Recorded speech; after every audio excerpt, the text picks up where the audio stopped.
Good afternoon, everybody. Thank you so much for watching right here on Right Side Broadcasting. I'm Matthew Alvarez. And I'm Jessica Rivera, and we are here for Iowa caucus, Commit to Caucus event President Trump is having. It is a doubleheader today in Iowa. We are in Adel, which is not too far from Clive, Iowa, where our very own Brian Glenn will be bringing coverage of that event right after this. That's right. So 2 o'clock, President Trump will speak here at this location. Now, the population in Adel is, first of all, let's get to the name here. We thought it was Adel, but it's not. They said it's Adel, Iowa. So make sure we get that right throughout the broadcast.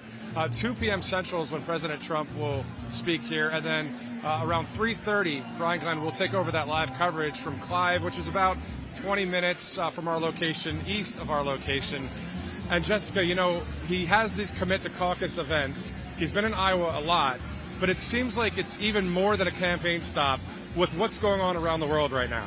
Absolutely. And I know we were talking, and we've been talking since we kind of hit the ground here in Iowa. Since your last coverage of the last Trump event, the world has changed immensely. I think everybody knows in the world with the whole Israel and Hamas issue war that is going on there. So it is quite different. I think a lot of people here are going to be wanting to very much know what President Trump, what his remarks are going to be on the whole thing. Exactly. And one thing he did say in New Hampshire just recently was what a difference a president makes. I mean, that sums up what's going on nationally and internationally right now, of course, with President Trump in the sense of the way the world looks. What a difference a president makes. What a great statement there. Now, here in Iowa, the population is 3 million, around 3 million people, and he is leading in Iowa, obviously, with really good numbers. 55%, DeSantis 17%, Haley has 11%, and Vivek Ramaswamy is at 5%. That's an Iowa State University civics poll. So we see it everywhere we go. The polls are up, but also you can see the people starting to fill this venue right here in Adel. Yes, and this is actually one of the smaller venues I know I've been to, and I'm pretty sure you too. One of a more intimate venue, if you will. But you know what? People show up. President Trump supporters show up, even knowing they're not going to get in because it is a smaller venue, but they are here to show their support and just to be able to hear him and just know that they're in the same area. And and that's what we see here. Plenty of people outside. It'll be standing room really only, but they'll still be able to hear as the president makes his remarks. Exactly. And one thing we always love to do is show you the crowd. So let's show you a little bit of the crowd here before President Trump arrives right now. And also thank one of our great sponsors. Birch Gold is always doing wonderful things. I mean, Vladimir Putin called the U.S. dollar's drop in dominance subjective and irreversible during that recent BRICS summit, which was in South Africa. So Brazil, Russia, India, China, and South Africa, they formally agreed to use local currencies instead of the U.S. dollar. So that's their first shoe to fall. So as demand for the dollar weakens, the buying power of the dollar also weakens. That's why Birch Gold is busier than ever. Investors and savers are looking to harness the power of physical gold, which is held in a tax-sheltered IRA. All you got to do is text Trump to 989898 for your free info kit on gold. With thousands of happy customers, an A+ rating with the Better Business Bureau, and countless 5-star reviews, you can always count on Birch Gold to help you navigate transitioning that existing IRA or 401k into an IRA in gold. Once again, that's Trump to 989898. You're taking a live look here. Obviously, the agriculture industry, farming, huge in Iowa with some 22 million acres of farmland in the state.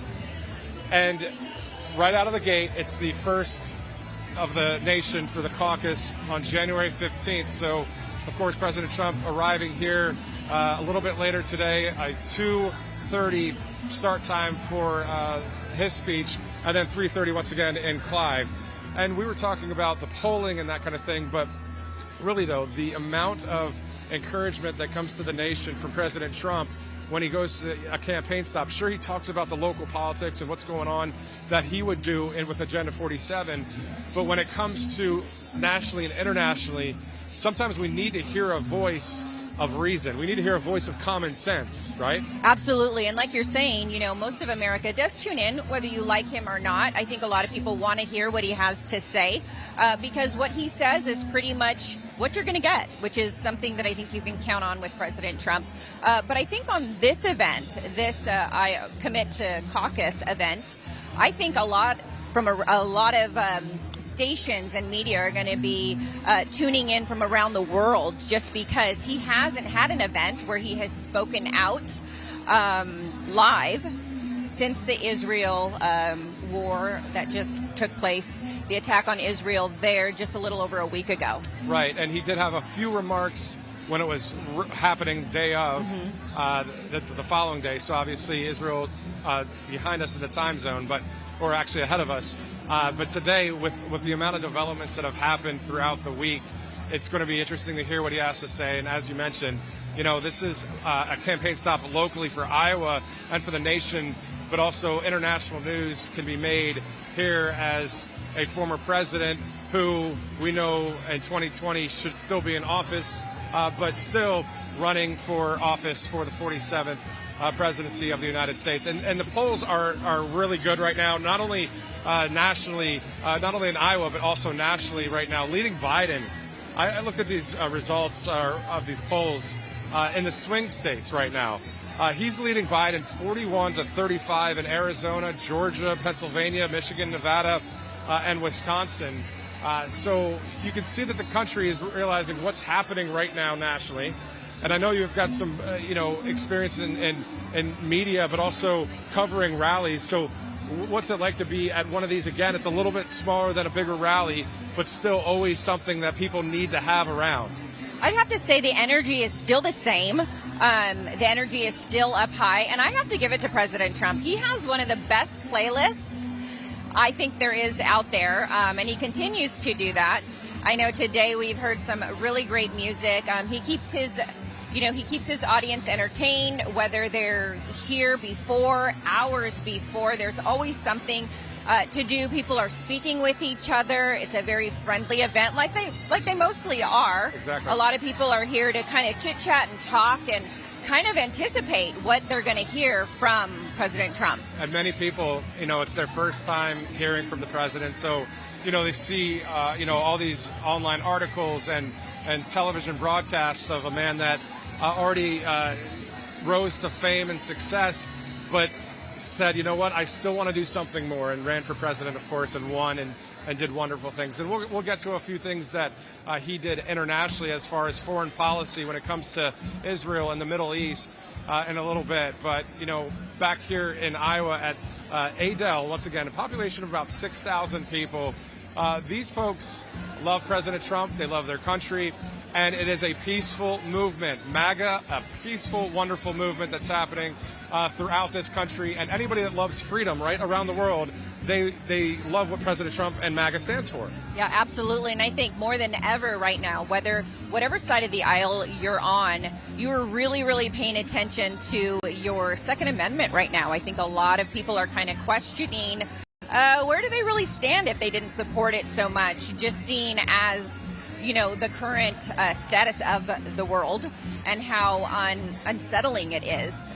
So there are certain things that President Trump will just unite Americans in general. It's not really about Republican, conservative, liberal, Democrat. I think there are some freedoms that we have here given to us by our Constitution that just they sound with everybody.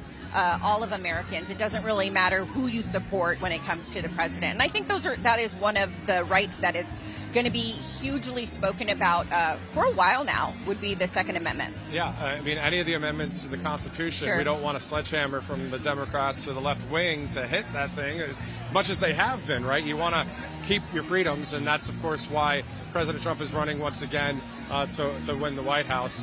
We were talking earlier as well about the atrocities in Israel, and you were saying about the Second Amendment. I think a lot of people are also having a spiritual kind of revival in a way, whether it's personally or corporately or in their families. It's time to pray, right? All of us have been praying for Israel and praying for this nation. And, we keep hearing, thoughts and prayers and hearts and that kind of thing. but this might actually bring a breakthrough spiritually in our relationship with our Heavenly Father God, the God of Isaac, Abraham, and Jacob, and in the New Testament, Jesus Christ of Nazareth. We serve that God, unlike, let's be real, the extremists that are terrorists, thinking they're doing something good for Allah, which is not what the Holy Bible is about. And I know that can rub people the wrong way, but you know what? At the end of the day, truth is truth. That's what I believe. I'm not pushing it on anybody. But at the end of the day, we believe in a God that, for God so loved the world, right? Yes. He gave his only son. So, and it's not weak love. It's peace through strength love, right? It's like, absolutely, it's very real stuff, right? Yes. And we also pray as Christians or believers or people of faith, a right. peaceful faith, is just that, we pray for the peaceful, the innocent people also in Gaza who are Muslim or whatever faith they are, that are just kind of caught up in the crossfire, because really this has to do with Hamas, who is a terrorist organization. I think that everybody feels that that is the correct term at this point, who really control that area.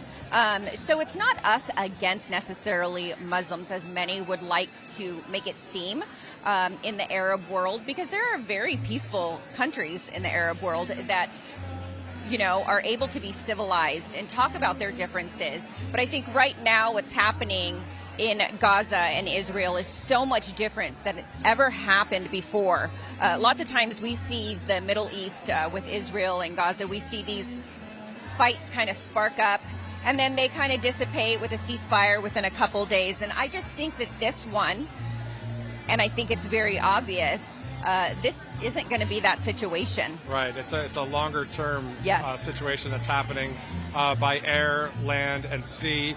That is how Hamas attacked Israel. Now Israel has obviously on the border there in Gaza, letting the people know, hey, clear out of this zone before military operations by the IDF, the Israeli Defense Force, carries out any actions from there. And I agree with you. There are people anywhere in the world. When I talk about the extreme part of it, I'm only talking about people that are extreme, that carry out an act. Absolutely. And the Hamas has done that in the name of Islam, in the name of Allah, and that obviously is not right, incorrect, the wrong thing to do. I come from my background as a Christian, a born-again Christian. You go through your own journey in life to find, salvation, find God, right? So we're all in this for John 3:16 in a way, and we're also in this for our country. Those of you that are not into faith or whatever, I'm not here to judge that. I am here to say we are here for this country, and we can agree, hopefully, on let's keep our freedoms. Let's continue to have this country be saved by someone named Donald J. Trump. Absolutely. And the other day I heard somebody, I can't really recall who it was. I've watched so much media, so much coverage on the war over in Israel. But in reality, if you put it into perspective, it doesn't matter how you believe, what you believe. But the perspective, it was put very, very quaintly and very simple. The fact that if Hamas puts down their weapons at this moment and decides to be peaceful, who gains and who loses? Everybody wins, because Gaza will be peace, so will Israel, correct? But if Israel puts down their guns right now and decides to be peaceful, what do they lose? Hamas is still going to be coming after them. So when you're dealing with people who don't have the rhetoric of wanting to have peaceful talks and they want to eradicate a people, I think talks only go so far, and I think that's what we're seeing. It reminds me of when President Trump was interviewed by Caitlin Collins at the town hall on CNN, and she asked him about the Ukraine-Russia war and what would you do? How would you stop it in 20? And he said, I just want that killing to stop. Absolutely. And that is a very strong point in Agenda 47, peace through strength. When he had to, when there was ISIS, he took care of business, but that's when he has to, right? That's not his first go-to, but at the end of the day, he's also doing great things for this country, and still, in my opinion, the leader of the free world. So, that's some heavy topics right there. It is very heavy, but thanks to Right Side Broadcasting Network, we are able to discuss these things, these very hard topics on TV, and just agree to disagree, but we're able to give our opinion and the facts that we know Right. Of what's going on, a different side than you're going to see in the mainstream media. 100%. I love when you slam the mainstream media. That's perfect. Jessica and I were talking yesterday about how we both worked in the mainstream media, and if we were to ever talk about, loving our country or God or the Constitution or Trump or MAGA, right? Mm-hmm. It really isn't going to fly in the mainstream media doing that. You were saying there is a space for it. Hopefully, they would just open up and allow some of that in local news, that kind of thing. It just doesn't seem like it's really happening, though. Absolutely. I think for many, many years, the mainstream media has claimed to be non-biased, but when you really get down into it, it really is a lot more liberal. Those views are very welcomed. Now, I don't know if their audience is necessarily okay with it, but the way they run the newsrooms, it's very okay with the liberals and those opinions that go around, and rightfully so. They should be able to speak their minds. But I think when you shut out a whole other aspect, I think that's where we run into the problem. And like we were talking last night, I really hope that mainstream media can maybe kind of come a little more over to the middle instead of being so one-sided. Exactly. They've been lying for years. And I was a part of that system, because there was really not a conservative media as well at that time. I started in 2005 as a local reporter, and then, have come here in 2023 working in conservative media. But we want to thank you guys so much for tuning in right now.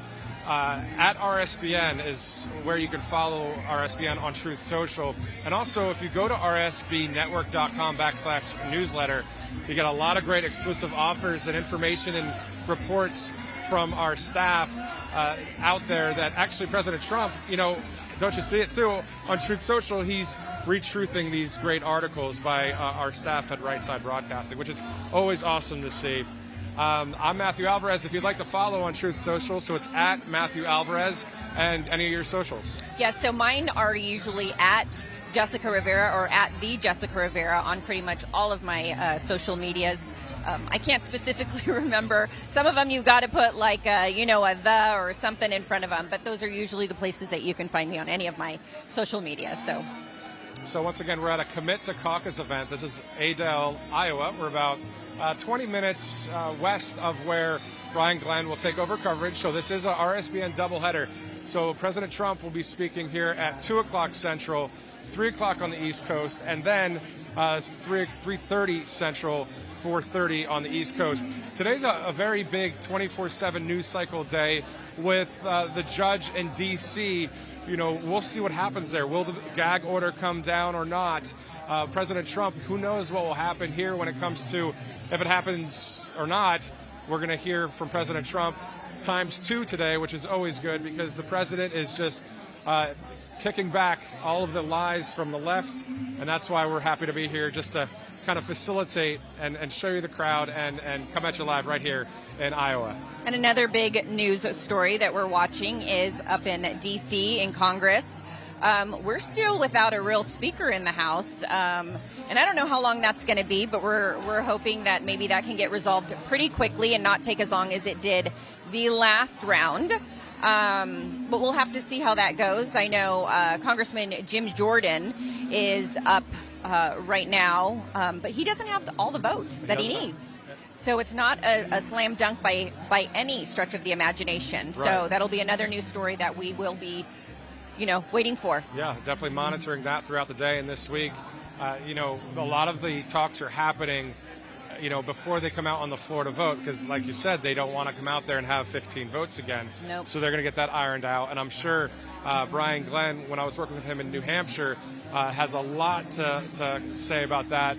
Great commentary from Brian on how things are going at the U.S. House of Representatives. So once again, you'll hear his commentary starting a little bit later today after President Trump is done here, and then he'll take over live coverage.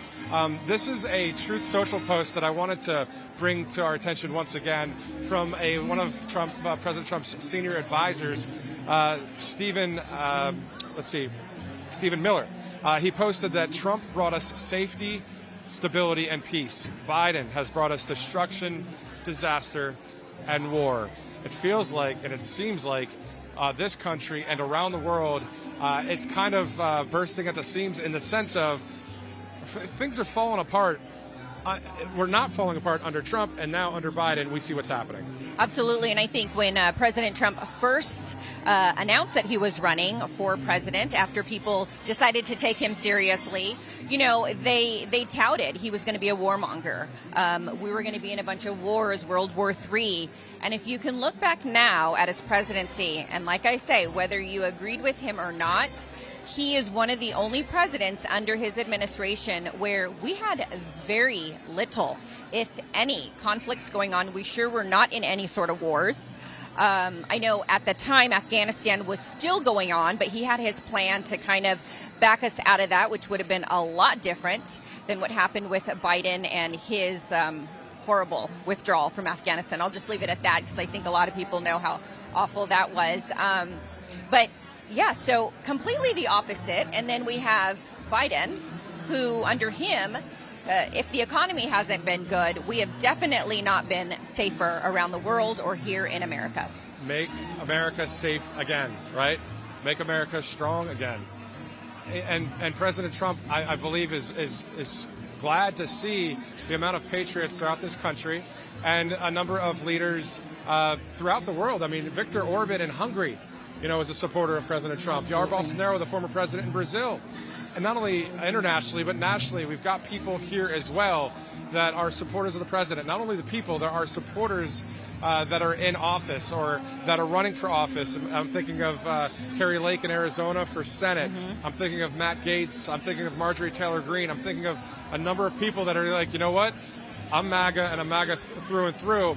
But it's not just to be like, hey, this is our badge, this is what we wear because this is what the cool kids do. No, this is what the people that love freedom do. Yes, and what is an effective movement? I think that's more important. Really, the name is the name. I think, people can have their own connotations to what MAGA really means or what any name of any group, political group means. But really, if you really look into it, MAGA is effective. And we're seeing that now. I think they're not going to come out right and say it with the Democrat administration right now. But I feel since Israel, Biden's administration is really starting to look at that border and really realizing that maybe it does need to be a little more secure than it has been, which would be something, a start. So we'll see how that goes, too, and what President Trump has to say about that. Exactly. I mean, he was working on building the wall and finishing the wall, but then he didn't so-called win in office in 2020. He would have finished it. I guarantee he'll finish it when he gets back in. Hopefully he gets back in 25. And then, of course, the Biden administration comes out and says, well, we have to obey the law because we allotted money for this wall, and now we're going to start building. Well, what are they really going to build? How fast is that going to happen?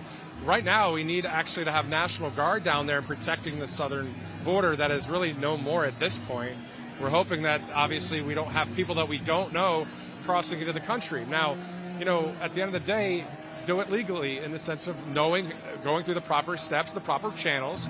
Nothing wrong with that, right? But not knowing who the people are and knowing that there are some that are on a terrorist watch list, not always a good thing. So we're hoping for some changes soon. And I think, one of the speaking on that, kind of piggybacking, the MAGA movement gets such a bad rap when it comes to immigration.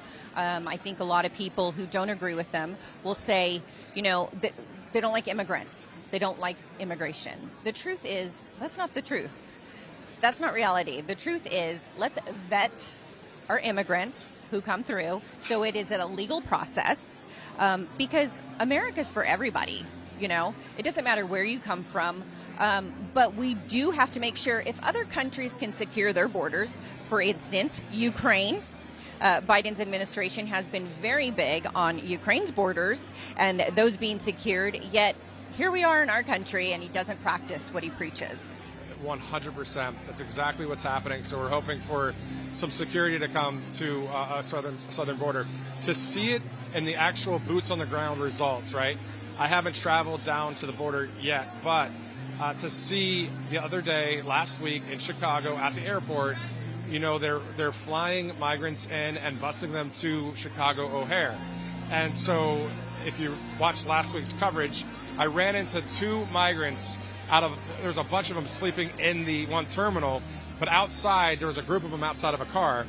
One was from Venezuela, the other from the Democratic Republic of Congo. So you've got two countries represented, and they said that they were flown in, one from San Antonio, one from San Diego. Right there, I saw it with my own eyes, so I realized, man, we see what the coverage is out there on the southern border, but this is actually coming to these cities all across this country. And as you know, I think mainstream media may have been covering this a little bit in the beginning, maybe a couple years ago, or maybe just a little over a year ago. New York was very welcoming. Bring them, bus them over here. We'll do what we can do. We'll get them jobs. We'll get them fed. We'll get them clothed, housed. And now they're saying the complete opposite. Yep. They can no longer take it. It has broken their system there. It's just not something that can be done realistically, because then at that point what you're doing is you're almost creating a refugee system within America, which is not very humane. To be leaving these people just out and about. They have no clue where they're at. They don't know. They don't speak the language.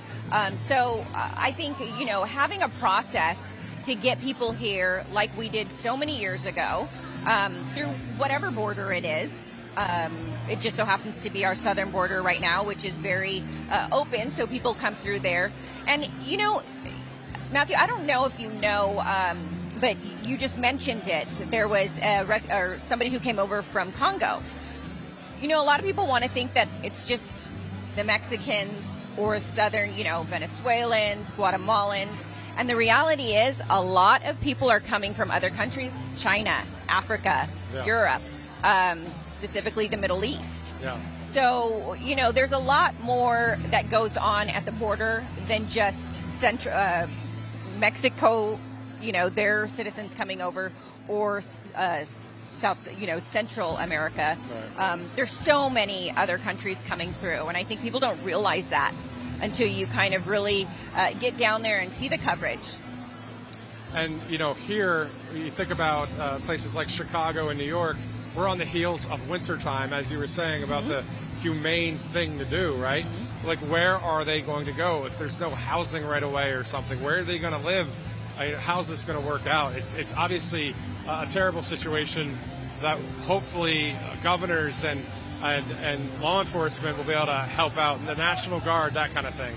So before we thank one of our sponsors, let's take a live look right now here at the crowd in Adel, Iowa, as we await President Donald J. Trump to arrive here for a 2:30 Central Time speech, and then correction, 2 o'clock. And then 3:30 in Clive, where Brian Glenn will be. Jessica. All right, and with President Trump leading the Republican candidates for 2024 by a wide margin, his chances of becoming president again are looking very good. Now's a good time to make sure kids learn about his achievements as president, as well as his vision for America and his plans to make America great again in his second term. But one thing you can count on in the public schools, I think we all are very well aware of, they will not be teaching our kids anything positive about Trump or his accomplishments. So it's up to us as parents to teach our kids to help make it really easy. Mike Huckabee's team put together the Kids Guide to President Trump. The best part is they're giving it away for free as part of a gift bundle offer. You just have to pay a small fee for shipping and processing. To learn more and to order the free Kids Guide to President Trump for your own kids, just go to freetrumpbook.com. That's freetrumpbook.com. But hurry, this guide has been flying off the shelves. So go to freetrumpbook.com right now and order your free copy. Awesome. So in Iowa, once again, for a Commit to Caucus event. So every venue, whether in Council Bluffs or Cedar Rapids or right here outside of Des Moines and Adel, the crowds are standing room only. Before the president takes the stage. Even right now, it's that way. The Iowa caucus is less than 100 days away on January 15th. And today is all about signing up to be an Iowa caucus captain. So if you live in Iowa, all you got to do to volunteer and help out is go to ia.donaldjtrump.com. So that's ia.donaldjtrump.com. And Jessica, once again, the president said this last week, and it's genuinely one of my favorite quotes from the president. It really sums up what's going on here and around the world. What a difference a president makes. Absolutely. And I think that saying, that one line, resonates right now so much more than it did just a couple weeks ago, because you see the lack of this administration, and you see it with our economy, you see it with our foreign policies, and I don't think it's going to stop. I think things are going to continue to get worse before they get better, unfortunately, because I think no matter if you support President Biden and his administration, or if you support the Democrats, we're all Americans, and whatever decisions are made, we all either suffer or we prosper together. And so I think coming together to be not as extreme maybe as things have been in the past, but maybe coming together on more of the commonalities that we have as Americans, whether you live in Iowa, Pennsylvania, Colorado, California, Florida. They're vastly different places, but in the long run, America's America, and we all should be looking out for the best for all of us, not just, your party or what you believe in, because just because you're not suffering doesn't mean the next person isn't. And, we're Americans. We want to help others, but we also want people to help themselves. And I think that's not too much to ask for. Yeah, exactly. And to stand behind people that support the law of the land, the Constitution of the United States. And if you're a supporter of the Constitution, you've got my vote. And I'm sure, Jessica, you got Jessica's vote too. Absolutely. And I know we were talking about, I know you love the Constitution. I am very still much studying it. There's so much to learn when you go through the Constitution, which a lot of Americans, I think, should take the time to kind of really look, because I think they look at it. I think a lot of people look at the Constitution as an article that was given to us, which to some degree it was, yes, by our founding fathers. But in there, these are innate freedoms. They were not given to us by the founding fathers or by any human being. These are what you are born with from God. And that's where they start. So when they're taking things away, it's not because they gave them to us. They're taking things away, rights, our abilities, and they were not given to us by anybody. They were given to us by God. We're born with them. And that's the one thing that sets America apart from other countries. And I think to remember that, and to remember that our Constitution is so important to just as a human being, and I think a lot of people are starting to realize that, how important the Constitution is. And it's not just some old document from hundreds of years ago that has no place today. If anything, it has much more of a place today than I think a lot of people think. 100%. I like how you say innate, right? We were Absolutely. talking yesterday about, we know it's good versus evil, it's God versus, Satan, and so we're wanting to be on the right side of history with how everything's going right now. And this is, years ago we wouldn't talk kind of like this because we didn't think that it was so bad. I mean, yeah, there's some terrible things that have happened, but now it's at a rapid rate throughout this country, throughout the world. And we see this whole kind of system coming against the free people of the entire world. And it seems like it's the 800 versus the 8 billion. It's the globalists. It's the ones that are trying to pull all the strings and decide what's best for this free nation. And they want to take this country down in that sense of no more freedom, no more liberty. And for us to be a peaceful movement and to come back against that and to stand up and vote, and to arrive at these events and to keep the narrative true, not false. That's the thing about the mainstream media. Always trying to bring that lie, always trying to spin it some way and deceive. That's the thing they're doing, deceiving the people. And that's why it's good to be here and on other conservative outlets to be able to talk about the truth. Absolutely. And, mainstream media, as you were just saying, there's an agenda. And whatever that agenda is in that local market, that is what you will be able to cover. Nothing more, nothing less. So you are basically a sounding board for whatever that agenda is. And if that fits fits for you, then great, have at it. But I feel we have evolved so much more, and I think a lot more people are politically minded and really trying to understand. In certain areas, there are certain things that are more important. For instance, in Iowa here, this is farming. This isn't going to be they're not going to have the same ideas or the same things that are important to them as maybe Southern California. But in the end, it all makes America work.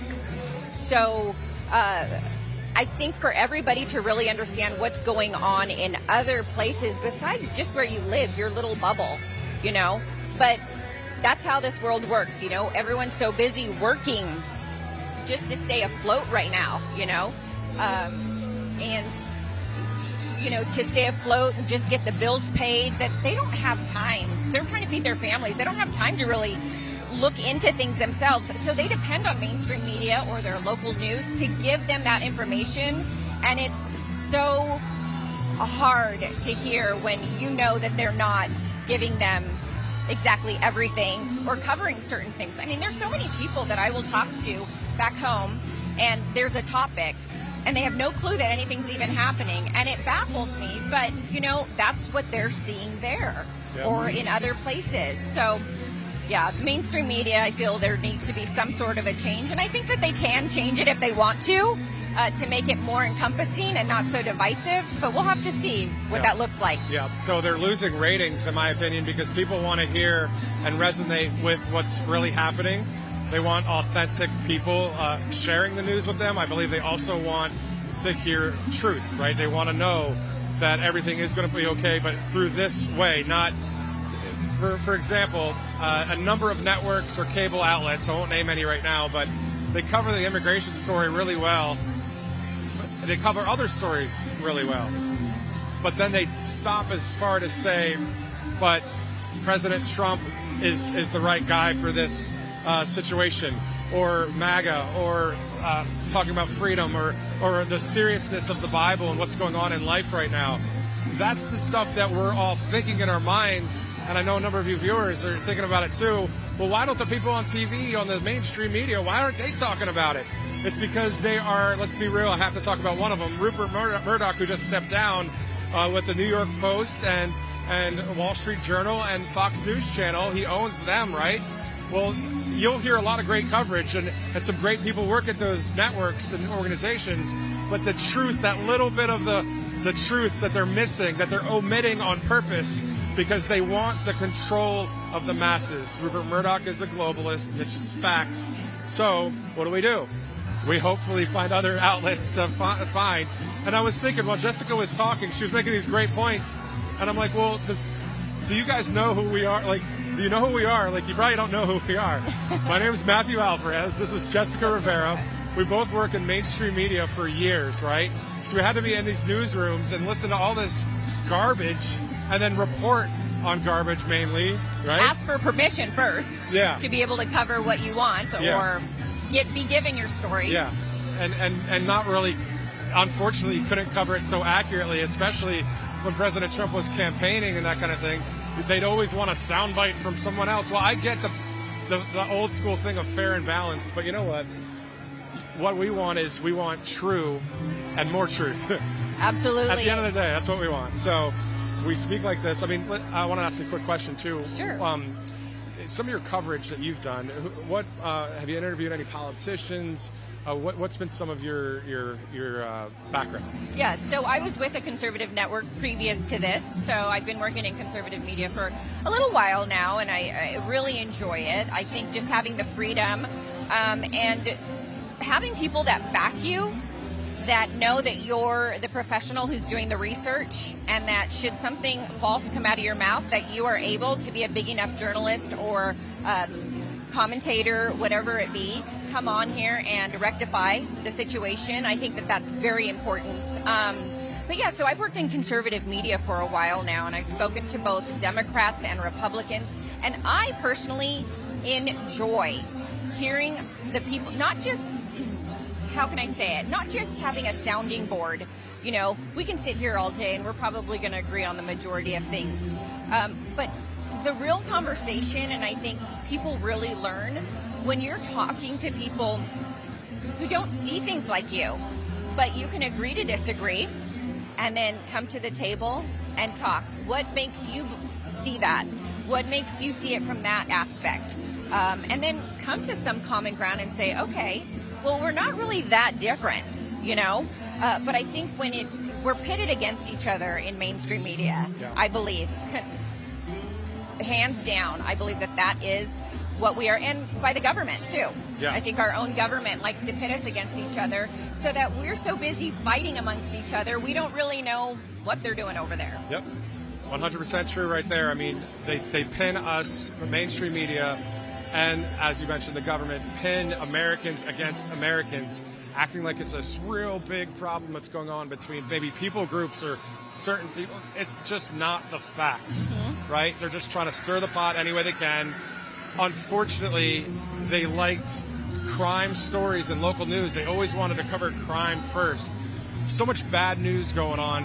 Thank God for the good news. We know what that good news is. We can talk about that maybe a little later, but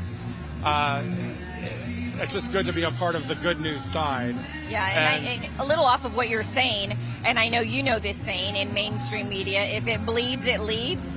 That's pretty much what you live by when you're in mainstream media. To just kind of get under people's skin, really put fear in them, and then give them some news that maybe they could use. Yeah. So, anyways, as far as mainstream media, I think we both know how it is. And you've also worked in mainstream media previously to this, but how different is it coming into the conservative now that you've been in conservative media now? What are the biggest differences that you see? I have one word, liberation.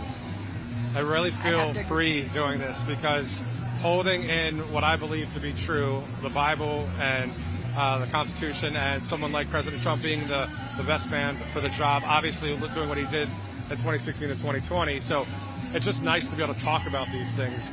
You know, in my career, I've interviewed people like Barack Obama, met George W. Bush at a rally. You know, you go and have these internships at networks, and you're in New York or you're in D.C. and the Pentagon or the White House, all these kind of places, and you think, okay, this is kind of cool. But little did I know that there was this whole thing underneath all of that that was not true, was not pure, was not placed in the Bible or the Constitution. And I know that I kind of repeat myself when I talk about these things. I mean, at the end of the day, it's because that's just where my heart's at, right? Like, Absolutely. I really just desire freedom in this country, and it's great to be able to use some of these talents that God has given us to be able to spread that word and to be out here as a voice of those of you watching right now. And a number of you have podcasts, and a number of you have your own niche that you're doing great things, and we applaud you for doing that as well, because we all are working this together. No matter what industry we're in, we really want this country to be saved, and we thank God for someone like Donald Trump. Absolutely, and we thank this platform for giving us this ability. You know, there's not very many platforms. I think you can count on one hand the conservative media right now, and hopefully that grows.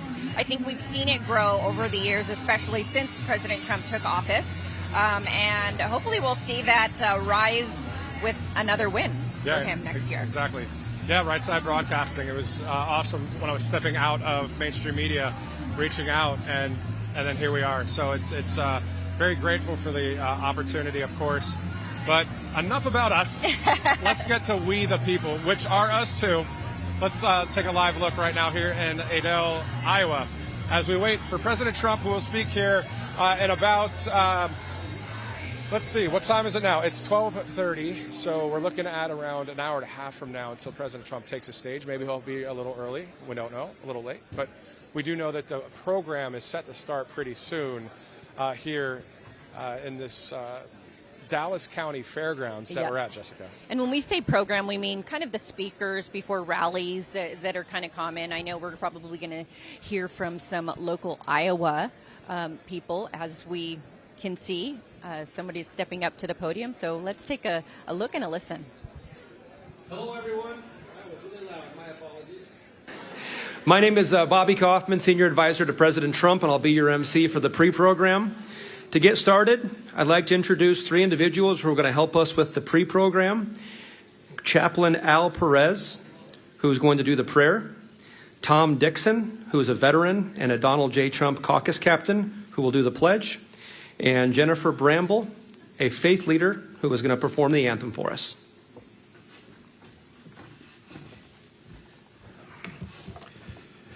Ladies and gentlemen, would you bow your heads? Good and gracious Almighty God, as we gather here today, we pray for the peace of Jerusalem, the apple of your eye. We thank you that you are the God that neither sleeps nor slumbers. And we ask this day that you watch over her and cause her to prevail against your enemies, O God. We thank you for a man of God, Donald J. Trump, who stands with Israel. And because he stands with Israel, your promise is, I'm going to bless you that bless Israel. Bless him. I ask this day, O God, that you would be a wall of fire around him in his comings and goings, as he has his enemies and his foes. Lord, I ask that you would expose enemies and foes and those that desire to do secret things in secret places, God, to thwart him. I ask that your presence, your anointing would go with him as he travels in his comings and goings. I pray that you protect his family and all the things concerning him, his businesses, his finances, his family. Lord, I ask that you place your good shoulder upon him. And in the unseen realm, he may have secret service, if you will, the angelic hosts that go with him in the unseen realm to protect him. And we ask you this day, oh God, that all the things that are coming up against him, strengthen him and be the joy of his heart and his life. We thank you for his leadership. And Lord, we thank you, like Esther in the Old Testament, who was brought forth for such a time as this. We thank you for a man that has been brought forth for such a time as this of the world.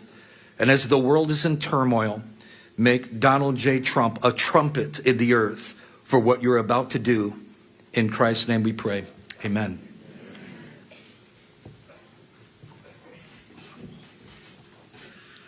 I pledge allegiance to the flag of the United States of America and to the republic for which it stands, one nation, under God, indivisible, with liberty and justice for all.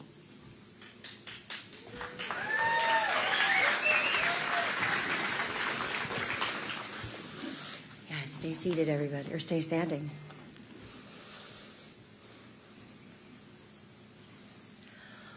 Oh, say, can you see by the dawn's early light what so proudly we hailed at the twilight's last gleaming, whose broad stripes and bright stars through the perilous fight for the ramparts we watched were so gallantly streaming, and the rocket's red glare, the bombs bursting in air, gave proof to the night that our flag was still there. Oh, say, does that star-spangled banner yet wave o'er the land of the free and the home of the brave? Woo!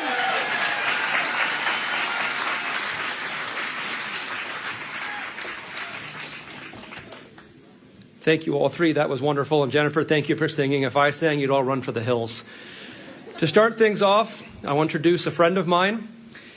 When you think about somebody that has an absolute ball of fire, the first thing you think of is Kelly Koch. Kelly is the... Kelly is the chairwoman of the Dallas County GOP. I know I'm a little biased, but I would go so far as to say I would call her the best chair in the entire state. So with no further ado, Kelly Koch.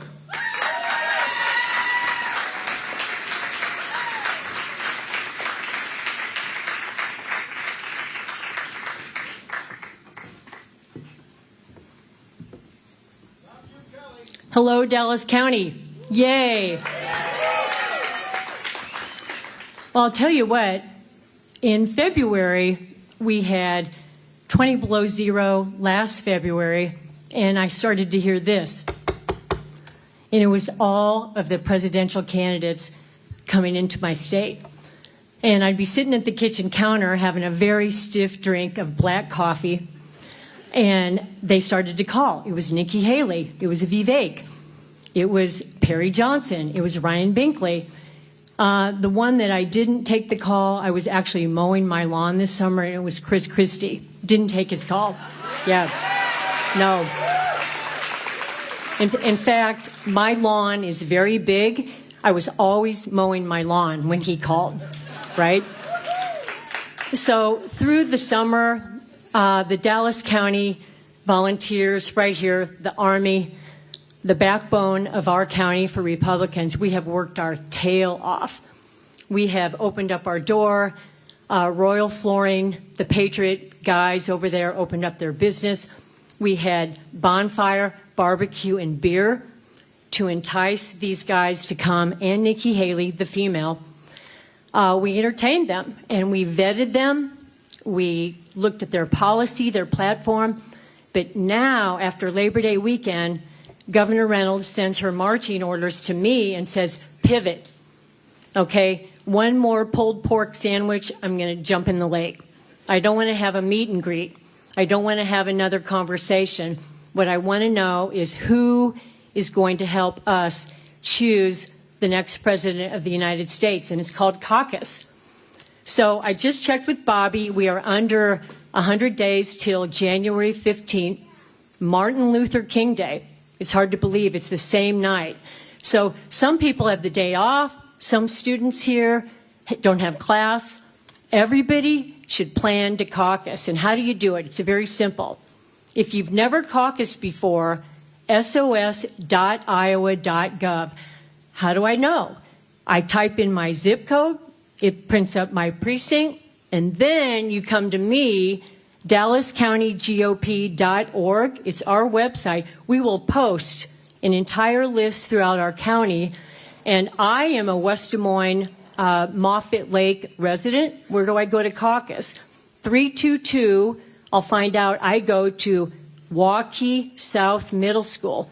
Don't go to your polling place. It's not the same. If you voted at a polling place to vote in a general election, that's not where you caucus. And the last comment I'll make is we live in Iowa. January 15th will not look like that. Okay, it won't be. Plan for 20 below zero, 2 feet of snow. When we choose where the caucuses will be located, I ask for, did you pay your heating bill? Do you have a good snowplow guy? Do you have salt for the sidewalks? And will you allow thousands of Republicans to come to your site and to choose the next president of the United States? So don't back down, plan on it, and put it on your calendar. January 15th, Martin Luther King Day. We will have all of our sites posted on Dallas County GOP. And my advice to you, and I hope I'm really, really right, I think we will expect an overwhelming Republican turnout. Show up early, voter ID.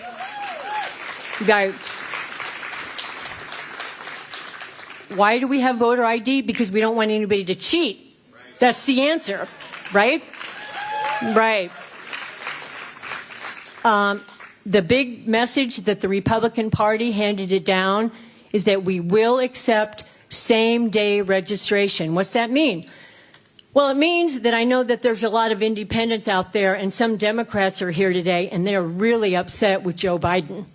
In fact, they want to change. You know what? We welcome them, but we welcome them legally. You have to prove that you are going to be a serious Republican voter registration will change, and then we will welcome you into caucus. And of course, they will stay with us because the Biden administration's policies are failing. So I charge all of you to join us, DallasCountyGOP.org. Join all of us. We have an amazing army of Dallas County Republicans. Join us, and let's change the color of the White House to red. Thank you.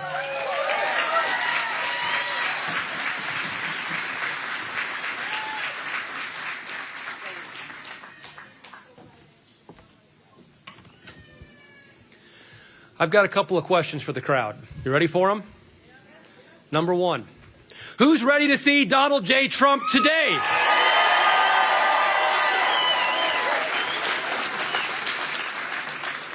Question number two, who's ready to send Donald J. Trump back to the White House?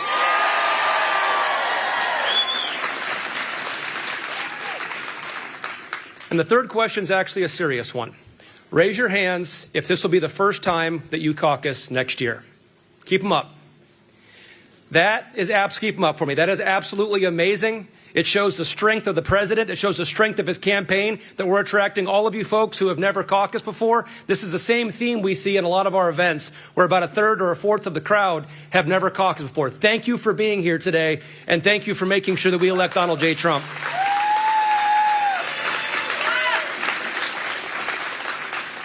As Kelly said, we are on the front lines of who is not only the nominee, but who's going to be the next president. It starts right here in Iowa. January 15th is 91 days away. It's at 7 p.m., and it's extremely easy to do. You go there, you spend about an hour talking with folks that think like you vote for Donald J. Trump, you go home, and I can tell you that if we're able to win the Iowa caucuses, when we win the Iowa caucuses and dispose of the B team, Donald J. Trump will be our nominee, and he'll be back in the White House with your help.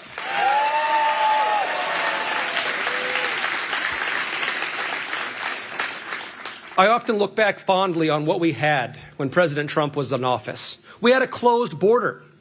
There was none of this pronoun nonsense. And by the way, there's two genders. It's male and female. It's sir or ma'am, period.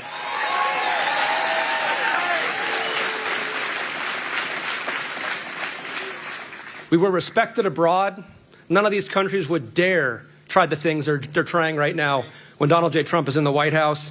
He was the most pro-life president ever, and the most pro-Second Amendment president ever. That's what's coming. Only the best is yet to come. Next up, I have the privilege of introducing a friend of mine. Mike Sexton has been a friend of mine now, we just were talking this morning, for almost a decade. You know, Iowa is one of the best states in the entire country. I would say the best state in the entire country when it comes to election integrity. Who helped me run that bill? Mike Sexton. Who helped me put that bill together? Mike Sexton. He is in the Iowa House. Representative Mike Sexton is the chair of the Agriculture Committee, but he also holds a very special title here with the Trump campaign, and that is Farmers for Trump Chairman. So with no further ado, Mike Sexton.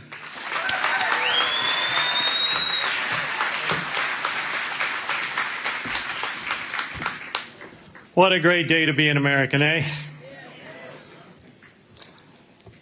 I want to talk to you just a little bit about my job as House Ag Chair. You know, basically that job consists of taking care of Iowa farmers and Iowa agriculture and helping them be productive and efficient, and mostly just staying out of their way so they can do their job because they're damn good at it. You don't have to clap all the time for me. You do have to do that for Bobby because he's pretty high maintenance.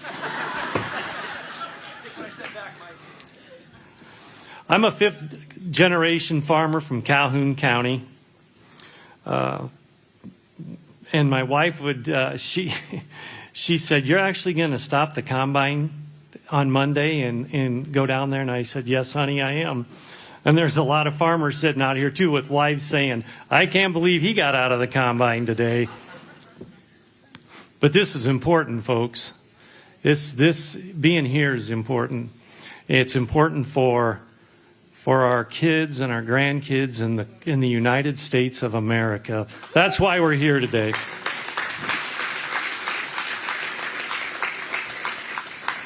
You know that when my great-grandpa Holder farmed, most of what they raised got fed to the livestock, and things stayed pretty local. And then my grandpa Sexton, you know, when he was farming, they started building little elevators out in the country. And then when my dad started farming, you know, we had the co-op start getting bigger.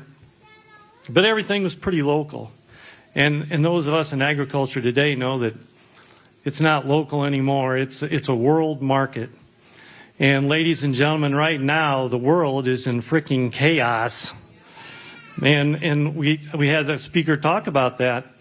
If Donald Trump was in office right now, the world would not be in chaos like it is today.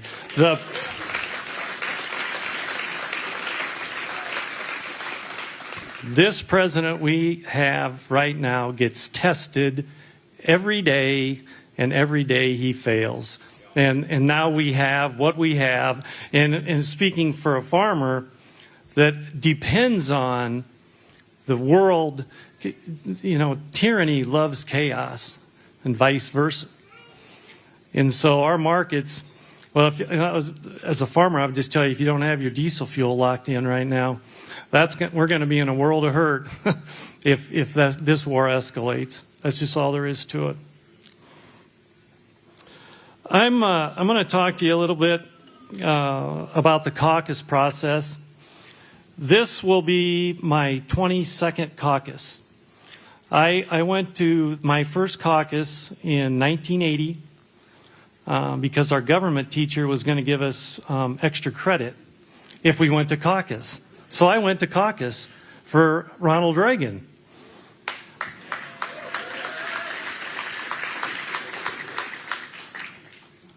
And I got hooked, and I've been doing it ever since. I think, 44 years, and this will be my 22nd caucus. And the last, as co-chair of Calhoun County Republicans, I've probably been running the caucus in Calhoun County for the last 16 or 18 years. It's been a long time. But I want to share with you a few things that I've gleaned from being a part of the caucus process. First of all, you need to know who your county chair is. And I know if you live in Dallas County, that's not much of a question.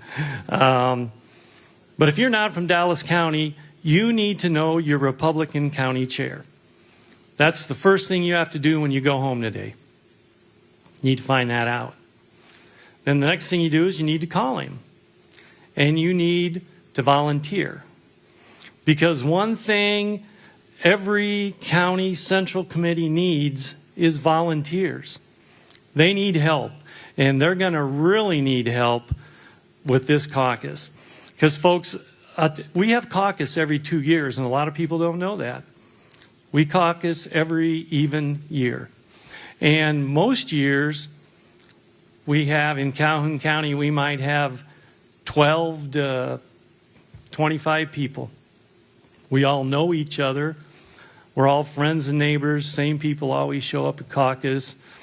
And we have paperwork that's part of the caucus process. The caucus actually, when I go back and talk about the 1980 caucus, we voted by raising our hands. That's how we voted. We just, who's for who? That's how we voted. So we've come a long ways from that. I remember when we used to have to call in on a phone number, that's how we reported our results. And then we got computers. And we had to report that way. So find out who your leadership is in your county. You need to do that. And so you've got our little slips here. You need to get these things filled out. And the Trump campaign's going to be doing training. And this is really important, folks. You need to be there. I bet not very many speakers today is going to have a sheep gestation table in the back of their notes. I have about 200 ewes, so That's very useful to keep track of your sheep. So there's two kinds of caucuses that are going to happen this year in Iowa. One is a county that's going to have precincts scattered all over the county. So there's going to be caucuses going on in multiple locations in that county. The other way it's going to happen is there's going to be one central location, and that's how Calhoun County is. We meet at the Rockwell City Middle School. And so everybody comes to that location, and then we have the precincts in different classrooms. And so everybody will come in, and they'll either have tables or they'll send you to the classroom of your precinct. So here's the first. No, let's go back to getting there. Let's go back to getting to caucus. Folks, you need to show up at caucus at 6 o'clock or 5:30, not 5 to 7. If it starts at 7, and if you are not in line at 7, you're not going to get in. They're going to mark the line at 7 o'clock. So if you're in line, you're going to be okay. If it's after 7, and we have people walk into caucus, when it's a big caucus like this, they'll walk in at 7:30, they'll walk in at 8 o'clock, they'll say, I want to vote. And we say, you can't. So I want you to be there at 5:30. And the reason I want you to be there at 5:30 is you're going to do just like you did in this room today. You're going to be sitting around, and make sure you wear your mega hat, or it looks like you're going to get a free hat when you do this deal. So wear your caucus hat, and that everybody's going to be coming in, and all the Trumpsters can gather in one place, and you can visit and you can talk. And when other people walk in, that's your chance. That when we talk about explaining to people how important it is to have Donald Trump be the 47th president of the United States, that's your opportunity. If you walk in at 6:45 when everybody else is there, you've missed that opportunity, folks. That chance for you to share your knowledge is gone. It's too late. Here's the next thing that's going to happen. These are things I learned in 2016, which is going to be, this caucus is going to be just like 16. It's going to be a lot of people that have never caucused ever before. And so we talked a little bit about making sure you go to your caucus site, not your polling place. That's a big, important deal. So as you talk to people, in influence, make sure you explain to them this process. I'm getting the cutoff thing. So here's the last thing. And if you folks look me up, I'll be glad to share with you some of these thoughts. But here's the most important one right here, is you need to have somebody there with a computer. I'd have 2 computers. The Trump team people need to have 2 computers, because you will have people walk in that have no idea what precinct they're supposed to be in. They're lost and they're confused. And if you help those people, introduce yourself and say, I'm with the Trump campaign, you can go just like the chairman said, you can look up their address, you can help them find their precinct, and you can get them to where they're supposed to be. You know, that's a big deal. When people are stressed out, and there's going to be a lot of stressed out people because everybody's going to show up at 6:45. And that happens every time, folks. So get there early, volunteer, be a part of the process, and help folks that are showing up that have never done this before. Help them find their way to where they're supposed to be. Thank you for giving me this opportunity. Let's all do everything we can for Donald J. Trump to be the next president of the United States.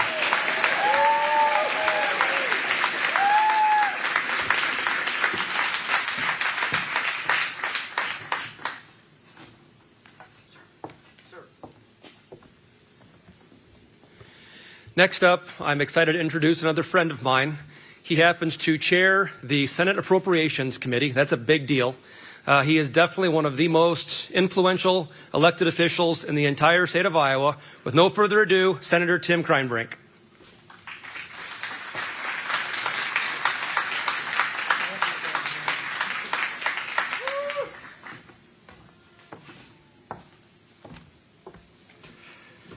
Well, good morning, Adele. This is kind of like church, except everybody came to the front first. That was kind of interesting. It's kind of nice.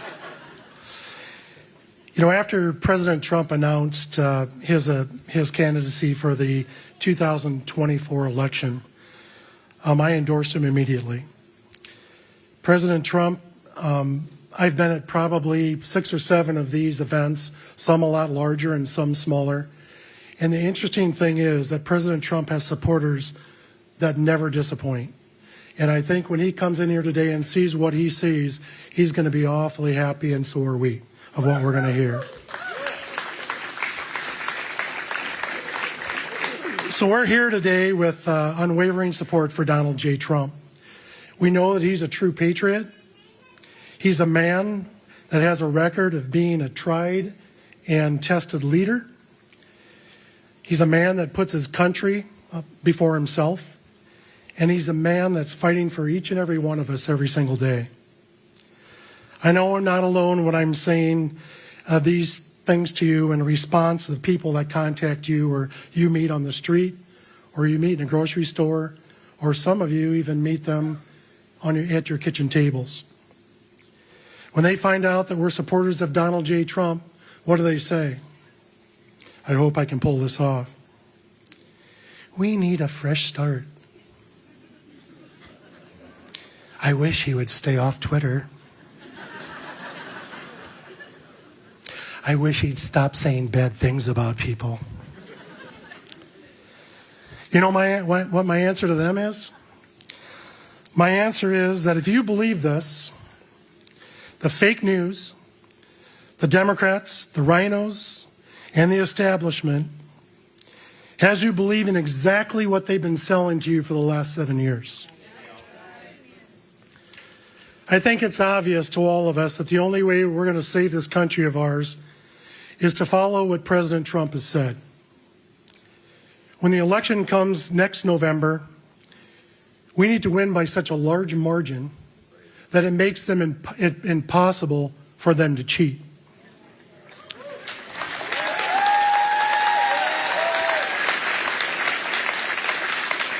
The nice thing about this is we have that opportunity coming up in January.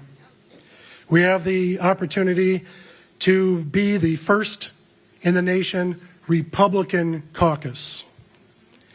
And we need all of you to volunteer, to get out and volunteer and speak for the president, not only at the sites speaking for him, but also we need you to hang around as patriots and make sure that the count goes proper.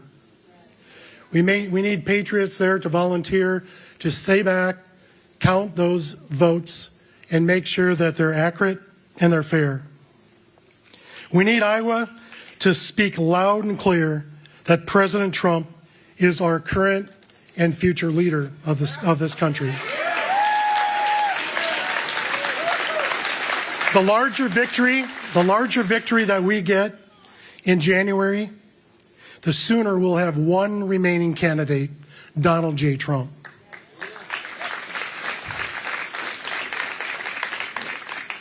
When I was first elected to the Iowa Senate in 2014, I was on a panel of a forum in Fort Dodge. There was an elected Democrat House member on that panel with me. I can recall like it was yesterday the statement that she made to the crowd and the media. She said, with Republicans coming into power, we need to stay woke. We need to stay woke. Well, being new in politics, it was my first time. I had no clue what that word or what that statement even meant. It can mean a lot of things, right? So being new in politics and hearing that statement, I look back now and say, wow. Wow. As we all know, we are all very clear on what that word and what that statement means today. I'm telling each and every one of you, don't worry about being woke, but we need to become awake.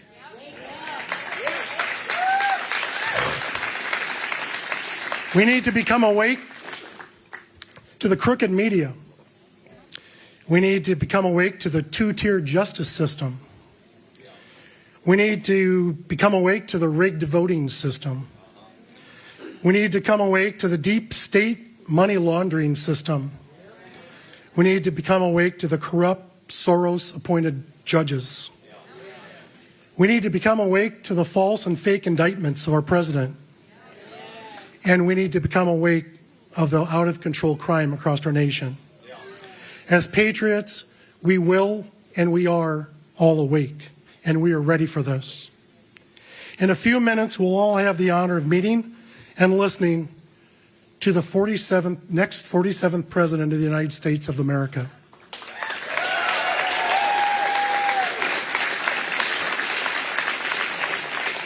I don't know about you, but I can't wait.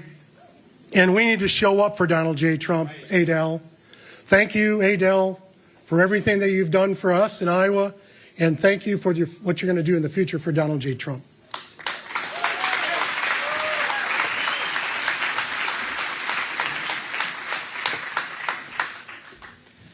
Next up, we have Iowa Senator Brad Zahn. He is Iowa's Jim Jordan as the Judiciary Chair. Welcome.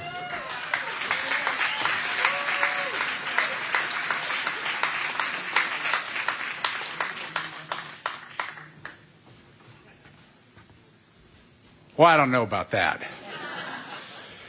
I am so excited to be here. Are you ready?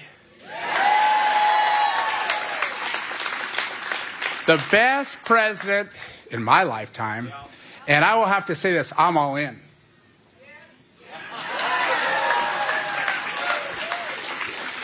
So excited. I know that his plane has landed. He is on his way. I get a lot of opportunities to spend time with him, and I'm proud to say I was the first elected official in the state of Iowa to endorse President Trump many years ago.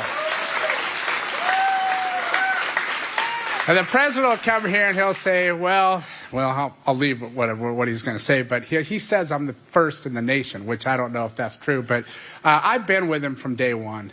I believed in him. I believe in his heart. I believe that he loves this country. And that's what's missing right now. And I don't know about you, but every time I fill up that gas tank, it pains me. So you know what this president's going to do? Drill, baby, drill. How about, are you ready for someone to secure our border? And this president promises that he'll put parents in charge of their children. And this president, in these terrible times with what's going on in the country, will make us proud to be Americans and will not put up with any crap. Because world leaders respect this man. And like I said, I've spent a lot of time with him, and he's genuine. And what I love about him is he's someone that tells it the way it is. And how refreshing is it that someone just tells it the way it is. And we need him back in Washington, D.C. So, this is great. We're here at this rally today. But the most important thing is the Iowa caucuses that are coming up here. It's great to show up at these rallies, but we have to have people as a precinct captain in every precinct to advocate for our next president. And I would love it if you guys haven't signed up for, there's a lot of volunteers here with a lot of sign-up things. It's great to have signs. It's great if you could sign up to door knock. But it's most important that you go to the caucuses. And for some of you that are not familiar with the Iowa caucuses, this is like about a half hour to 45 minutes is all it takes. And it's a lot of fun. But we have got to show up, because I guarantee Our opponents are flying all these people in, and this campaign's not being run by Iowans like the others are, but in the state here in Iowa, the Trump people are Iowa people. And we need to show up and get behind our president, who will be the next president of the United States of America.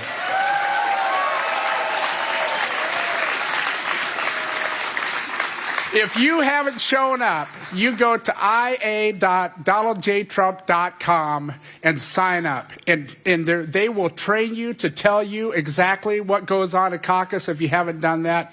And for that, it is my honor. I'm very humbled to speak in front of all of you. Let's elect the next 47th President of the United States, Donald J. Trump.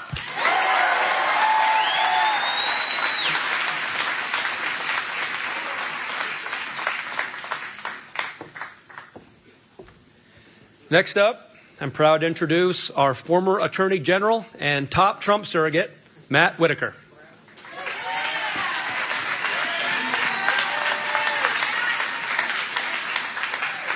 Come on! I can't hear you. Come on! I have a secret to share with everyone in this room. Don't tell anybody. Donald Trump is on his way here.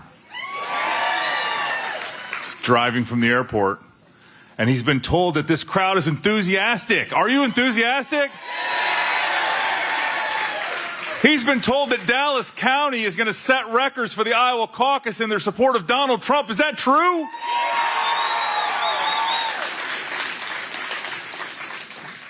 All right, Adele, Dallas County, one of my favorite places in this great state of Iowa. We need your help. We need your help.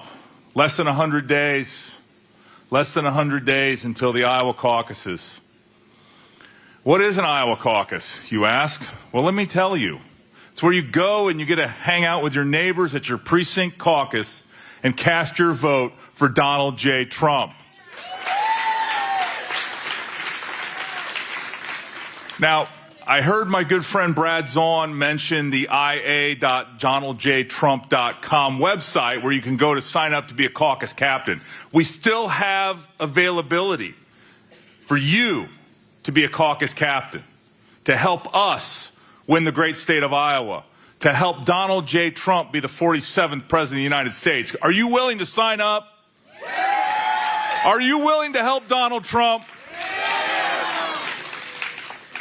Because, my good friends, we are in a battle for the future of our country. You know, it's said many times that this is the most important election in our nation's history.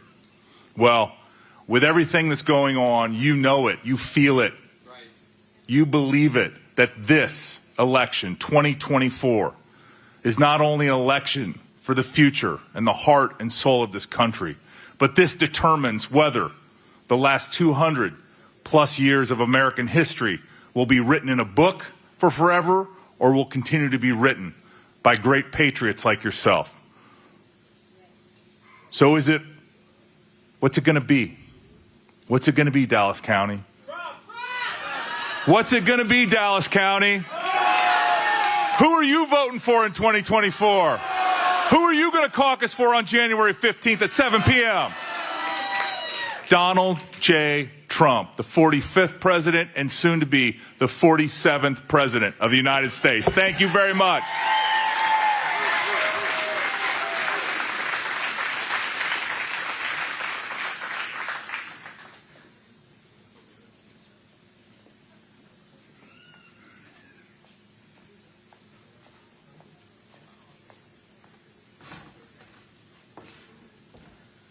All right, everyone, to conclude our pre-program, we promised that we would pull a name from all the folks that were willing to sign the caucus commit card. So one lucky individual is going to receive this Make America Great Again hat with a signature from Donald J. Trump on the hat. And that lucky person, Sean Seaborn. Where are you at, Sean? Sean? Meet me over here, Sean. You can come collect your hat. That'll conclude the pre-program. You'll hear from Donald J. Trump soon. Thank you.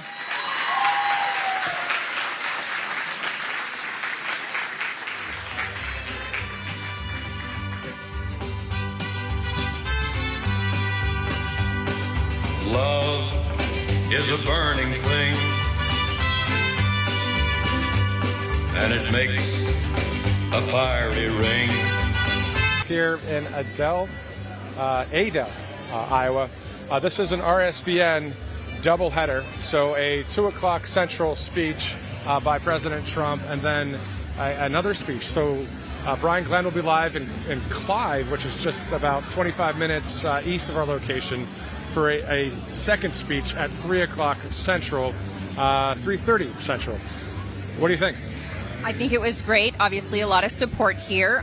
Explaining what the Iowa caucus is for a lot of people. It's basically the primaries, similar to primaries in other states. But while they were speaking, we did have some information coming over from D.C., which was a news story we're going to keep you updated on. District Court Judge Tanya Shitkin of Washington, D.C. ruled Monday that a partial gag order is in place on President Trump in order to protect witnesses. The New York Times reported that the limited gag order would restrict the 45th president from, quote, making public statements attacking the witnesses, prosecutors, or court staff involved in the federal criminal case there, in which he stands accused of conspiring to overturn the 2020 election. However, Trump obviously is isn't barred from criticizing President Joe Biden, the federal government, or political adversaries, and that is according to the New York Times. Before the news broke, though, Matthew, President Trump posted on his very own Truth Social the Trump gag order that the corrupt Biden administration is trying to obtain is totally unconstitutional. So we will be probably expecting some sort of appeal to that. Yeah, and then we're going to hear what he's going to say when he arrives here in Adel. Once again, a population of about 6,000 people at this Commit to Caucus event. Yet another one, but well worth it, because obviously the caucus is the first out of the gate for the United States and also for the Republican nomination for the president. He also said on Truth Social, quote, will appeal the gag order ruling, witch hunt, with an exclamation point. And there's also a statement from the Trump campaign. We'll be getting that, most likely we'll have that on RSBN. So it's at RSBN for Truth Social and also RSBNnetwork.com. Follow us on that with the newsletter as well, because obviously a lot of information there. Now, journalist Julie Kelly is saying the judge will file a full order later today.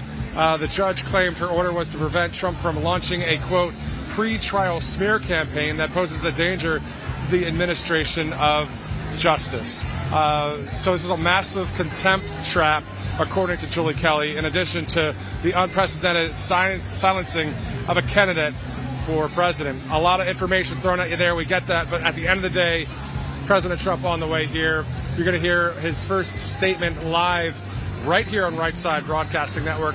Great time here on a Monday in October to send that link to your friends, your family. Spread the word. President Trump will speak here about this move that this judge made in Washington, D.C. Yes, and like Matthew said, you can go to rsbntvnetwork.com. Our very own Grace Saldana has the update there that you can go ahead and read, and where you can be updated for all the upcoming information on news stories. Great source of information there. But like you said, President Trump is expected any moment now to hit the stage, so I know everybody's anticipating. But you know what I was going to say on a lighter note, Matthew? Go for it. So obviously we're in Iowa and we're at the fairgrounds. There isn't necessarily a fair taking place, but we're at the fairgrounds. I am going to look forward to, we've been staring at a lemonade, fair lemonade, and fried pickles, and it just looks like a lot of people are hitting that up right now. Yeah, definitely. Gonna get fed and something to drink before President Trump hits the stage and starts speaking in anticipation. So yeah, that'll be good. The tenderloins and fried pickles just right outside this venue that we're at. So we'll hopefully get some of that before we move on to the next stage. Absolutely. When President Trump, of course, will be speaking in Clive around 3:30. Now, President Trump had a number of Middle East foreign policy accomplishments. As we take a live look at the crowd, I'm going to read this to you, not to bore you, but to show you how awesome President Trump is and what he did for the Middle East. Let's take another live look real quick here in Adel, Iowa. Here are a few of his accomplishments. Between 2016 and 2020, recognized Jerusalem as the true capital of Israel, moved the American embassy from Tel Aviv to Jerusalem, acknowledged Israel's sovereignty over the Golan Heights, declared that Israeli settlements in the West Bank are not inconsistent with international law. He also removed the United States from the United Nations Human Rights Council due to the group's blatant anti-Israel bias. He also brokered 4 Middle East peace deals, collectively called the Abraham Accords, between Israel and Arab Muslim nations in 4 months. A number of things there, of course, for the president. As we move on to thank one of our sponsors. Absolutely. We got to thank those sponsors that make this production viable. Save America again with this limited release Trump collectible tumbler. Collectible tumblers, just $10 with a small shipping and handling fee. TrumpTumbler.com is handing out limited edition collectible tumblers today in honor of today's rally. Check out these incredible tumblers that have the Save America Again slogan laser etched permanent engraving. Add this Trump tumbler to your collection and Save America Again with this collectible piece. We are spreading Trump's reach and support through this. And you can go there again, TrumpTumbler.com. And thank you to all of our sponsors that make this production possible.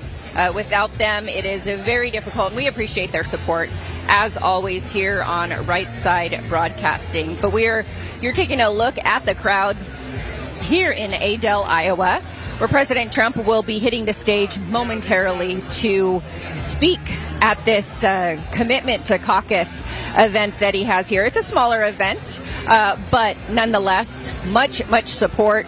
Many people came knowing they are not going to be able to get in, but standing, they do not mind standing, as we see at many of his events, whether that be a big event or a small event. And stepping back on camera here in Adel, Iowa, hearing some credible reports that there have been explosions reported just now in the Syrian capital of Damascus. Possible Israeli airstrikes are ongoing. That's from Scent Defender, OSIN Defender on X. So that's something yet to be confirmed, but still these explosions being reported in Damascus as the world situation continues to not go in a great direction, but hopefully from the leadership of President Trump, even though he's not in the office of the presidency, he's still the leader of the free world. And so hopefully something can come together instead of things getting worse before they get better. Yeah, and we pray for everybody in those locations, who are fighting the innocent. It's a hard thing, but, it's going to continue for a while. And as we know, there are still hostages in Gaza, which they are trying to free at this time. So we are here live in Iowa. We will be right back. I'm Matthew Alvarez alongside Jessica Rivera right here on Right Side Broadcasting Network. We'll see you in a minute after the break. Hello, this is Mike Huckabee. President Trump said he wants to take back the White House and teach our kids to love our country. That's why my team created a Kids Guide to President Trump. It'll teach your kids all about President Trump's accomplishments and his vision for America. And right now, I want to give it to you for free as part of this free gift bundle. Get your free gift bundle featuring the Kids Guide to President Trump, a free kids magazine, and the Great Again video lesson by visiting freetrumpbook.com. That's freetrumpbook.com. What's up, guys? My name is Jaden Hurd, and I have a Christian show called Let It Be Heard, where we analyze culture and current events from a biblical perspective. I highly recommend you guys check us out. We now have episodes every Monday, Wednesday, and Friday. And basically, what happens is we react to videos, we have talking points, we have on guests, and it's very exciting. Come check us out on Rumble on the RSBN channel. God bless you guys.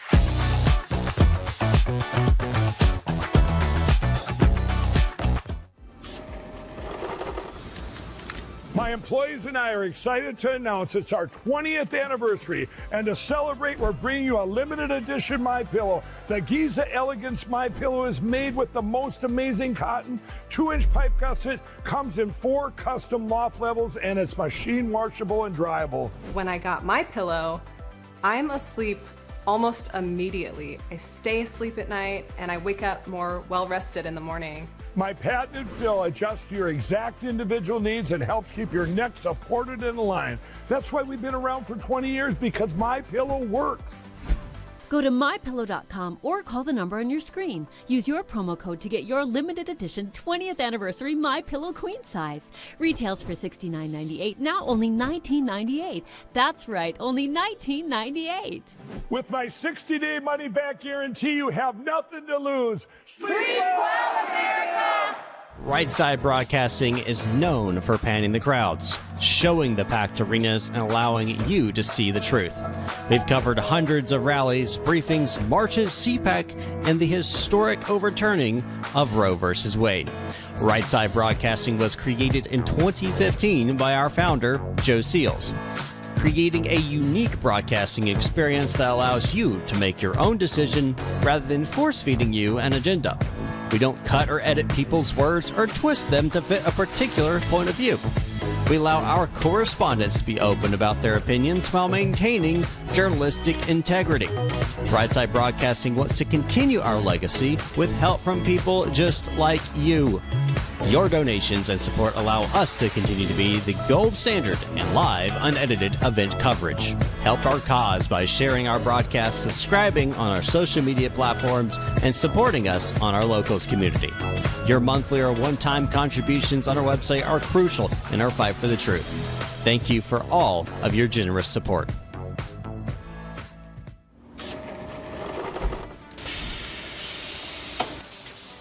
When I invented MyPillow, my passion was to help each and every one of you. And 20 years later, all of your support is what keeps us going. Because of you, we've been able to create thousands of USA jobs and help millions get the best sleep ever. To thank you, my employees and I are bringing you a limited edition MyPillow. The Giza Elegance MyPillow is made with my patented adjustable fill, the most amazing cotton, and a 2-inch pipe gusset. It has 4 custom loft levels, machine washable and dryable, and you get my 60-day money-back guarantee and 10-year warranty. Go to mypillow.com or call the number on your screen. Use your promo code to get your limited edition 20th anniversary MyPillow queen size. Retails for $69.98, now only $19.98. That's right, get a queen size MyPillow for only $19.98. From all of us here at MyPillow, thanks America! Welcome back to live coverage here in Adel, Iowa. I'm Matthew Alvarez alongside Jessica Rivera. We are hearing a number of reports in Damascus right now in Syria, attacks being done there.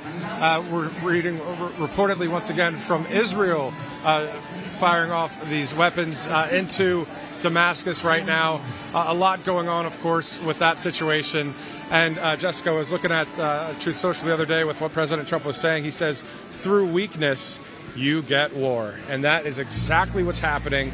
Bloodshed around the world, especially in the Middle East right now, and the crime alone in this country, just a lot going on. Yeah, a lot of our major cities are definitely suffering right now with the too lenient of punishment for, hardened criminals who have a long list of crimes that they've committed over the years, and they're basically treating them right now with hands of of children. Basically, these people should be having to put up these bonds. They should be having to stay in jail. But with this whole jail reformation, crime reformation, it seems that they're just giving them a free ticket out, and our large cities are seeing that, and unfortunately the citizens are the ones who end up suffering, the innocent citizens who are just trying to live life, go to work, feed their families. So hopefully we can get that under control also within America right now. 100%. Through weakness, you also get no leadership, you get open borders, lawlessness, crime, and our freedoms becoming affected. So obviously when we have a strong leader in the White House, you see the results that we received for 4 years. So we know what's happening. We see what's happening. It's very plain, clear as day, that we have to have someone that is a strong leader in the White House. I wanted to mention real quick, to those of you in the faith community, Matthew 24 in the Bible, of course, it says wars and rumors of wars, earthquakes in various places. Interesting, with the amount of wars going on, but also a huge earthquake that hit Afghanistan within 24 hours of the Hamas attack to Israel. 2,000 people in Afghanistan died in that earthquake. Recently, just in the past few days, another earthquake hits Afghanistan. Not here to say the end is tomorrow, but we know things are happening in a way that they haven't happened before in the following way. We're seeing our freedoms being taken. We're seeing the globalist agenda. We're seeing COVID lockdowns from 2020 and that kind of thing. We're seeing a lot of signs happening. All we can say is, let's pray, let's keep believing, let's keep moving forward. The sky hasn't fallen yet, so let's just hopefully have this country be saved by someone named Donald Trump, and we move on and continue, hopefully for another 4 years of greatness instead of failure. Yeah, in America first. And I know a lot of people really question, would this have taken place if Trump was in office? I tend to think not. And the reason is because he wasn't friendly with some of these leaders, North Korea, Putin, but he was respectful. He had a respectful relationship. They respected him. And the fact that when he says something, they know that he's not playing games. And I don't know what kind of relationship, I don't think any of us really know what kind of relationship President Biden has with these leaders, other than it doesn't seem the same type of respect going back and forth. And who knows? Who knows what would have happened with Trump in the office, but we do know that while he was, we were pretty safe around the world, as we know, and America was in a better place, definitely. Of course, COVID was towards the end of his administration in 2020, so that affected a lot. But for the most part, I think a lot of people can appreciate his administration. And, he's one of the candidates that can stand up there and actually say what he's done versus what he plans to do. Right. Because a lot of these candidates can say what they plan to do, and as soon as they get in office, they don't remember those promises a lot of time. Exactly. And, having the American people at heart, having we the people of who someone's working for, that's what President Trump did in 2016 to 2020, and that's what he wants to do again coming up. Jessica, not to be too dramatic here, but we are witnessing history before our eyes. We see what happened with Hamas and Israel. We see what's happening right now with Israel. Unconfirmed reports at this point, because I'm not actively looking at X right now, but the point is attacking Damascus. We see what's happening around this nation. And I think President Trump is not only, again, the leader of this country, we look to him for leadership, but the leader of the free world. I keep talking about it, but I really believe it now more than ever, that the world wants someone in office, especially the leading nation that we are, that is standing as a beacon of hope for freedom. Every person that believes in freedom, we the people, those of you watching right now, and those around the world that love freedom, want more of the same. They want that to happen. So this is such an interesting time that we're living in, and to be able to talk to you at home, we count it as a privilege, but we're hoping that we're echoing exactly what is resonating with your hearts and minds, that we want our country saved, and we hope that President Trump will be the man to do it. Yes, and on that note, to piggyback once again, President Trump here in the U.S. has obviously very popular. Many people are for him, as we can see at this Iowa caucus event. And so I don't think the question is really, obviously we don't know who's going to win the presidential election come 2024, but we do know that this president is definitely one that even has other people on the other side of the aisle really questioning, because with the state of Israel in the Middle East right now and how uncertain it is and how volatile it is, it's only a matter of time. I think a lot of people are saying, and who very much know military, are saying, when is that going to hit our land?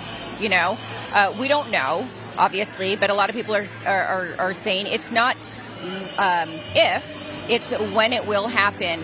And the reality is that the only thing that we have as Americans to unite is, and to fight back, is the Second Amendment.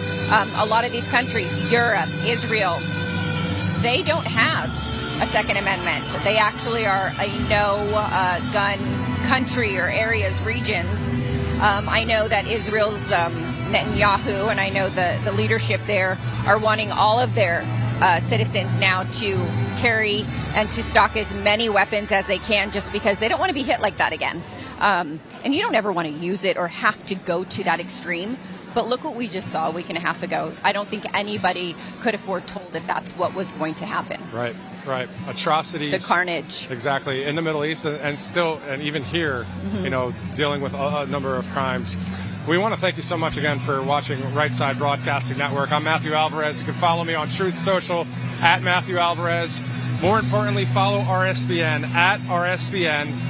Also, the newsletter for Right Side Broadcasting Network. All you got to do is go to rsbnetwork.com/newsletter. Receive exclusive offers, exclusive content, along with all of the other content that Right Side Broadcasting provides you. This is not just to show off and say, look what Right Side's doing. It's actually informing you and sharing the truth with you. Something that the mainstream media is not going to do. Right now, if someone were to flip on one of the cable channels and say you're watching us on Rumble right now, you're going to see business as usual. They're going to be talking about, the gag order and that kind of thing. Obviously, President Trump's going to speak to that here in a minute. But they're not going to be down to the serious business that we're talking about when it comes to saving our nation. Jessica, how can people follow you? I'm on my social media at the Jessica Rivera or at Jessica Rivera on most of my social media, so you can catch me there. Follow us, follow Right Side Broadcasting, and we appreciate everybody who views us, whether you agree with us or not, or whether you're watch us all the time or this is your first time tuning in. We appreciate it because we know that even though there isn't a lot of conservative media out there, you do have choices to where you get your information, and we hope that we are giving you the information that you can carry on and know that it is stuff that has been researched. We're not just spewing stuff here. A lot of this, as we cover these events, yes, we do give our opinion on how we feel and things of that nature, but when it comes to the news, we do explain a lot of stuff that is not touched or ever covered. For instance, the Afghanistan earthquake. I'm pretty sure a lot of people, and not because the mainstream media didn't want to cover it, but there was so much going on that people maybe didn't even know that Afghanistan was suffering again. Something that, they haven't come back from the horrible withdrawal of the U.S. So praying for them also, for everybody there that's been affected. It's very difficult right now in the Middle East. It's very difficult around the Middle East and around the world in various places right now. This is a great time, guys, to send a text message to your family and friends, this Rumble link, or if you're watching on the app, let people know about the app. President Trump will be making national news, in my opinion, and possibly international news with what he will talk about today. One here domestically, the Washington, D.C. Judge issuing that partial gag order. Let's see what he has to say here on camera live, and also information about Israel and what's going on. Obviously, a very interesting time to be alive here in 2023. Let's take a live look right now here at the crowd in Adel, Iowa. Where it sounds like a dance party here. And as we know, being at these events, you understand that as the music gets more vibrant, louder, that is when you know Trump is on his way. He must be just moments from stepping up. Exactly. And you can see all the phones out. Everybody's getting ready.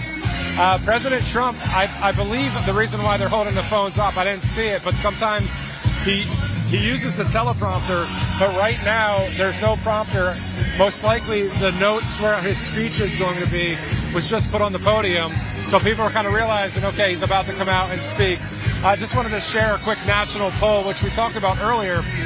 President Trump leads Biden in 7 swing states. We want to say a special hello to the following states.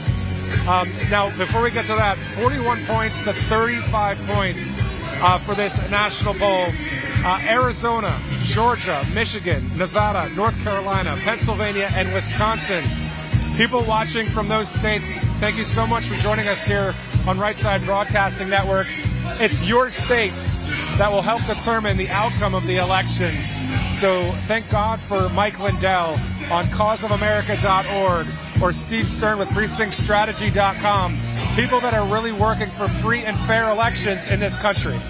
And you know, the latest, continuing on President Trump's accomplishments as he was in office, you know, I'm looking at the latest Bureau of Economics report.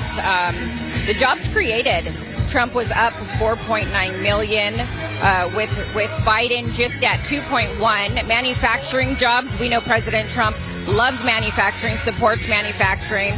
With he was up on 454,000 jobs there, with Trump only being at 204,000.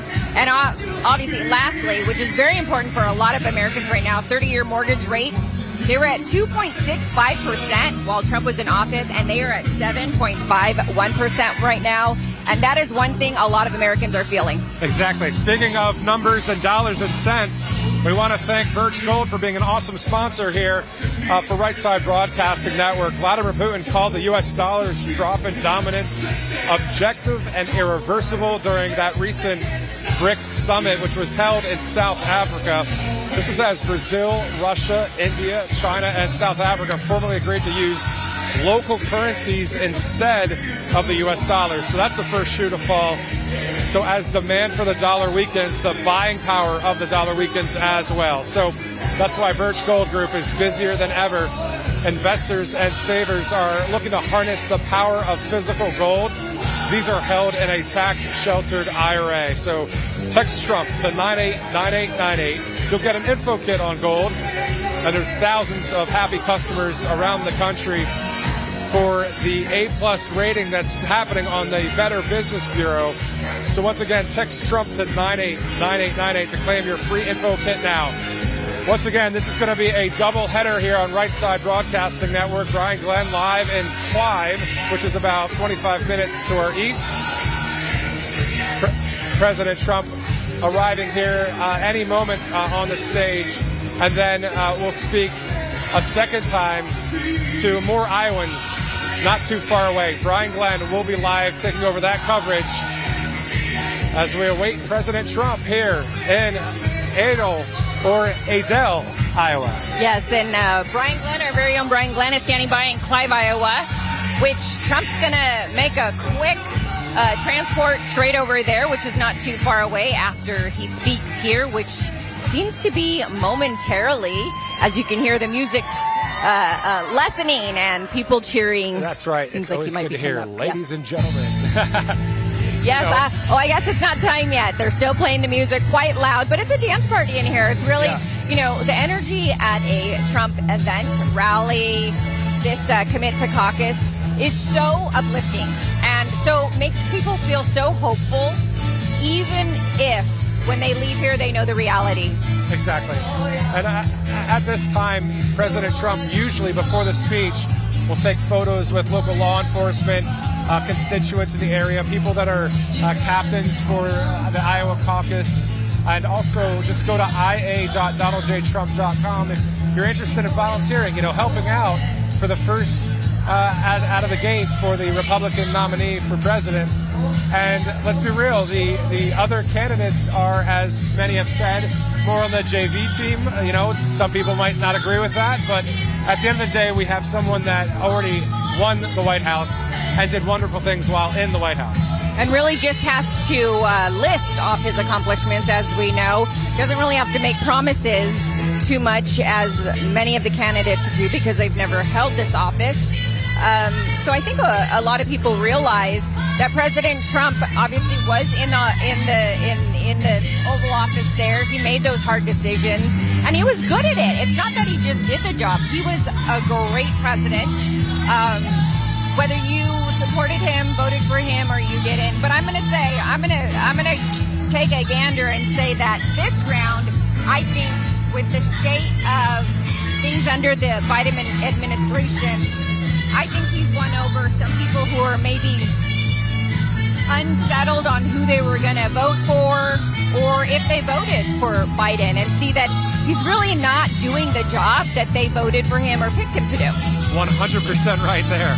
Now, this statement came from the Trump campaign in regards to the partial gag order that was issued by the district the judge in D.C. The statement from the Trump campaign reads, today's decision is an absolute abomination and another partisan knife stuck in the heart of our democracy by crooked Joe Biden, who was granted the right to muzzle his political opponent, the leading candidate for the presidency in 2024, and the most popular political leader in America, President Donald J. Trump. Now, President Trump will continue to fight for our Constitution, the American people's right to support him, and to keep our country free of the chains of weaponized and targeted law enforcement.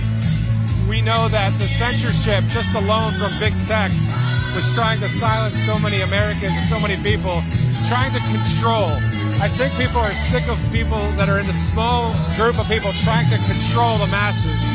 Everyone, let's be real, a lot of people want to be free. Don't they want to be free? Absolutely. And you have to question, if somebody isn't a threat, why take your time to really go after them? Allow them to fizzle out. Allow them to say what they're going to say. And if you're so sure that they're nobodies or they're not very important to the cause, but just with the constant attacks and the constant amount of money and time that they take away from the American people to attack Trump, it makes you even more of a supporter in the sense that he is really that good. That's why there's no other way for them to win other than to take him out one way or the other to get him out of this in a court feeling, whether it's to make up lies since day one. So I think a lot of people have to look at that and realize, there is something to Trump, whether you support everything he does or not. At the end of the day, the liberty movement, the MAGA movement that he created, I mean, if you rewind back a few years, we were looking at the Tea Party movement, now MAGA, now liberty movement, America First movement, whatever you want to call it. It's all about peace through strength, freedom, love for country, love for God, family, friends, the stuff that we know this country was founded on. Interestingly enough, if you look on the other side of things, when it comes to extreme measures, you look at ISIS or you look at Hamas or Hezbollah, they are standing for not those things. They're standing for death to America, death to Israel. So we're not saying death to anybody. We're saying let's just have a country. Let's live together. And live together. We have to live together in this Exactly. world, whatever region, religion. We're humans before we are anything else. And when a group or a people forget that and want to completely act inhumane, all in the name of something, that they believe in, that's where the problem is. We're human before we are anything else. 100%. And so we need to have that kind of peace just to live, humanity, live together. And, wars aren't going to stop. People aren't going to stop disagreeing and things of that nature. That's never going to be reality. This is the world. But when you go and attack, one thing is to attack military, people who can fight back, people who are prepared, people who train for those types of situations. But when you go and attack, especially on a holy day, you attack innocent women and children, people who are defenseless, I think that's when the world has woken up and kind of has seen the evil.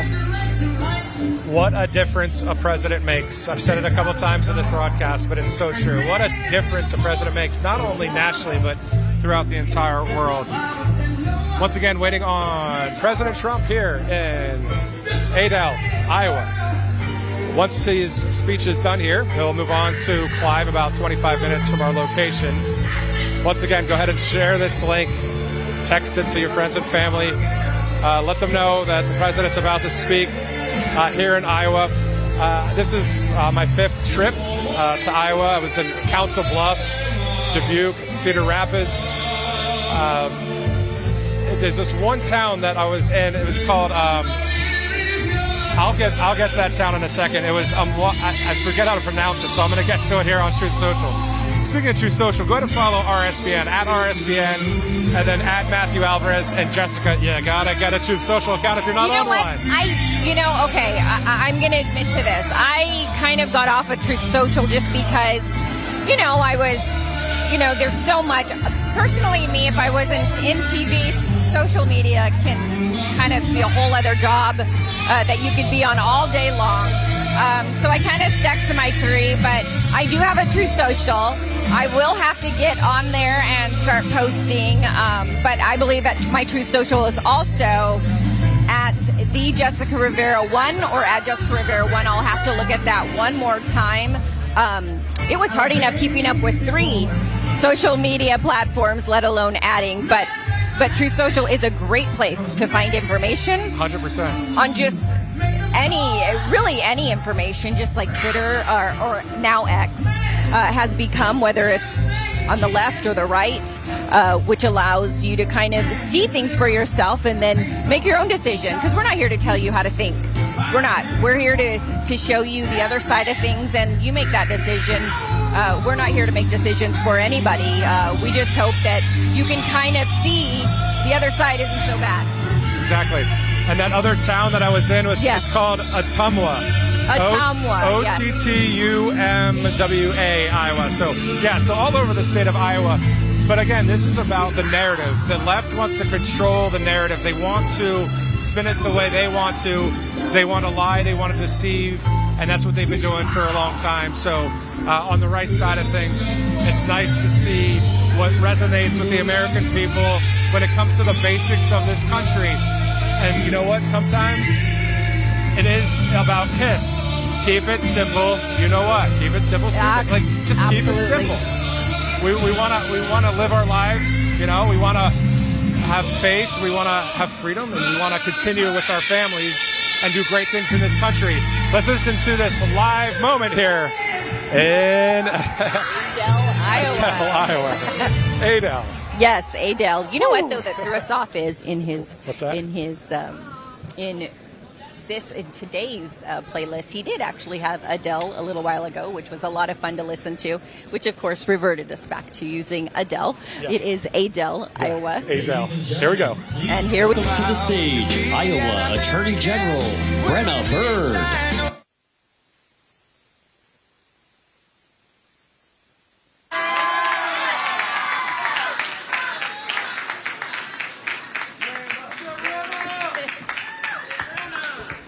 Wow, I have never seen this many people here in this building. You're almost hanging off the rafters today, aren't you? Yeah. Wow. I'm Brenna Bird. I'm so glad to be working for you as your Attorney General, suing the Biden administration and standing up for law enforcement, right? And you know what? We're at my home county, Dallas County, the county where I was born and raised. And tell you what, I showed some animals at the Dallas County Fair and some 4-H projects. So it's good to be home again. It's also just good to see so many people who helped me in my race. I want to say thank you for that. But also, who here is ready for a new president? Yeah. Here in Iowa, we've got things pretty good compared to the rest of the country, don't we? Yeah. But the rest of our country, it sure is another story. The border's wide open. Our law enforcement are disrespected. We have, the Biden administration seems to be against farmers, right? They sure are. And terrorists are attacking Israel. Now, that never would have happened when Donald Trump was president, would it? No way. And we need a new president in the White House. I am so glad to get to be here today to introduce Donald Trump because he will secure our border. Who supports that? He will fight the terrorists. He will fix the economy. He will stand up for agriculture. And he will uphold our Constitution and our way of life. So please join me in giving a good Dallas County welcome to our next president, President Donald Trump. And I'm proud to be an American, where at least I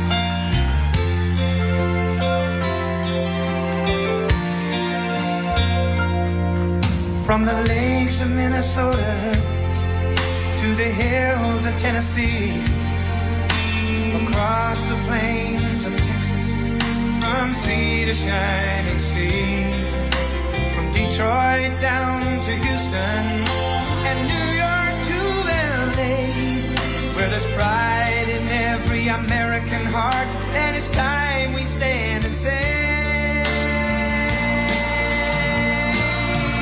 that I'm proud to be an American, where at least I know I'm free, and I won't forget the men who died, who gave that right to me, and I gladly stand up next to you and defend her still today, 'cause there ain't no doubt I love this land. God bless the USA.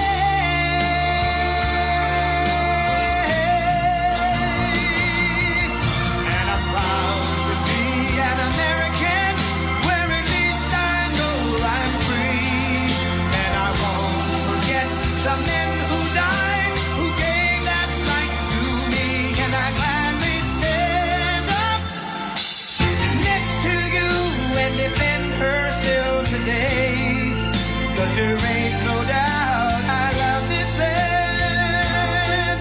God bless the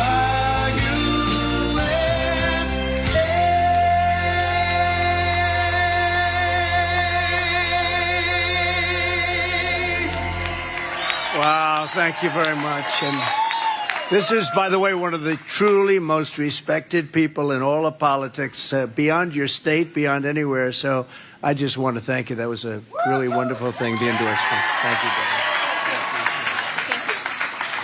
Thank you very much. Ah, that was nice. Very nice. Thank you very much. Thank you.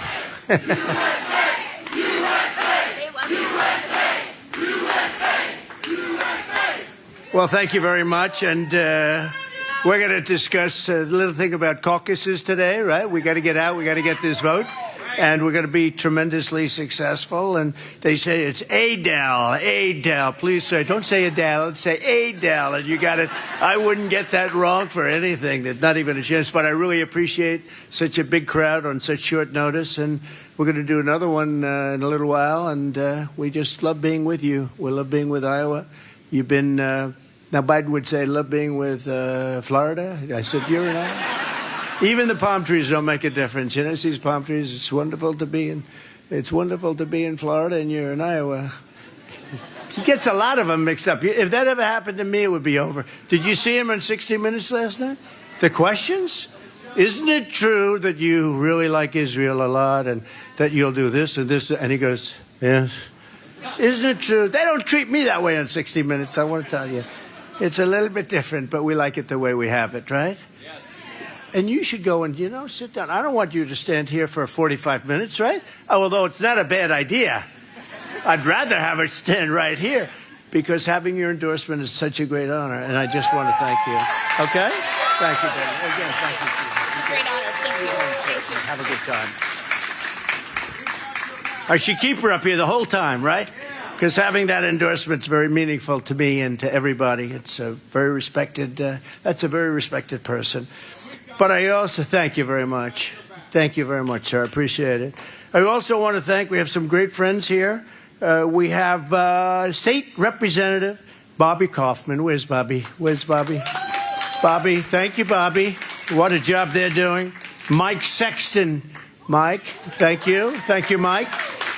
Good job. State Senators Tim Crayenbrink. Thank you, Tim. These are all people that endorsed. People that don't endorse, we don't have them.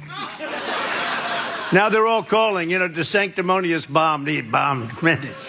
He doesn't like ethanol. He doesn't like Social Security. And he doesn't like Medicare. Other than that, he's doing quite well, right? Brad's on. Brad. Brad. He was the first. Come on, Brad. Come on. Get up here, Brad. Fast, fast, fast. Come on.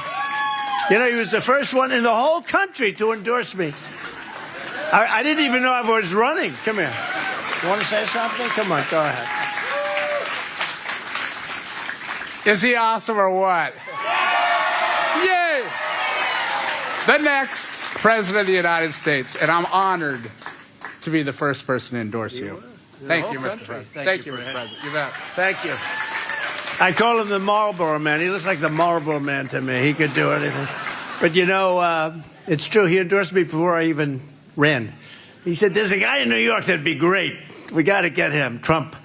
And not too long after that, we announced. So he was definitely our first endorsement and a great, wonderful guy. And these people have been there with me from the beginning. And another one that's been here, and he's a terrific person, a great football player, by the way, Matt Whitaker, who's around someplace.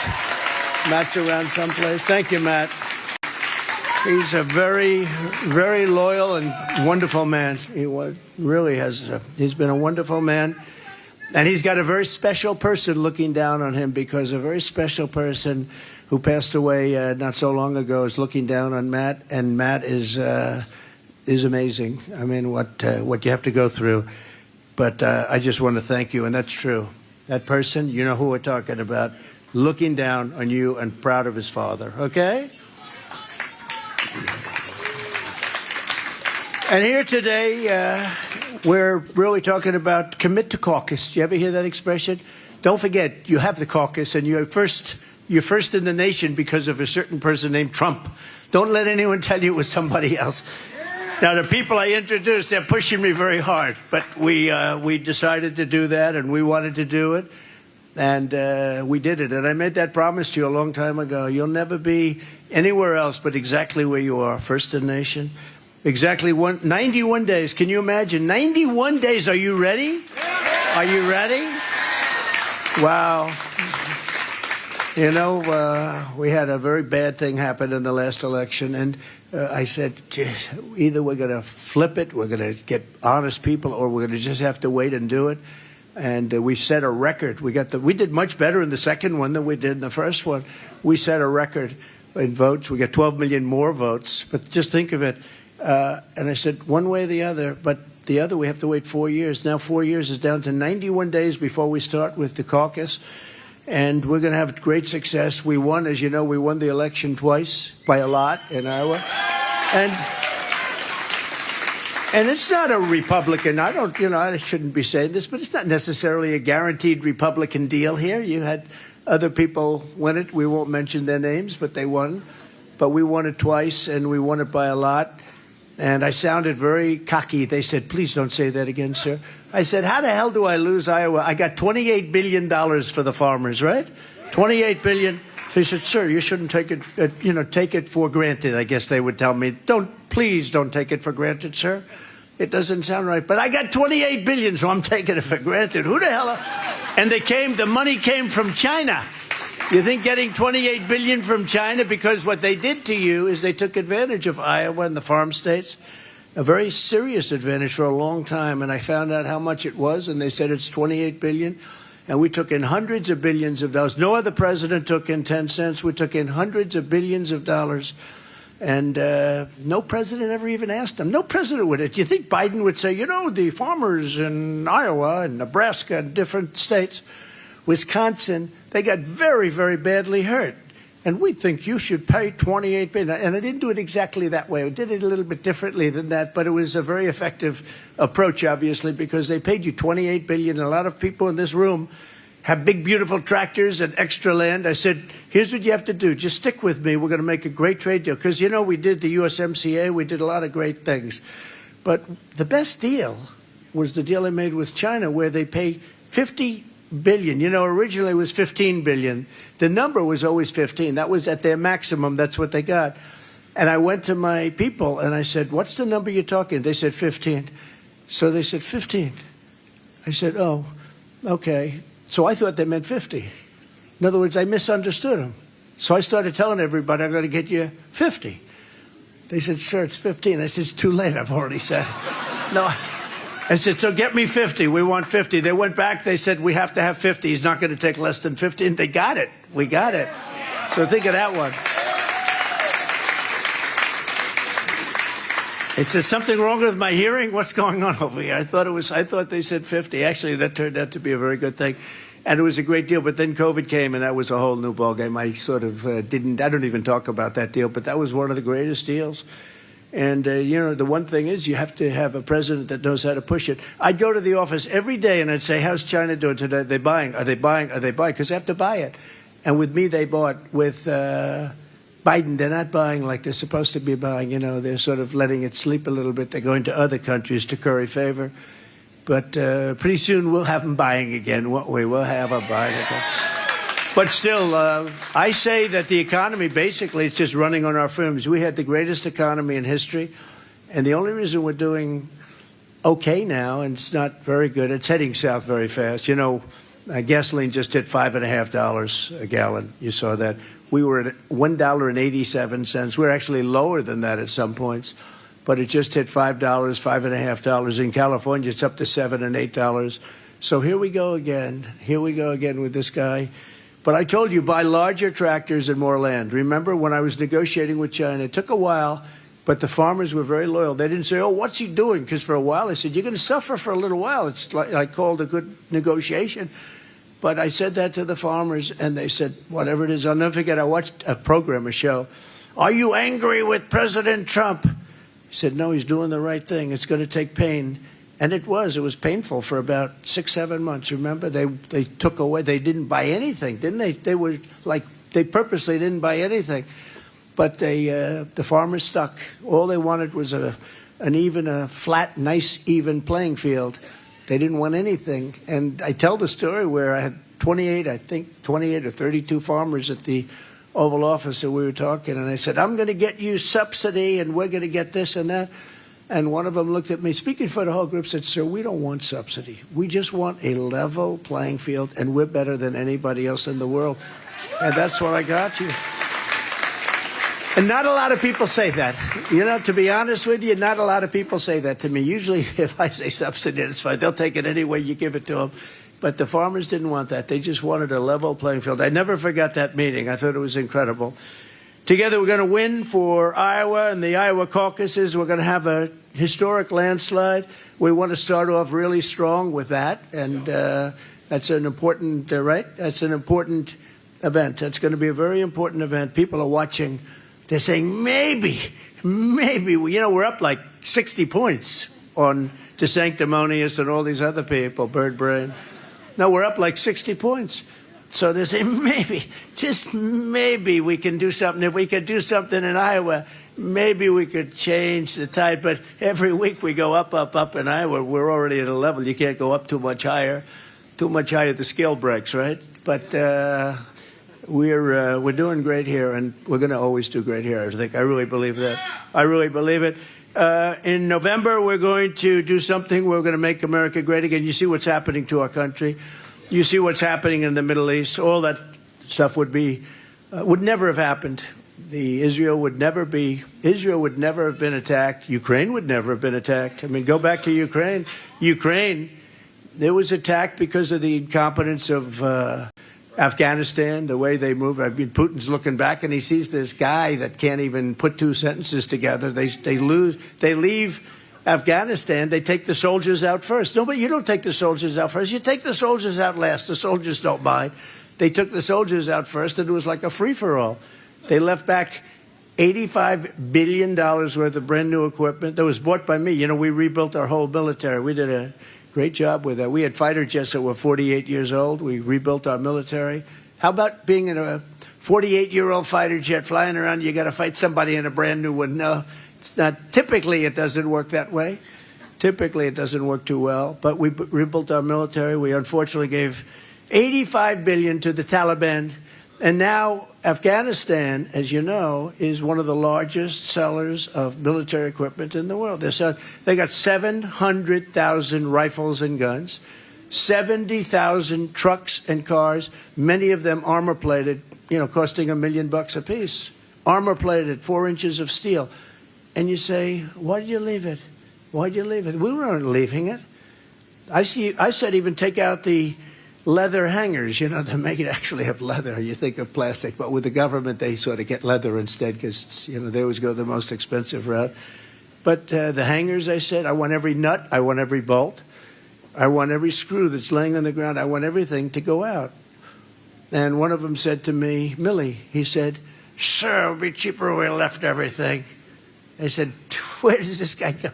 Where does he come from? A brand new airplane cost $128 million, right? I said, you mean you think it's cheaper to leave it than to fill it up with a little fuel? And fly it the hell out. Even if you just fly it to Pakistan, then you bring it back home or you fly it back home. Most of them can make that journey, right? Oh, it's better to leave it there. I don't want to tell you what I had to go through with these people. Some of the dumbest people I've ever met in my life. But we have... But you know what? But our military is great. We had some of the most incredible. Don't forget, we defeated ISIS in 4 weeks, less. I was told it takes 4 years, sir, maybe 3, 4 years. What, 4 years? And I went over to Iraq and I met with people and generals and sergeants. I met with everybody and I said, what do you think? So we could do it in less than 4 weeks. And I said, they tell me 4 years. We can do it in less than 4 years. He's the one general, he was fantastic. He said to me, sir, I'm just telling you, 4 weeks and we have time left over. And I said, well, I'm not getting the same stuff. Why is it that didn't work? Well, what they do is, I call them the television generals. They'd come over and they'd tell these guys what to do, and they'd do it. I said, but don't you say that you're not supposed to do that? I mean, we can do it much better. Sir, that's not our position. When the high rankers, they call them high rankers, come over from Washington, we do what they tell us to do. I said, so why is it so bad? Well, they want to use the one base that's very far away, and they didn't want to be, politically incorrect, so they didn't want to use other bases that they had all over the place. And he said, sir, we can use those bases, and we'll hit them from the left, we'll hit them from the right, we'll hit them from the bottom, we'll hit them from the top. They won't know what the hell happened, sir. And that's what happened, and I got it knocked off. You know the longer version of the story, which is a cool story, but I won't bore you with it. I can only tell you this, that our military is amazing. It's amazing. We have a great military. And it's not going woke. It's not going. We're not going to have our military be woke, fellas, okay? You don't want a woke. You don't want a woke. I don't think he wants a woke military. It's not going to go woke. They would like to have it woke, but we're not going to let that happen. But now we have death and destruction all over the planet because we have the worst and most incompetent president in the history of our country. He's incompetent. He's only good at weaponizing justice against political people and religious people, frankly, a lot of religious people. What a shame. If they spent the same energy on defeating all of the enemies that we have more enemies now. We had all peace. You know that. Remember when crooked Hillary Clinton, which I don't call it that anymore because I'm using, I call her beautiful Hillary, right? She's a beautiful woman. But remember when beautiful Hillary went out and she said, he'll cause war. Here's his personality. He'll cause war in our country. I said, no, I'll end war. And I was right. I didn't have any wars. I'm the only president in like 80 years that didn't have a war. I got rid of ISIS. We won ISIS. We beat ISIS. We did a lot of things nobody can believe. But we didn't start a war. They started wars in the Middle East that they never finished. They blew the place up. It was like obliterated. And then they left with nothing. I used to say, don't start a war, but if you're going to have it, like with Iraq, keep the oil. Do you remember I used to say that? Just as a civilian. I was like you. I was watching people. I'd say, keep the oil. They have hundreds of billions. Iraq has tremendous amounts of oil right now. I said, keep the oil. And they didn't keep the oil. They kept nothing. We went in, lost a lot of lives, bombed the hell out of the place. I mean, what happened there? You had, I don't know if you know, just a quick look. So for thousands of years, you had Iran and Iraq, and they were actually almost equal. And they'd fight each other, fight. That's all they do is fight, fight. And they'd come to a stalemate, then they'd rest for a few years, then they'd come back and they'd fight. They did this forever, under different names. But basically you had this group, and they'd fight. Then we went in, we obliterated Iraq, and now you have Iran. They had a natural barrier. They were exactly the same militarily. I mean, they would literally fight. Sometimes your line would move 10 feet this way, 10 feet this way, on for many, many centuries, actually. And then we came in and we brilliantly, just absolutely pulverized Iraq and Saddam Hussein, remember? And now we have one power instead of two. The two powers kept each other in check. That's called nature. That's called the way it is, but it's a shame. What's happened is a shame. And Iran is behind this. In case anybody, they don't like to say it because they gave them $6 billion. I heard the trade. I said, finally, we make a trade that's even, because usually we make a trade where, trade of hostages. By the way, I did 58 hostages. We never paid 10 cents because it's a horrible precedent. But I'd always see where they make a trade where, we get 2 people and they get 10 people and stuff like that. I mean, the trade with Russia was a tough trade. They got the world's #1 arms merchant. They call him the merchant of death. They got them. Now we got 1 person. And then we didn't even get the other gentleman out. They wouldn't even give us the other gentleman. These are the worst negotiators. But I heard this one, 5 for 5. We get 5, you get 5. And I was happy. Then I said, and also the United States will give them $6 billion. I said, that doesn't seem, we get 5, they get $6 billion. It's, and that's nothing compared to what they did, really, because what they did is much worse than that, because we wouldn't allow other countries to buy their oil. We said, if you want to buy their oil, you can, but you can't do business in the United States. That included China. And in addition to that, anything you sell to us, we're going to tariff you like at 100%. So everybody said, well, we didn't buy. So they were broke. If you look at Iran in my last couple of years, they were broke and they were ready to make a deal. We would have made a good deal for them, for everybody. They would have been happy. Okay? They would have been happy. And we would have made a deal. We just want one thing. We want no nuclear weapons. And we don't want them to have a nuclear weapon. And they are now weeks away from having a nuclear weapon. And these guys don't even talk about it. And once they have a nuclear weapon, you're not going to be able to even discuss anything with them. They won't even take your phone call. It's so sad because we had them at a point where we could have made any deal I wanted. They were broke. They had no money. In all fairness, China didn't buy anything. Almost any country they didn't buy, because if they bought, we wouldn't have allowed. We told them, you won't do any business. Most of them do a big business in the United States. No business. And we're going to tariff anything you put in, we're going to tariff at 100%. So they stopped buying. And if you look at the oil from 3-4 years ago, they weren't selling anything. And they were, they had no money. And they were willing to talk, and we talked, and they would have made a deal that would have been great for us, and it would have been good for the world, would have been good for them. But then these people came in a very bad way.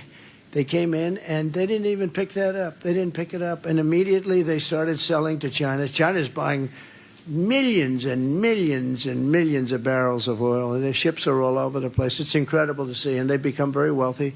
They have over $100 billion now, think of it. So the $6 billion is a lot, but the $6 billion is sort of easy to say because it's so easy to understand, but the oil thing is far worse. Because by allowing them, they took off the sanctions. They still have the sanctions on, but they don't enforce them. Because the sanctions I see in these countries, sanctions are worthless if you don't have a leader that's going to enforce them. So they don't enforce the sanctions that I put on. And they're making a fortune, and they want to come into the war, too. When you see what they say, if you do anything here or anything there, we will come in. And they have a very big army. They have a lot of people, a lot of men, a very big military. And it's very sad when I look at this. This is something that would have never happened, not even a thought. Israel wouldn't have been attacked.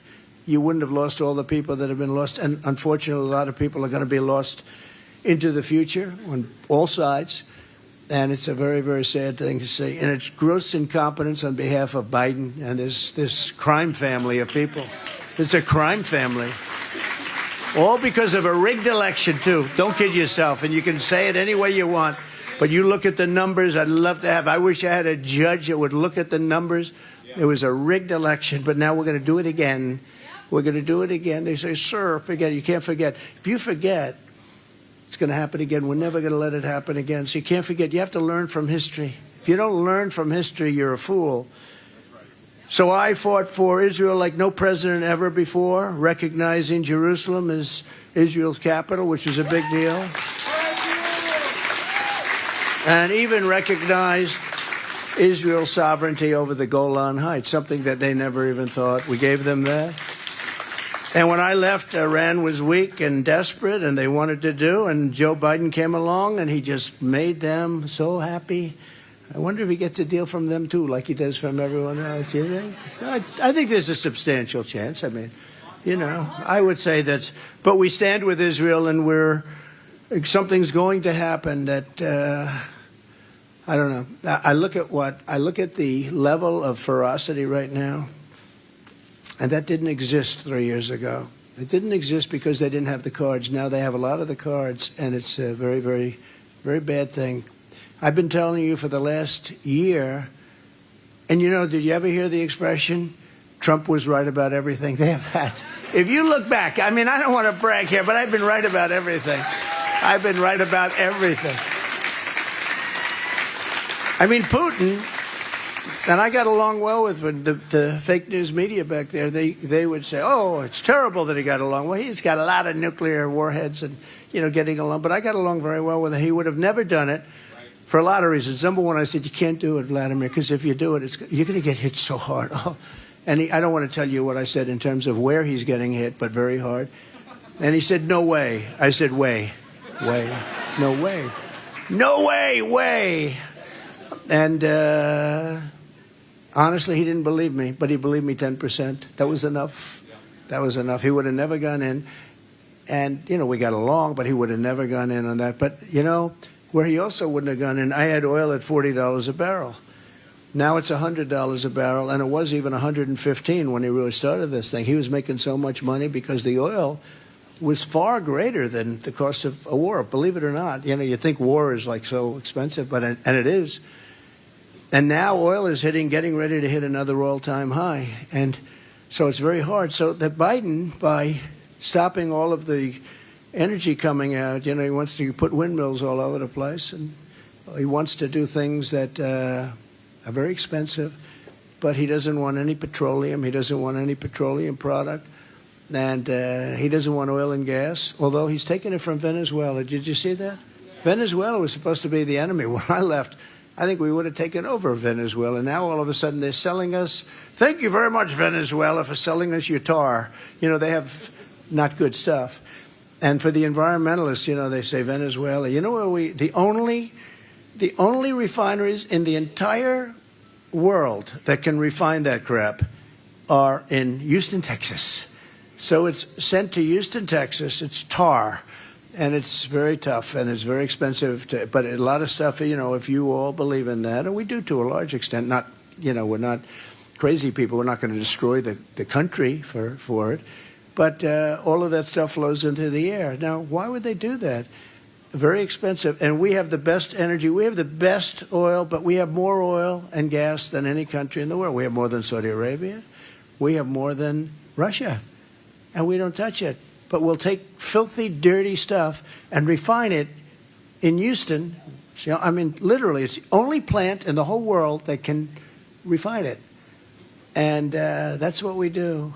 And we've now taken essentially a dictatorship or whatever you want to call it. A lot of people have left. Very tough place. And we've made them very rich very quickly. Think of it. We've made them rich. They were ready to make any deal I wanted. They were going to make any deal I wanted. We would have gotten freedom over there. But they met very stupid people, and that's what happened. So somebody said to me when I was walking up, "Would you do the snake?" Do you know the snake? Does anybody know the snake?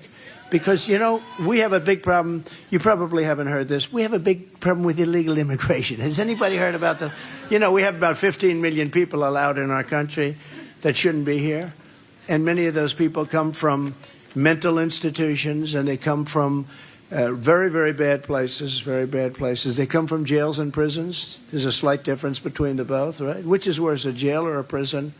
Perhaps prison. And then they come from insane asylums and mental institutions. Insane asylum is heavy stuff, right? Mental institution is not good. Insane asylum is silence of the lamb, right? Silence of the lamb, that's insane asylum. We're talking about, they're insane asylums. A lot of my people say, "Sir, please don't use the term insane asylum. It's very bad." I said, "No, let's tell the truth, right?" They're coming from insane asylums. They're coming from mental institutions, and they're terrorists coming. Do you know, in 2019, they did a report. They found no terrorists at all coming through the border. That's with me. 2019, and now they're setting records. They're coming in, and they're coming in at levels that nobody's ever seen, and a lot of them are really bad ones. So we have something called the snake, and it was done a long time ago. It was something that was not meant for this purpose, but it was purpose. It's so incredible how accurate it is, and I'll say it.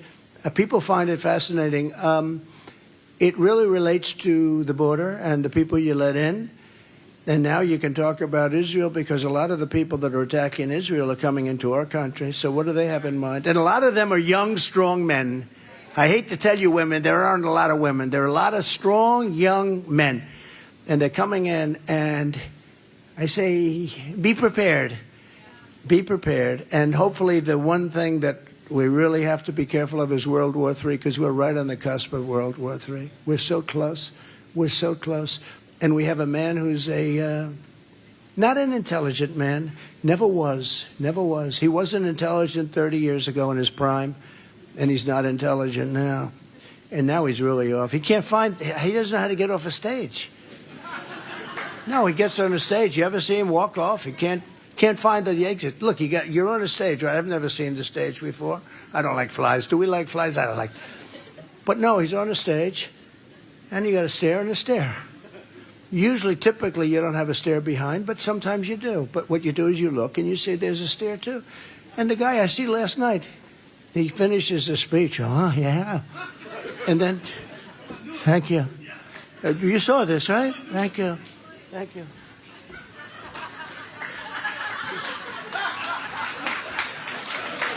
He's pointing.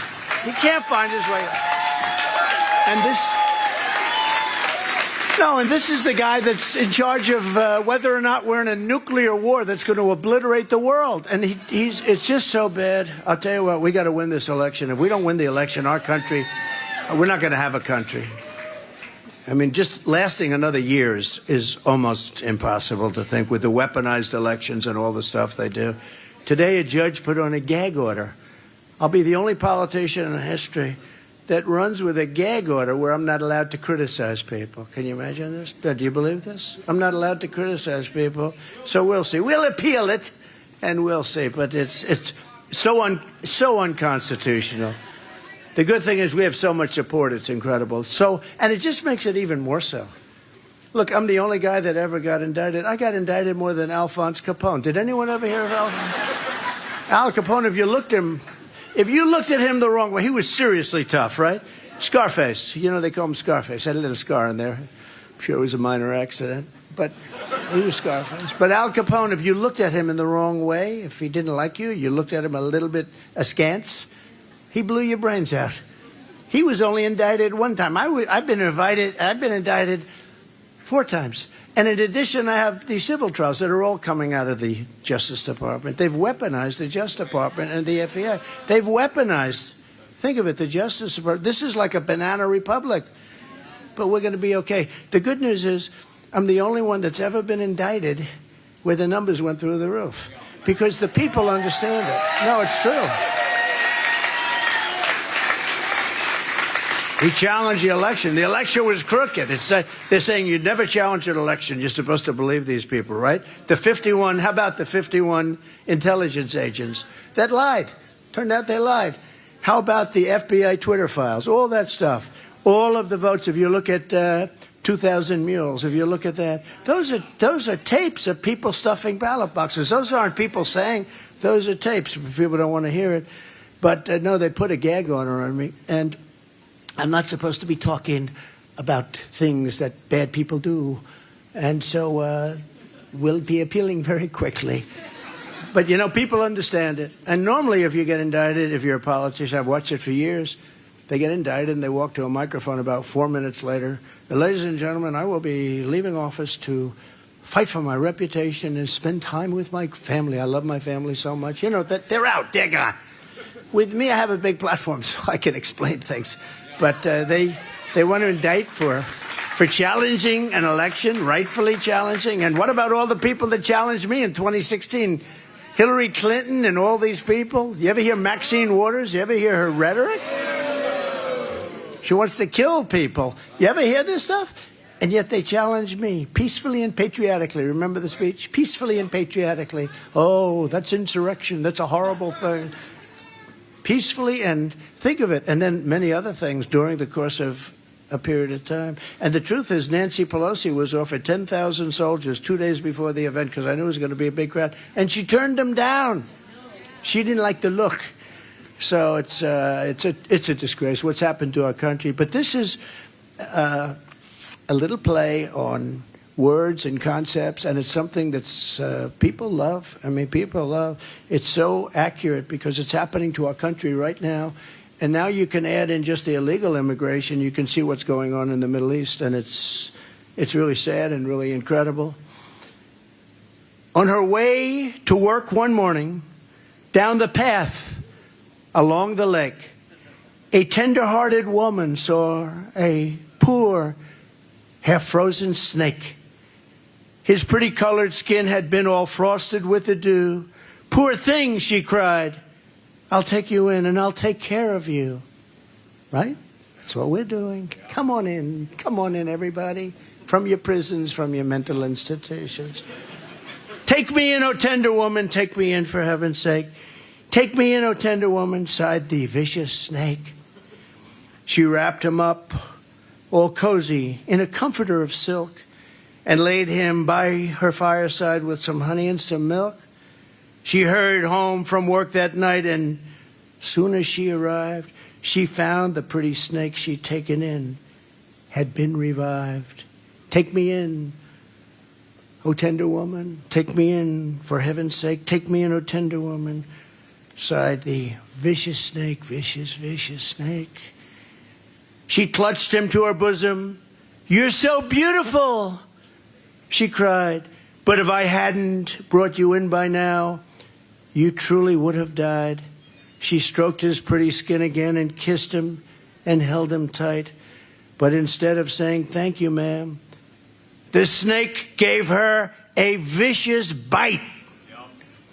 Take me in, O tender woman, take me in, for heaven's sake. Take me in, O tender woman, sighed the vicious snake.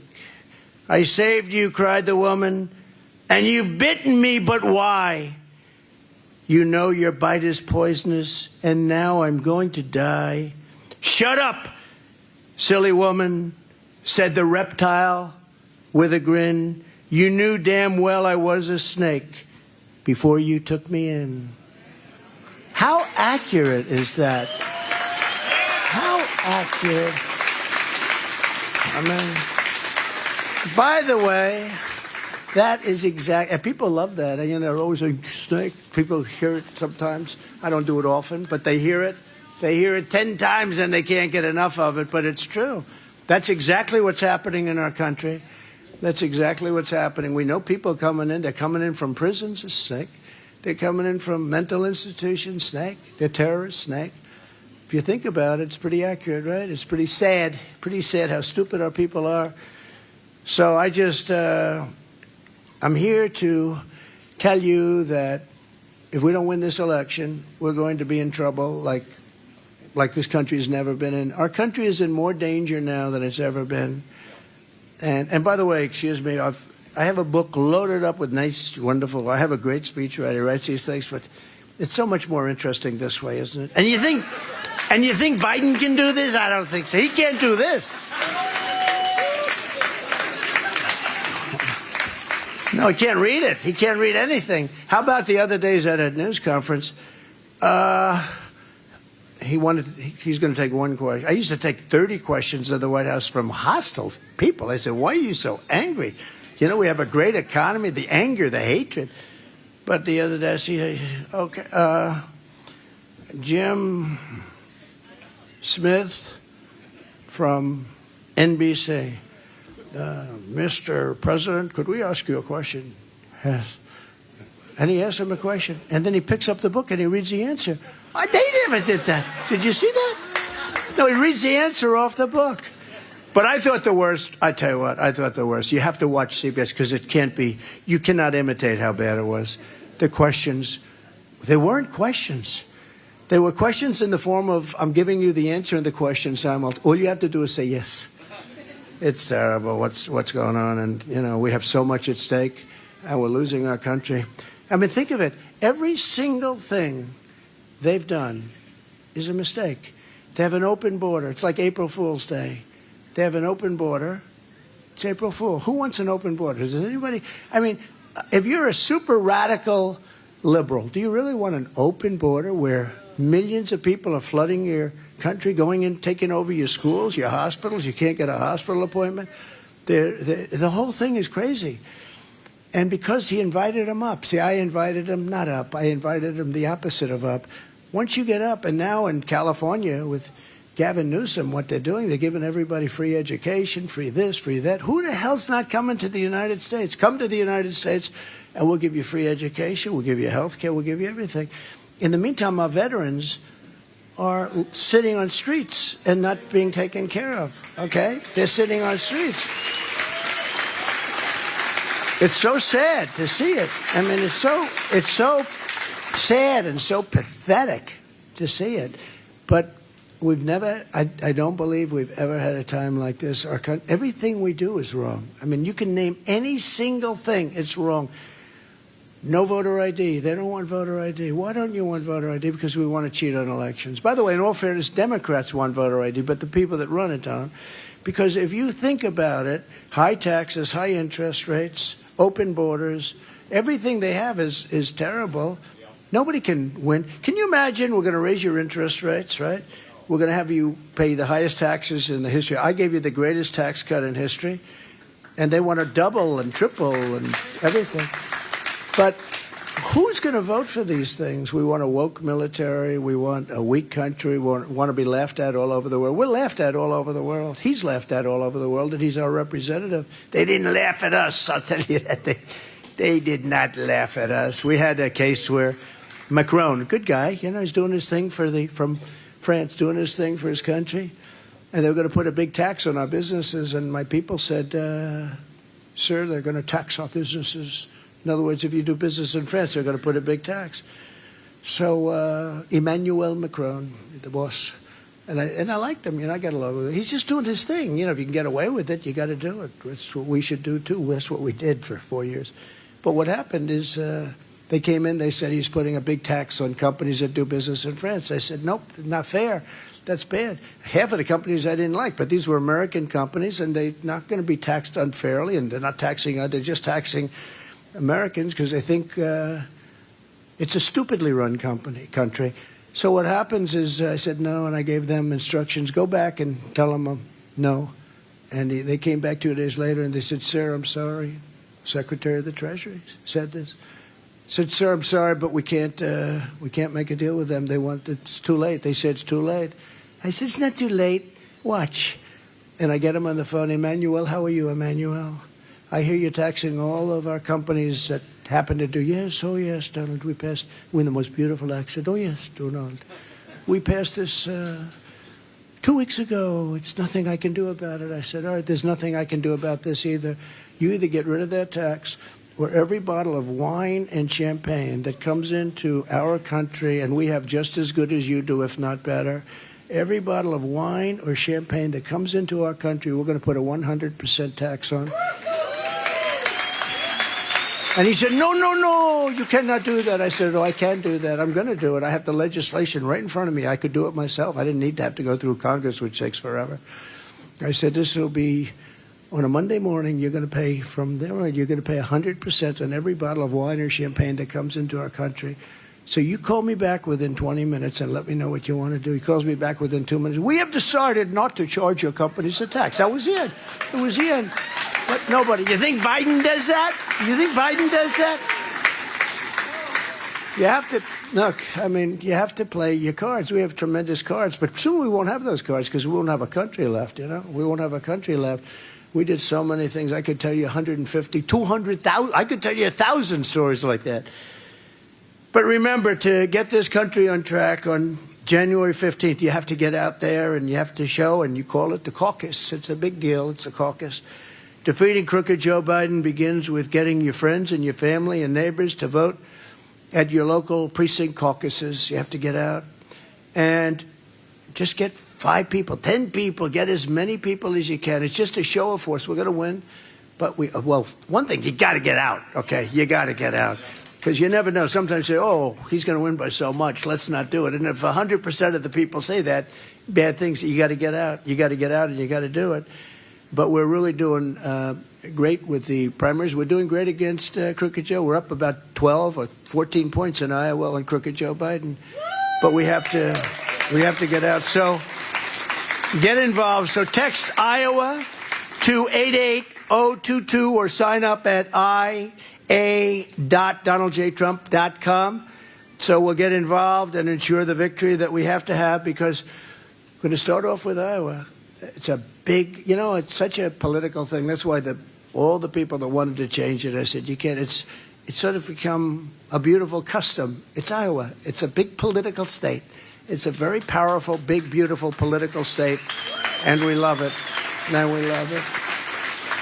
Now, if I didn't win it, I probably wouldn't be saying I love it, but we love it, and that's the way it should be. It's a tradition. They want to break all traditions in this country. They want to break that one. I wouldn't let it happen. So get out and vote. We're going to have a tremendous January 15th. We're going to have a tremendous day, but we're going to have, much more importantly, in November, we're going to have it'll be the biggest event in the history of our country, and we're going to save our country because our country is going bad. We have people that truly are making every wrong decision. They make every single decision is a stupid decision or a bad decision, or they hate our country. Some of these decisions are so bad. I said, anybody that can cheat on elections like that can't be stupid, right? Can't be stupid. And it's almost as though they want to destroy our country. And we're not going to let them do that. So we have to win in November. And I just want to thank you all. You've been incredible friends of mine, and I know so many people in the audience, but I just want to thank you all. Get out, caucus, and let's win big, okay? Thank you very much, everybody. Thank you. Thank you very much. Thank you very much.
In his speech, President Trump said he will appeal the gag order issued today in Washington.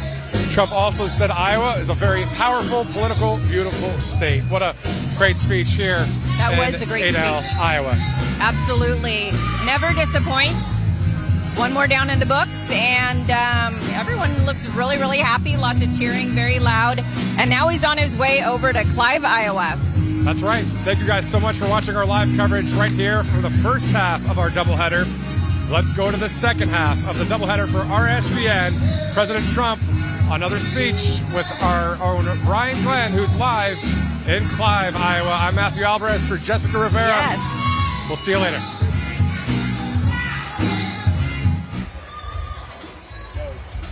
All right, we are live here in Clive, Iowa. Brian Glenn joining you for continuing coverage on our doubleheader today. Thank you to Jessica and Matthew for taking us through Dale, Iowa, and all the coverage there. As you can see, we have it's going to be standing room only in this section, and we have a full house here on tap for you as we continue the second part of our coverage. Glad you're joining us on this beautiful Monday here in Iowa. Now, we've got so much to unpack news-wise that's been going on over the last really 6 or so hours, but let's kind of recap why we're here in Iowa. Now, the president, you just watched the coverage there and talked a lot about the things that are not only just going on in the world, but what's happening specifically to Iowa. A lot of in terms of farming, immigration, drugs flowing into the state through the open border.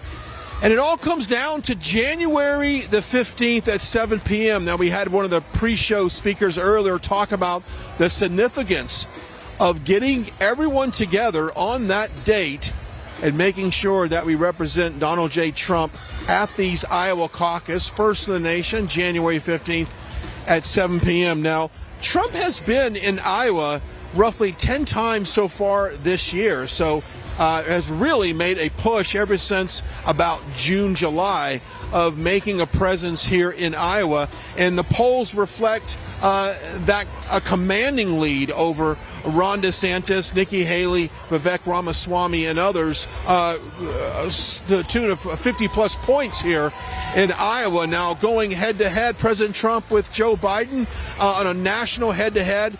Even that is, I saw a poll last week that even went between 15 points higher over President Biden from head-to-head. But so much to unpack here. We're glad you're joining us. I do want to take a chance to talk about our partners over at the Birch Gold Group. Now, this digital ID, this digital currency that a lot of countries are starting to push right now should scare you to death. Now, I sat in the Capitol with the Prime Minister of India, was talking just about this very thing, about this digital currency and putting it on the citizens of India, actually chipping them in order to make things more productive, in order to really, for a medical history background, but also to monetize in their life. And so this should be something that's to scare everyone. I just want to encourage you to check out our friends over at the Birch Gold Group. All you have to do right now is text the words Trump to 989898. That's Trump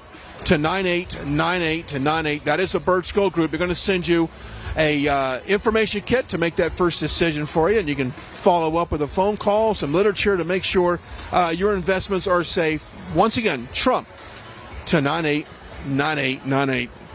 That is the Birch Gold Group. Now, I did notice earlier in his speech he mentioned the tension in the Middle East. I know that earlier we had a prayer session here. They talked about the need to pray for not only this country, but pray for the nation of Israel and really all the countries that are involved in it at this point. We have such a volatile situation, and we have heard President Trump talk time and time again about we are on the verge of a World War III. And he said it a year ago. Many of you, like me, probably heard it and just thought, well, we're always on the brink of something. But none of us had any idea what would unfold in the coming year or so. And so now we have this conflict in the Middle East. We have Iran basically threatening Israel that if you invade Gaza, there's going to be consequences to that. President Biden said on 60 Minutes last night and said earlier in a press conference that that was unwise to do and really urged Israel not to do that. Now, according to Israeli defense, they are planning on a ground game there in the Gaza, and really that strike is imminent at any moment. So we are looking at a huge development in the Middle East, and something that President Trump has said time and time again, that all these wars that we're seeing right now, we've got the conflict. If you remember, we're still fighting a war, a proxy war to Russia through Ukraine right now. So the Ukraine conflict, that seems to be almost be put in the eyes of the media on the back burner right now, as all attention is on Israel. So we've got that conflict. You've got the conflict over in Ukraine. You've got the conflict at the southern border.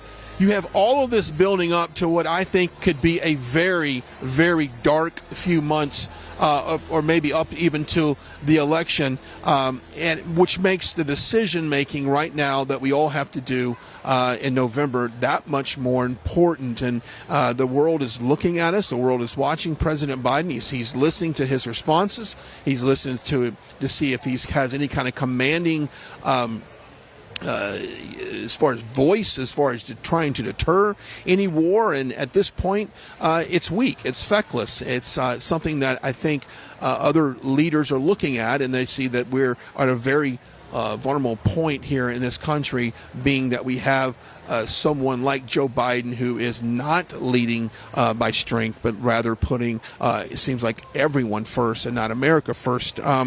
So you've got that. And also, you've got this domestic threat that we have right now. I know we just came off of the weekend and was a day of jihad around the world that was declared. As far as, what I can find out, there was nothing domestically, obviously, that developed out of that. But there is a heightened sense of security now, of a self-awareness in this country. And we've got FBI Director Christopher Wray just recently had a press conference and said, really from this point on, as long as that conflict is still ongoing, that we should all be in a heightened sense of security as things could develop at any moment. And as we see these protests that basically break out across the country, you get a sense of something could be rumbling. When you look at the southern border, you've got reports of known terrorists from all around the world. 186 countries, to be exact, have been represented through the southern border. And you've got people that have been caught that are on the FBI terror list, and you think that's great, we caught them, but then how many of those individuals did we not catch, and how many of those are in this country planning some type of Hamas attack on American soil?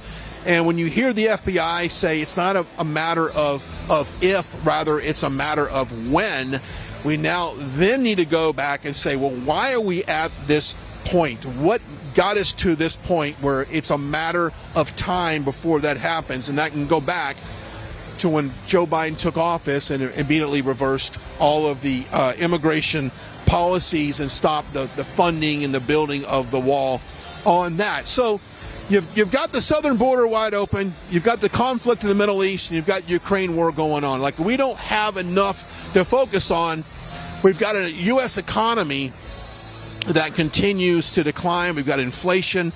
I know we got the petroleum oil reserves that have been completely almost deflated. The last report I saw, we had about 45 days, I believe, of enough petroleum in those reserves to get us through any actions that would cut off our oil supply. And President Trump will talk about that tonight, as far as the way we have shifted from being energy independent to being dependent on countries like Venezuela, where we're basically buying oil from them. We're buying oil from Russia. We're sending Russia money to basically end up funding the Ukrainian war. So we have so much going on in terms of the economy.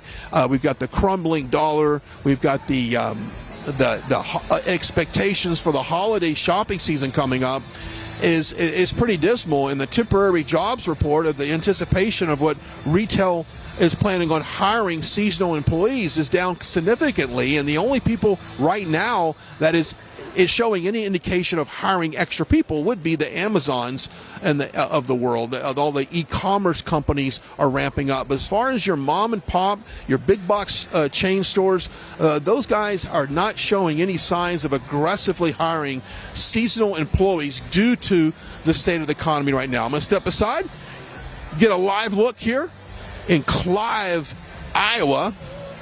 We've got some special. If you notice, there are some empty chairs here where they've got names in them. So at this point, those are reserved for people that are planning to get here, that are either traveling with the president or backstage to get a chance to meet him, maybe before he comes out.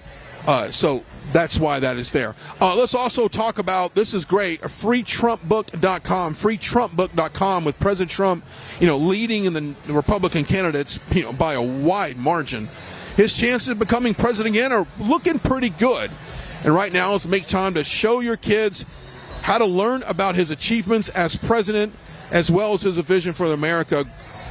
Make America great again in his second term. That's why this book, put out by Mike Hucklebee's team, The Kid's Guide to President Trump. This is the stuff they're not going to learn in the school. This is stuff they're not going to learn on social media, but you can give it to them in a very easy-to-read illustration book. Just simply go to the website, TrumpBook.com. That's free, TrumpBook.com. Go check it out. It's absolutely free. You'll pay a shipping and handling. Other than that, you'll have a chance to spread the good news on the book of President Trump and be able to do that. Free, TrumpBook.com. Free, TrumpBook.com. We're live here in Clive, Iowa. The president is expected to take the stage originally at 3 o'clock. Now, if I'm just doing a little math on the time-wise, he was about 25 minutes late on the first one. That might put him a little bit off here. But when he gets here, we're going to certainly make sure that you guys know all about it. But so much has gone on the last couple of hours. Let's take you back to a D.C. courtroom earlier today where a partial gag order was placed on President Trump. Now, I'm going to go over a couple things. I'm just going to read a couple things that were put out by Julie Kelly, who is a fantastic journalist there that has been following not only this, but been following January 6th with the detainees. I'm going to go ahead and read this. Judge Tanya Chutkan, Obama appointee, just imposed a gag order on President Trump. He will not be allowed to comment on the special counsel, Jack Smith, or his staff, the court staff. I'm not sure if that means her or not, and potential, quote, witnesses in this case. If he was to basically violate this would not only be, I believe, a fine, but also could result in some type of house arrest there for President Trump. You know, she will file a full order today, as Chutkan claimed her order was to, quote, prevent Trump from launching a pretrial smear campaign that poses, quote, a danger to administration of justice. I'm sure that Trump would immediately appeal this. No high hopes for a D.C. circuit to reverse on that. This also means for the next few months before the trial will be filled with motions and hearings related to allegations of the DOJ that Trump violated the order. So they are anticipating Trump to violate this gag order, which would essentially resort in some type of retribution as far as a house arrest, or even, I don't know, maybe perhaps jail, certainly a fine. But this is meant to take him off the campaign trail. Like, this is meant to take him out of the public eye as far as the candidate for president, and it's mainly viewed as to demonize him in the public's eye. Now, everyone here, and I would imagine everyone watching us right now, obviously knows that President Trump, this is nothing but a political witch hunt. But you got to take into fact that there are millions of Americans right now that do not know of the other side of the story. They're only hearing the one side that the mainstream media is telling you, and what this judge Chutkan in D.C. and others, Alvin Bragg in New York, are telling them in terms of what's going on. So it's very important right now for all of us to support Donald Trump. Now, I feel like at this point, we know his policies work. We've seen what his policies have done for America when he took office. We know what he did with the southern border, with the economy, even how he dealt with COVID as far as bouncing back from that, not only the economy, but getting America back open for business and also shutting off points of entry to foreign countries. We know the policies work. We know that they are what's best for America. But at this point, they are wanting to basically silence him on the campaign trail. And one of the speakers earlier said this is where everyone comes in. This is where all of you watching right now come in, because it's imperative that if you live here in Iowa, you know somebody that lives in Iowa, that you have to get out and make sure you caucus on January 15th at 7 p.m.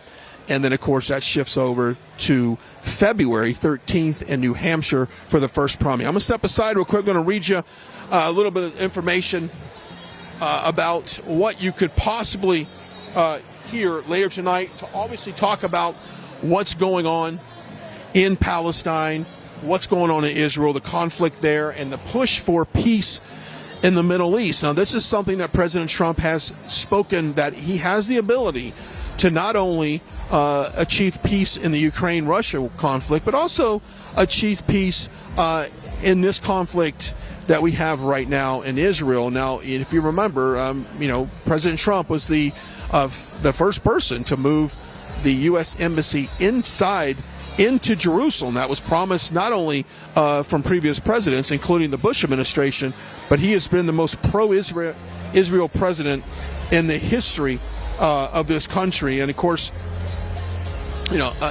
when he left office, Joe Biden,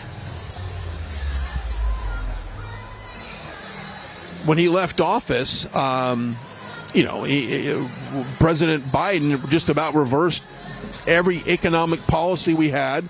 Not only did he crumble the U.S. economy, he opened up the southern border. He made us very vulnerable to countries overseas, like you would not have witnessed the what's happening over in the Ukraine if President Trump was still in office. So all of the crises that we're seeing right now, every one of the crises that we're seeing right now is a direct response and a direct result of Joe Biden's policies. So when people, we come across individuals all the time that for whatever reason, they don't like President Trump, and you can just fill in a blank for whatever the reason that is. You have to ask yourself, well, then what makes Joe Biden such a great candidate? What is it about Joe Biden that you would want to vote for? Because you can't run right now on the economy. You can't run on the immigration and what's going on our southern border. You can't run on world peace. You can't run on any of that. So what they have to do is go after his character. They have to go after him for all of these charges and try to silence him. And it becomes really election interference. At this point, it becomes election interference. But what's interesting about this is what happened today is something that could have very well happened years ago. But they chose to do it right in the initial start of this election campaign process, because they know that he has such a commanding lead over everyone in the Republican Party that the only way that you're going to be able to prevent him from winning again is to try to take him out politically. And that's exactly what they're trying to do on that. Trying to track some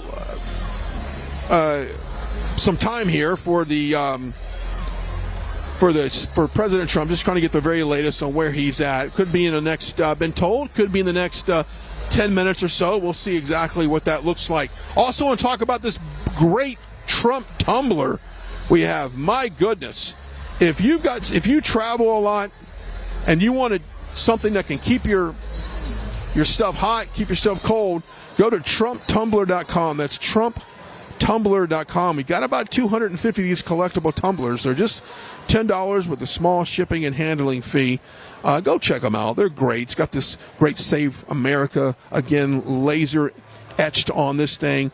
It's great. It will look good with any of your collection right now. And, we are spreading Trump's reach and support through this limited time promotion. Hey, this is great for Christmas right now. And go out and check it out. Go check it out. TrumpTumbler.com. TrumpTumbler.com. Go get yours today as we are gearing up for a great holiday season. Go get it. TrumpTumbler.com. But we're glad you're joining us on this beautiful day here in Clive, Iowa. We've got, if I was a guesstimate, maybe around 500 people in this arena. It is going to be, they've been signing up for the caucus, getting information on that. We found that a lot of people have simply reached out and said, hey, we just moved to Iowa. What is this whole caucus process going? And this is something that this is a great event to get people signed up, get them involved, because the day is January 15th at 7 p.m. is the Iowa caucus. And one of the earlier speakers said that's when we must tell the nation that our Republican nominee for president would be Donald J. Trump. Let's talk a little bit more about what could happen in terms of the Middle East and the U.S.'s involvement and anything like that. And of course, you've got, I think, three wars that we're looking at right here. You've got the Ukraine war that we keep funding, which, by the way, I gave this analogy earlier, and I want to kind of recap that for you now. We've basically given Vladimir Zelensky our debit card, and we've given him our PIN number, where he can go to the ATM and get money out to time and time again to fund this war. We are basically running his government. The money that we're giving them, and it's in tune of $24.9 billion for Q1 of next year. $24 billion, that's just for Q1 of next year. That's not counting all the $100 billion plus we've given Ukraine already. That is not only fighting the war, but that's also funding their government. I think we need to understand that as we face so many problems here in our own country. But he's got the ATM card, and he keeps going to the ATM, taking money out, and no one is following up on where that money is going. What is that funding? What a lot of people have said it's a part of it's basically one of the largest money laundering operations that we've ever seen. Yes, it's going to a war, but a lot of that is ending up right back in this country into Democrat pockets here. Now, that's something that we'd have to probably later find out through further investigations. But you got that war going on. And then you got the war on the southern border. We've got thousands and thousands and thousands, hundreds of thousands, if not millions over the last year and a half, coming through our southern border, going to cities all across this country. So that's a war in itself. And let's not mix anything about it. That is a war that's going on, because we have not felt the consequences of having a reckless border, letting people in that want to do harm to us. Okay, so that's the second war. And now the third war is in the Middle East between Hamas and Israel. Now that is going to escalate to a level I don't think any of us could ever imagine. And I think whenever Trump talks about the World War III, I think this is basically what he is referring to, because once Iran gets into this and they get involved in this conflict, which through Hezbollah and giving them weapons, you're going to see a weaponry that they have never seen before. I think Hamas is the JV team compared to Hezbollah, who is much more organized, much more stocked to fight a war, and that bear has not been poked yet. And I think when that happens, you're going to see a major conflict. What we're seeing now is more death and destruction than what we could ever imagine. And as Americans, as Christians, as just humans, we don't want that. No one should want that. But I just find it interesting how all of a sudden we went from having enormous world peace and no new wars to having these three wars right at our doorstep, all because of the failed policies and leadership from Joe Biden. I know that a lot of Democrats like to say, why do you blame everything on Joe Biden? Well, I'll tell you why. Because he is the one that puts the policies in place or doesn't enforce the policies that were already put in place. So now we've got the world in chaos, and we're stuck in the middle of it. And then you have the race for speaker. Now, earlier today, I'd gotten some support or some reports that perhaps Jim Jordan was coming up on the number of votes that he would need, 217, to become speaker. Now, there's a conference tonight at 6 p.m. There's a conference in D.C. where House Republicans will get together, and they'll once again have these closed-door secret meeting to come up with a nominee and just decide if they have enough support to take an official vote to the floor. Now, I am all about these official votes. I think the way to do this thing is to have an official vote. I want people to touch the stove, so to say, so that we know exactly who is on record for perhaps voting against Jim Jordan, but then maybe later reversing course and voting for him. I want all of this to be public. I think that's the only way we really get to see who is who in all of this. Now, the vote to get McCarthy out, that was what they voted on, and I support that. That's the way they did it. That's what the conference decided to do. That's in the best interest of America. Then that's what it is. We're going to accept that. But we've got to come up with a speaker. We've got to come up with a strong leader that is going to take a strong and bold approach on a couple of issues, and one of them would be the war in Ukraine, and to stop this endless funding a war that is overwhelmingly unpopular amongst the base. And if I was to walk around this room and ask people for their opinion on whether or not we should be involved in a war in Ukraine, I can assure you the vote would be no, we don't need to. So we need a speaker that will listen to what the base want, what the people want, and hopefully that translates into action. We need a speaker that would take a hard stance on the border.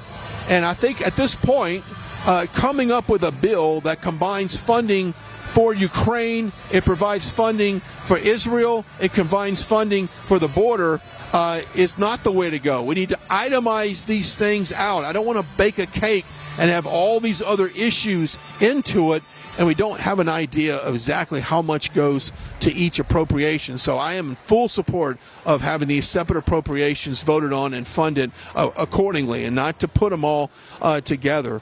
And of course, that was one of the things that Kevin McCarthy supported, was removing money from the DOJ, the Department of Defense rather, for Ukraine budget. There was money put into that. So we must separate this money for Ukraine and make it a separate item, and have the Republicans that want to vote for it, have them push it, and the ones that are against the additional funding of this war, let those individuals be recognized as well. Because I'm telling you right now, this is going to be, I think, one of the top things on the ballot moving into 2024 is our involvement in Ukraine, and the spreading thin of our assets, our money, our people, our equipment. I mean, we are literally running our supply chains down. Now, going back to the petroleum oil reserves, those oil reserves in the first place was only meant to be used in times of war, or there was a natural disaster. Let's say there's a hurricane in the Gulf, and it takes out a couple rigs for a week or so, and our supply chain goes down. The flow of oil, gasoline, the end product is stifled at all. Because of that, that's when you jump into the petroleum oil reserves. It's not meant to dilute the price of gasoline or oil on the market, but that's exactly what Joe Biden did. He took the petroleum oil reserves to dilute the amount of oil on the market, to drive down the price of oil, which would affect the price of gas. And of course, that worked. But what happens is when that's no longer a strategy that you can use, you still have the main problem of oil production here in this country. So as far as the new leases goes, he ended a lot of the oil lease agreements, a lot of the Permian Basin, the West Texas crude oil, that slowed down significantly. And so instead of drilling in our own backyard, we were buying oil from overseas, and that's just pretty much counterproductive of an America First agenda. And that's what it comes down to. I think that, when President Trump came and onto the scene back in 2016 and started this America First agenda, this America First mindset of putting America first on every aspect of our life, our foreign policy, our economic, our border, our, culturally speaking, putting America first, what was best for this country. And then, of course, that was every aspect of that was reversed. And I feel like Americans now feel like it's America last. It's every other country first. And that feels like what the tone is under this administration. Now, I know President Trump often talks about whether or not Joe Biden is going to make it to the starting line, and he quite honestly says, sometimes I don't think he's going to make it to the starting line. If you look at him, he doesn't appear to be someone that has any strength or even the will to do it to a certain degree. So who would that person be? I've said for a year and a half now, I feel like it's going to be Gavin Newsom. I know that he has come out time and time again. He's denied ever wanting to do it. He's actually supported President Biden, even supported Kamala Harris, saying that's the team, that's who needs to do it. But I think that is just for the public front of giving the illusion that you don't want to take over. But I think there's inner workings going on right now that would put Gavin Newsom to the front. Now, President Trump was asked that a few weeks ago at one of his stops that he does, and he says, hey, I would love to run against Gavin Newsom because, you can't run on your fiscal policy. You can't run on what you've done to that state. although it is the fifth largest economy in the world, but it has got so many problems right now. So I think candidate Gavin Newsom would be very easy to beat in terms of foreshadowing what he would do to the national economy of what he's done for California. So that's that. Now, if it was to be Biden, I think that's a very easy matchup, and the polling numbers reflect that. I think the polling numbers, if you had realistic polling number, if you went out and asked more than 1,000 people, which typically when they do these polls, it's under 1,000 that they ask. It might be in between 750, 800 to 1,000. If they were to poll much larger number than that, you would see, I feel like, the gap between Joe Biden and President Trump would be probably 18 to 20 points lead on a head-to-head. I think even independents, there is some polling there.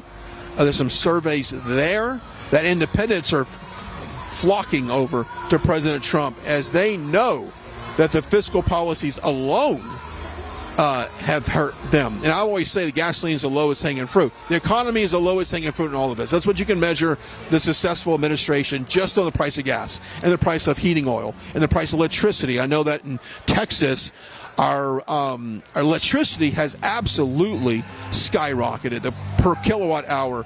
I know we had a guest on in California just weeks ago said that her electricity bill was around $1,200 a month, and her gas bill for the house, that's your hot water heater and your gas stoves, $800 a month. So just the energy cost alone has really, really affected Americans, and I think that's how you beat Joe Biden. Let me step aside, set the scene here. Clive, Iowa.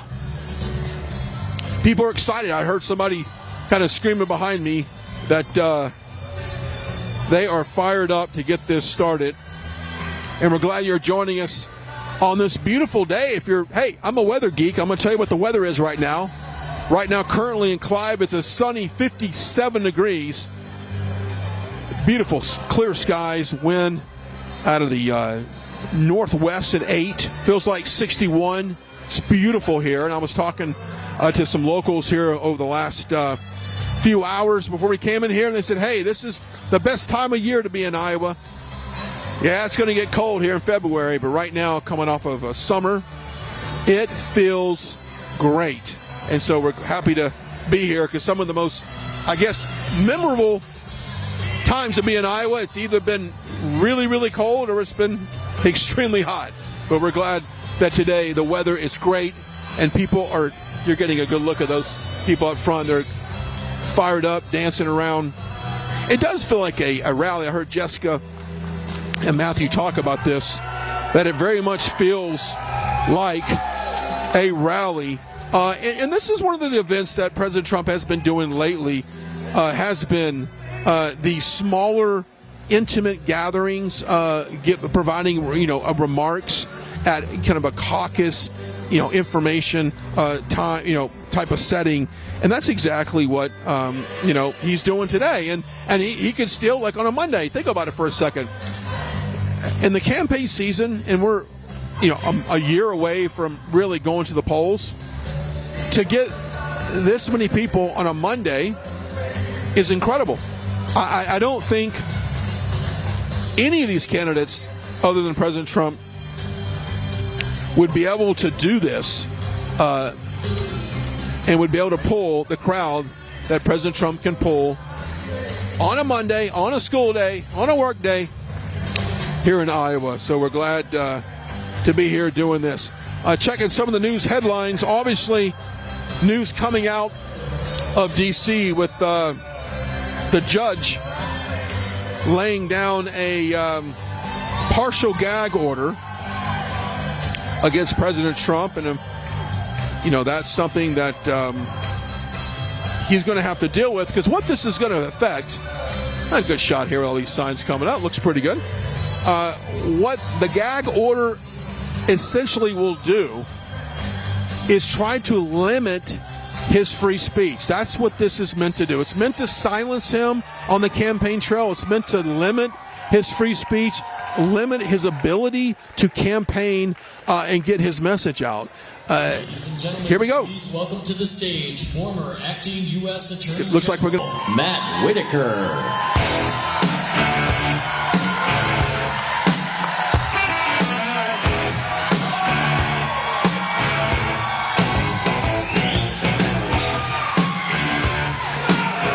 Clive, Iowa, how we doing?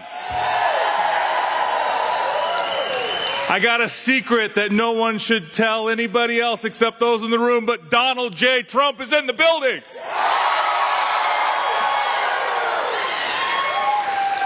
But he wants to make sure of one thing, that on January 15th at 7 p.m., you all are going to caucus for Trump for president. How many in this room yet have signed up to be a caucus captain for Donald Trump? I want to see more hands, so you all need to go to ia.donaldjtrump.com. Sign up to be a caucus captain. Sign up to be a leader of this movement. Sign up to support Donald J. Trump and make sure that he is the next president of the United States.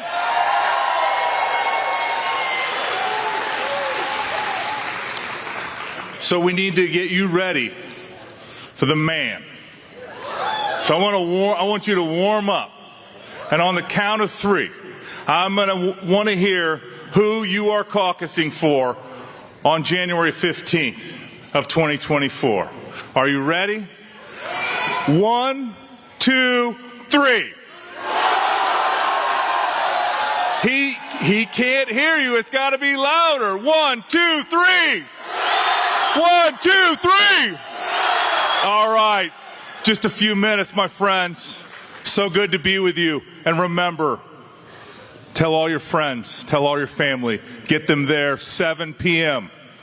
January 15th, Iowa caucuses. And with your help and God's help, Donald J. Trump is going to be the 47th president of the United States. God bless you all.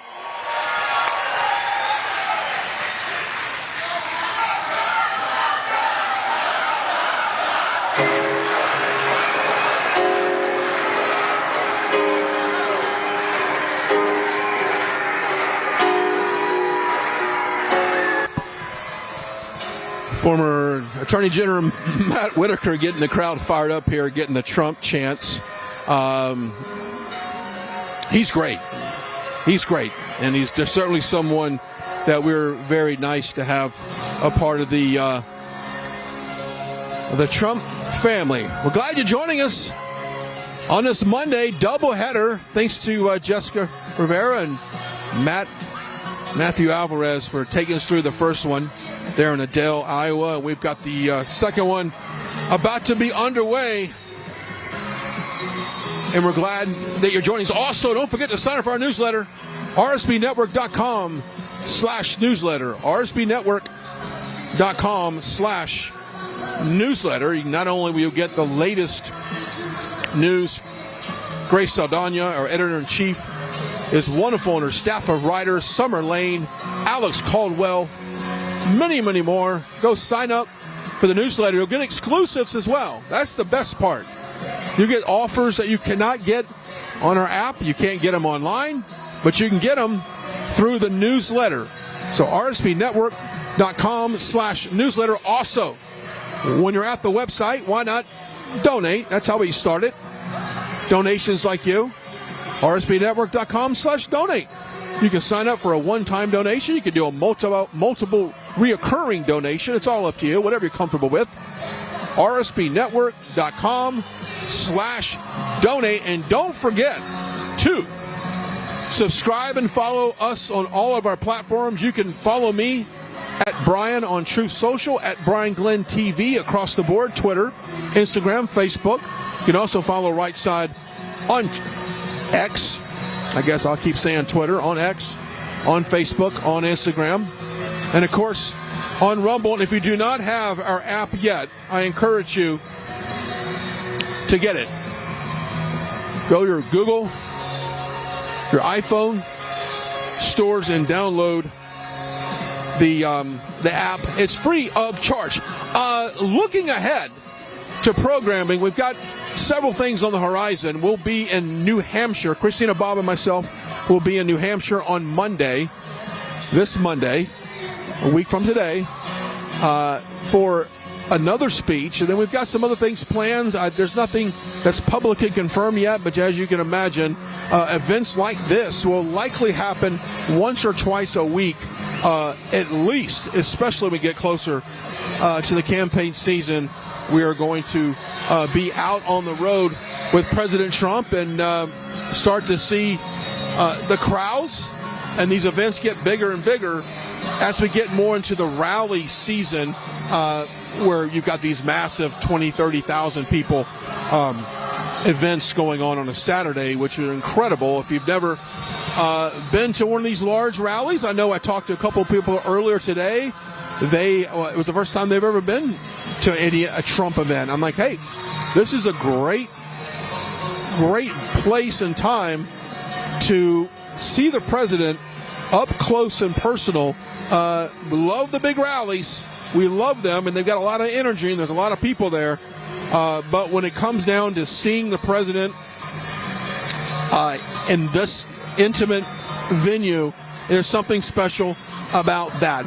The economy is a big deal, and I know Iowa is a direct reflection of the economy in terms of farming.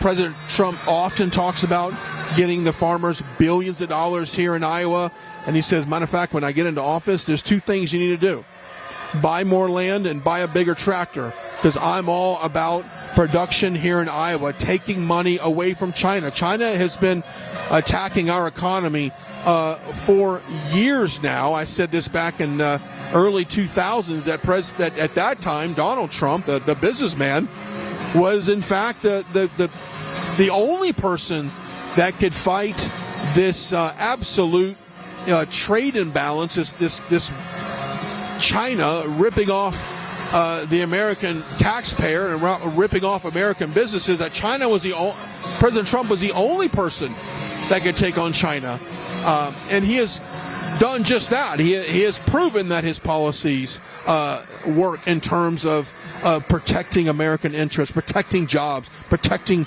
domestic production. That is something that is very important, not only to Iowa, but this entire country. At this point, America first is what that means.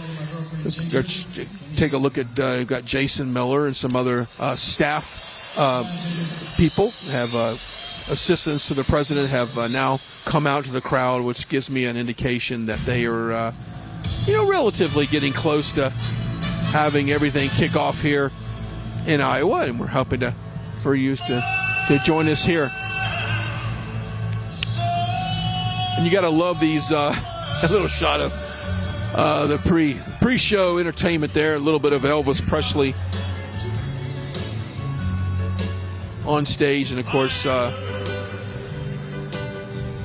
it's part of the entertainment. When you come to these events, it is about the message, but it's also about the music. It's about the entertainment. It's about the getting away for a couple hours and hearing a message of hope and a message so that we can save this country. And many Americans are getting more involved in fighting for this country. It's interesting, if you go back in 2016, so many people were silent as far as their political involvement. So many people felt like, I don't want to get involved in any kind of anything political. I want to stay silent. I don't want to throw my opinion out there. I think we're seeing more and more people now stepping into the public opinion, or politically speaking, with no fear of what other people say, because what I feel like what got Republicans,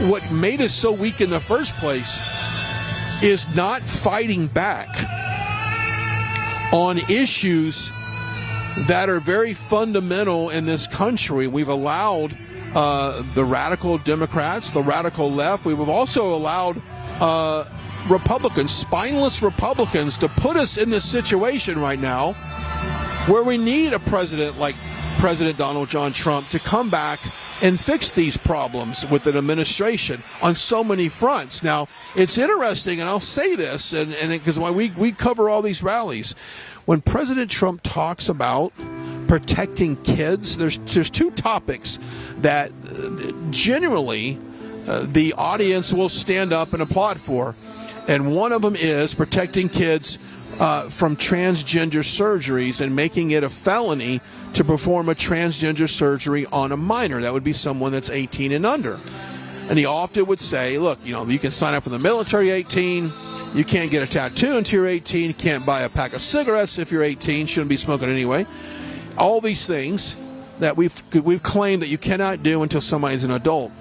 Performing transgender surgeries on minors, and these are minors, these are people 13, 14, 15 years old, double mastectomies, castrations, chemical blockers, puberty blockers, things like that. You can't reverse those. These are things that have been forced on these kids for whatever reason. They question their identity, they question their gender, and you've got parents, you've got medical professionals, you've got school people that are pushing this on these kids. President Trump, time and time again, has said he will stop that from day one. Now, there's a bill on the floor right now that was introduced in the 117th Congress session. It's been introduced again in the 118th Congress that's made that illegal.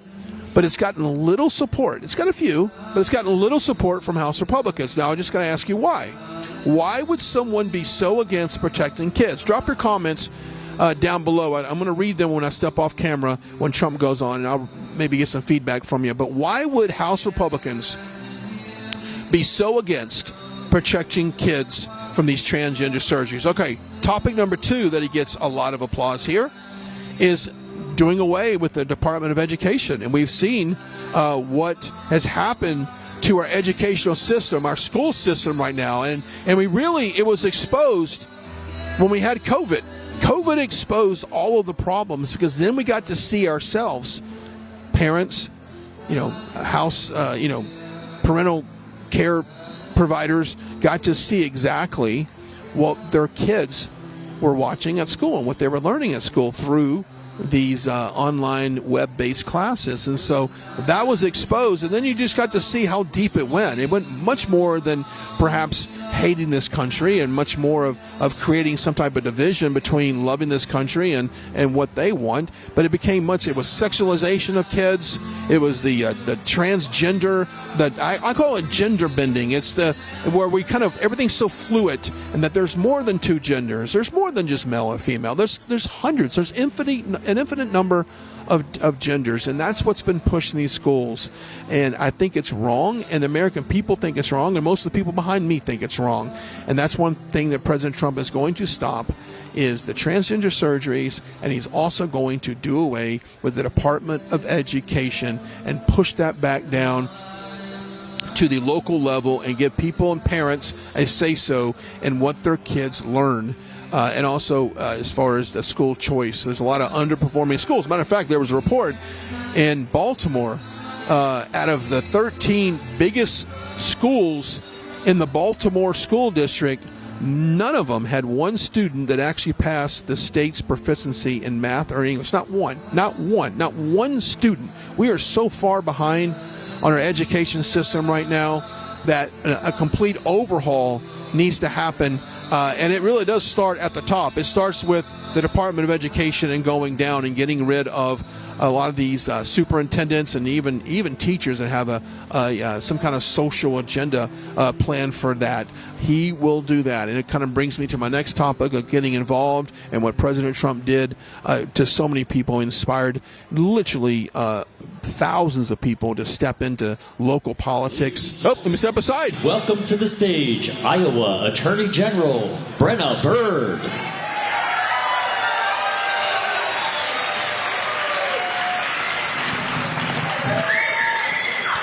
All right. Hey, what a great crowd here today. Are you excited? Just looking at you, I'm just overwhelmed because I see so many people here who helped me get elected as Attorney General. And I just want to say I appreciate you so much because we defeated together the longest serving AG in U.S. history. And we did it right here in Iowa.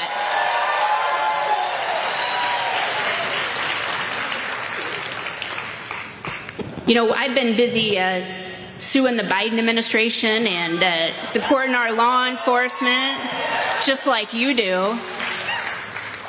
And right here in Iowa, I have to say, we are doing great, aren't we? We are doing great in this state. But I can't say the same for the rest of the country. I kind of feel a little bit sorry for them. But help is on the way, isn't it? We need a new president, don't we? And it was my honor earlier today to endorse President Donald Trump.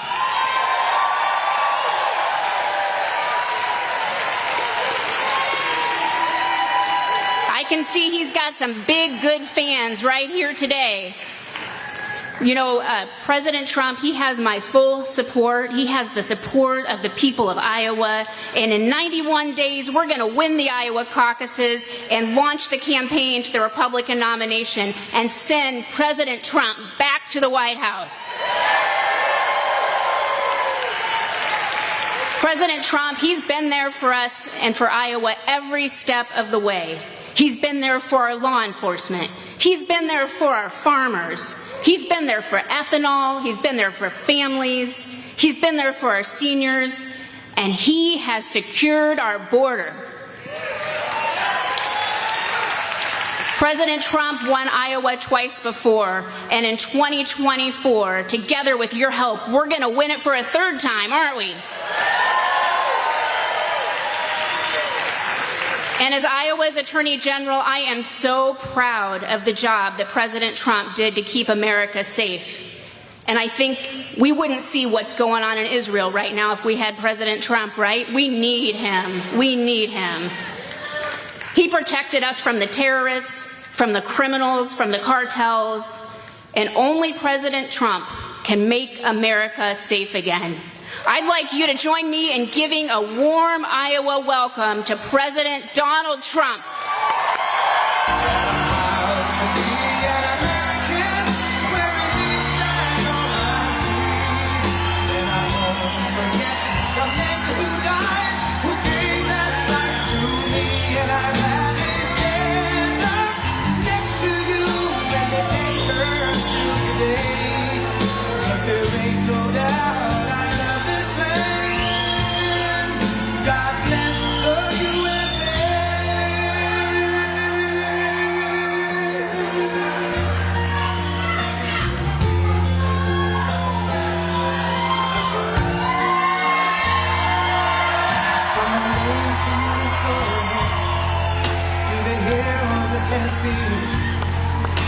Across the plains of Texas, from sea to shining sea, Detroit down to Houston, and New York to LA, where there's pride in every American heart, and it's time we stand and say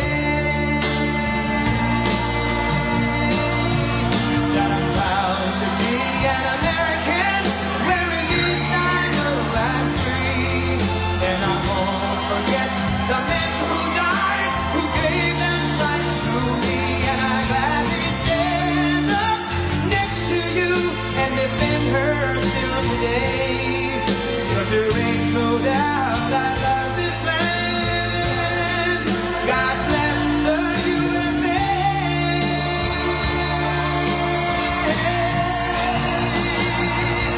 And I'm proud to be an American, where at least I know I'm free. And I won't forget the men who died, who gave that right to me. And I gladly stand up next to you and defend her still today. 'Cause there ain't no doubt I love this land. God bless the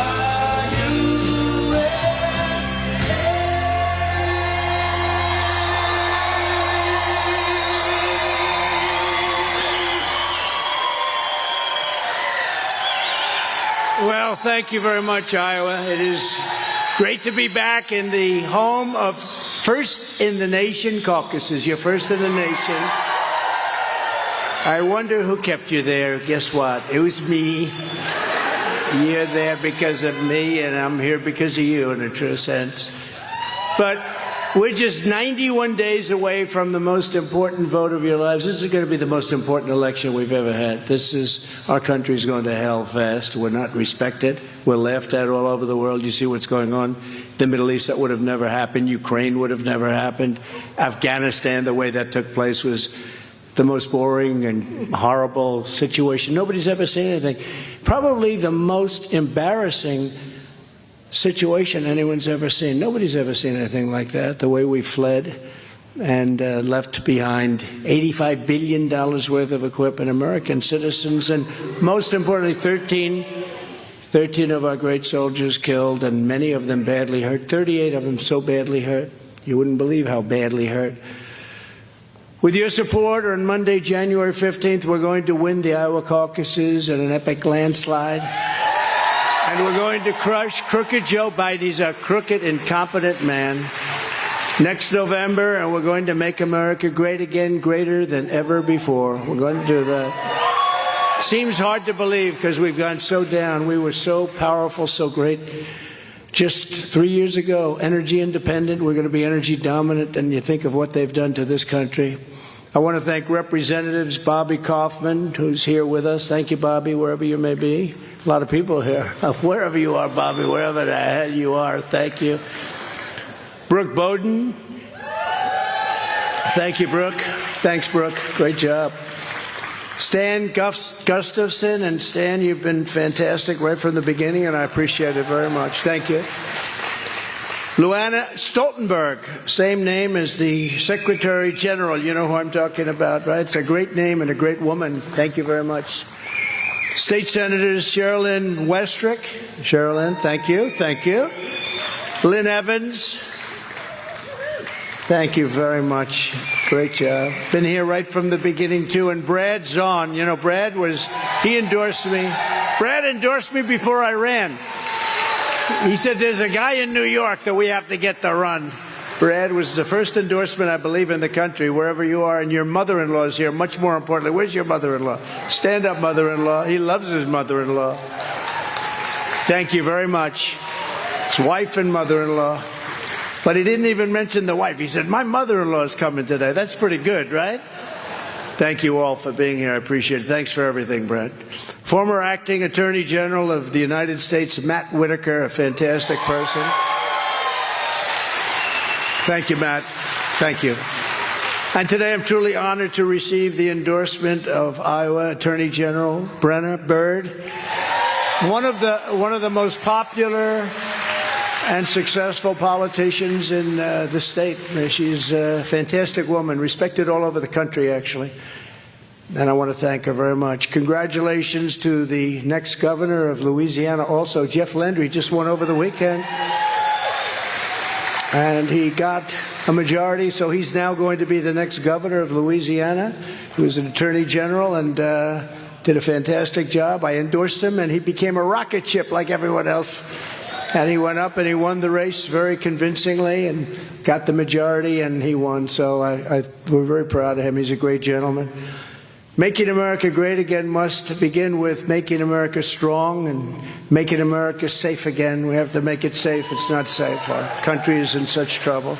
Under my leadership, the world's thugs and villains and killers and savages were in retreat and running scared. They were running scared. All because you had a president who stood up for America. We took a lot of heat for doing it, too, remember? We took a lot of heat, but we stood up to everybody, and we stood up for Israel, and we stood up for Judeo-Christian civilization and values.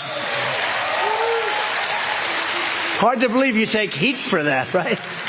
Used to be that was a wonderful thing. Today you take heat. We'll turn that around. Just like I said years ago, we're going to turn Christmas around. Remember, the department stores they refused to use the word Christmas.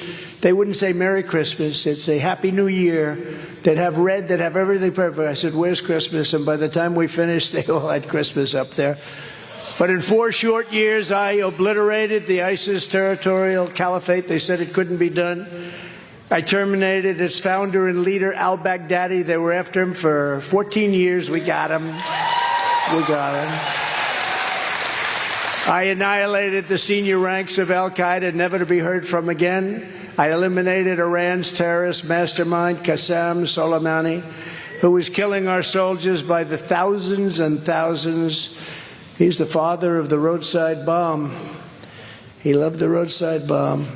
I withdrew from the Iran nuclear deal, crushed the murderous Iranian regime with sanctions, and starved Hamas. And we took Hamas and Hezbollah and all of the rest, we took them to task like nobody else has ever done.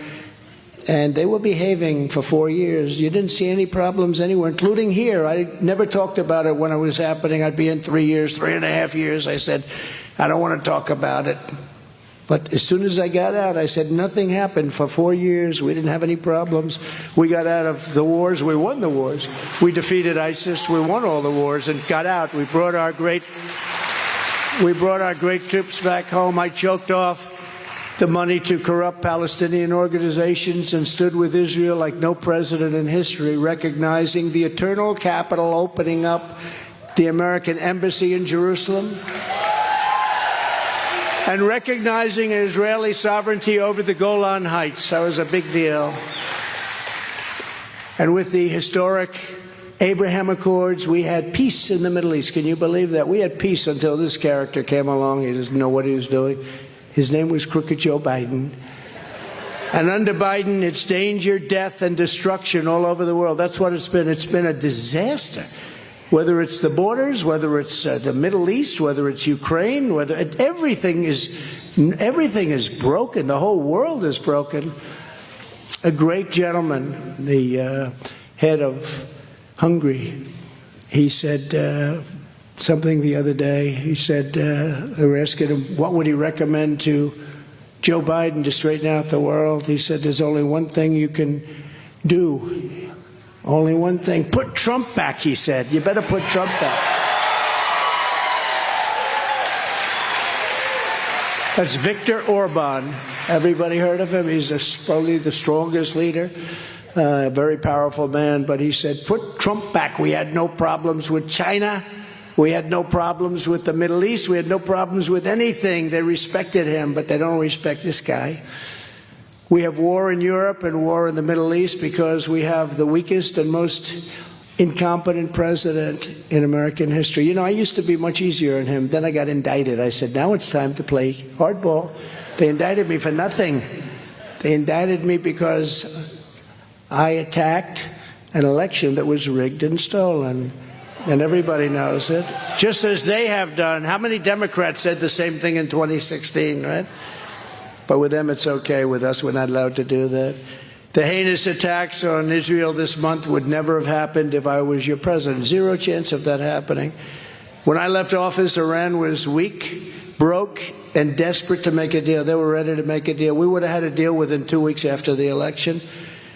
I told other nations, including China, that if you buy oil from Iran, you can't do business in the United States.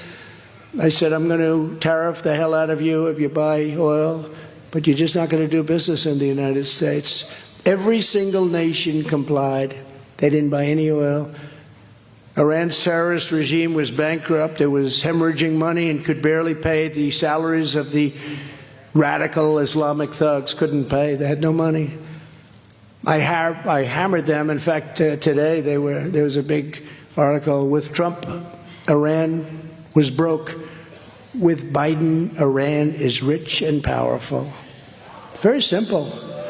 He let them all go back, and they're selling more oil than almost anybody in the world. I hammered Iranian oil exports down to record lows. They've never seen anything like it.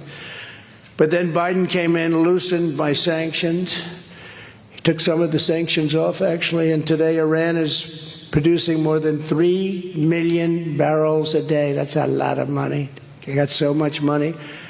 Iran went from bleeding money, having no money under me, to raking in $100 billion a year under Crooked Joe Biden. And on top of that, Biden gave them $6 billion for hostages. Remember that? 5 and 5. I said, oh, finally. Usually it's like, 10 and 1. So 5 and 5. I said, they said, well, there's one other thing. What? They get $5 billion. I said, that doesn't sound so good, does it? So they get 5 plus $5 billion. $5 billion. Does anyone know $5 billion? That's a lot of money. And now these tens of billions of dollars are being used to kill, kidnap, torture, rape, and murder innocent people. Would somebody please inform the worst president in the history of our country, Crooked Joe Biden, who doesn't have a clue? He can't walk off a stage. He can't walk off No, the guy can't walk off a stage. He looks around. Oh, I see what happened. This stage is more complex because this actually has a curtain. You know, this is a more expensive stage for you. Normally you can see the exits, right? Oh, maybe that's what happened. I see. Okay, now I get it. He was up here, and he can't find the stairs. But somehow you got to do it, right? There's a stair right there. Now, do you ever see him? He walks, he finishes the speech, stumbles through. By that time, it's starting to wear off, you know. Whatever happened to the cocaine they found in the White House? It was weird. Through a presidential entrance. We found massive amounts of cocaine, but we don't know whose it is. I think I know whose it is, you think? But he can't put two sentences together. Well, he dithers around and he illegally attacks his political opponent, me. He attacks his political opponent. I've been indicted more than Alphonse Capone in the last. They all happened so fast, too. They all happened right before the election. How about I have a trial scheduled for the day before Super Tuesday? I can't imagine the courts are going to allow that to happen. The day before Super Tuesday. Oh, no, that's not political, is it? It's not going to matter because the people of the country get it. That's why I'm the only person ever indicted where my numbers went up. It's true. But the great Al Capone, did anybody ever hear of Alphonse Capone? He was so mean. If you looked at him in the wrong way, he'd blow you away. He'd kill you, kill people for fun. Scarface, he had a big scar on his face. I'm sure it happened very innocently. Big, horrible, grotesque scar. Scarface, do you ever hear that? Scarface. He was only indicted once. I got indicted 4 times in a matter of seconds. Oh, my father would be so proud of me. Son, you've been indicted? He wouldn't believe it, actually.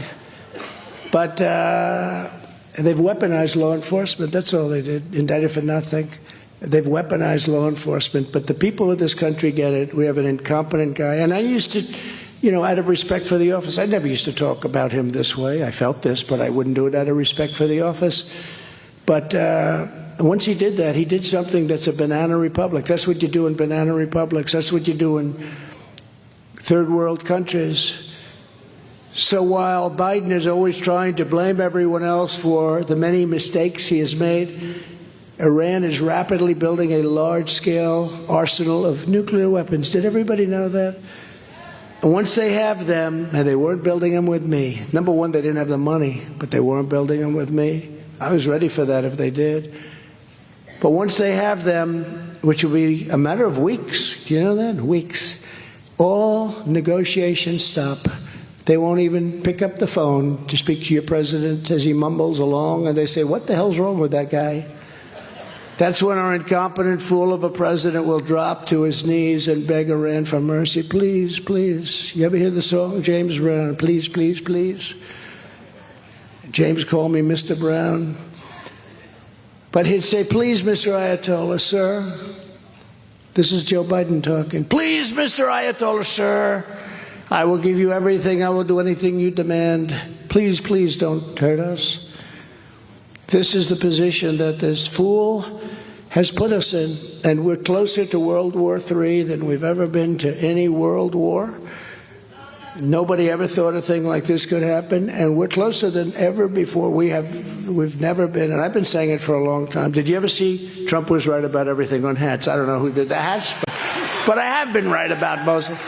And I don't want to be right about that, so I'm not going to make, but I tell you, we are close. We are close. It could happen. And we have a fool.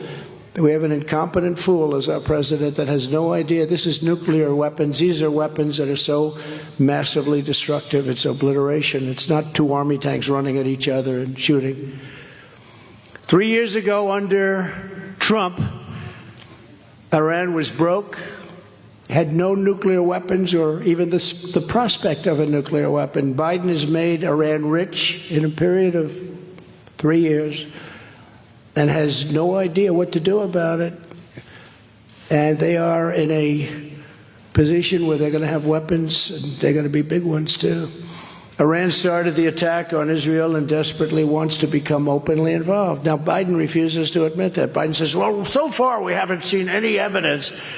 Well, they're financing Hamas and they're financing Hezbollah. They're giving them the money. They're giving them the training. He says they haven't, he feels bad because somehow he's like in their pocket. He's in their pocket. But they go around saying death to Israel, death to America, and they chant it openly all over the place. Don't let Iran have nuclear weapons. That's my only thing I have to tell you today. Don't let them have it. They would have never had them. We would have made a deal. They would have been satisfied. Everybody would have been satisfied. But then we had that corrupt election. Our country has never been so low or in such danger as it is right now. And don't feel too depressed as I talk to you, because we can bring it back. We've got to win the election. We'll bring it back stronger than ever before. Stronger than ever before. I didn't want to be too much of a downer here. I have to hit you with a little positivity, right? I got to give you a little bit. We'll be stronger than ever, but we got to win this election. It's a long time. You have yours on January 15th, the caucuses, but we have a year, essentially a year to go. A year's a long time when you have incompetent and bad people and corrupt people running our country. But it's very simple. Joe Biden betrayed America and betrayed Israel. But as your president, I will stand with Israel 100%. We have to. We have to. And I kept Israel safe before. Then with 4 more years in the White House, I will defend the state of Israel like no one else can. Nobody else will be able to do that. Look at what we did. We defeated ISIS. Remember when Hillary Clinton, I don't call her crooked anymore. I've given that term over to Biden. I call her beautiful Hillary. She's a beautiful woman. Beautiful Hillary. Remember when he'll cause a war with his personality. No, my personality kept us out of war. We didn't have any wars. I was the first one in, I think they say 76 years. We won the wars and we brought them back. We defeated ISIS. ISIS was supposedly going to be like 4 years to beat them. I did it in 4 weeks, less than 4 weeks, and we got 100% of the ISIS caliphate. I remember when I was at 99% in the media, the fake news back then. Ooh, that's a lot of news. It's a lot of fake news.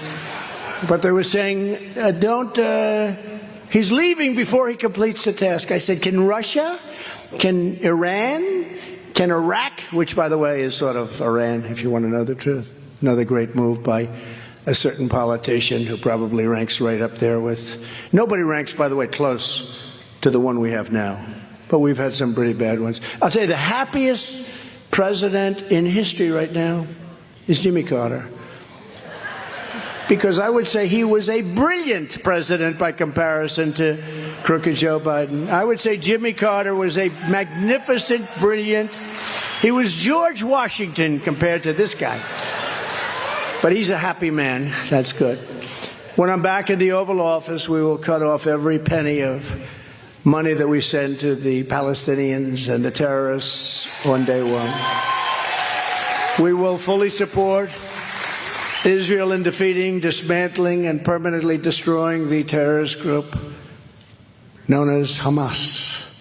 And under my leadership, we not only imposed crushing sanctions on Iran, we unlocked American energy to drastically cut oil prices. We had oil so low that it didn't make sense for Russia. Russia would have never gone into Ukraine anyway. I don't care how high it was.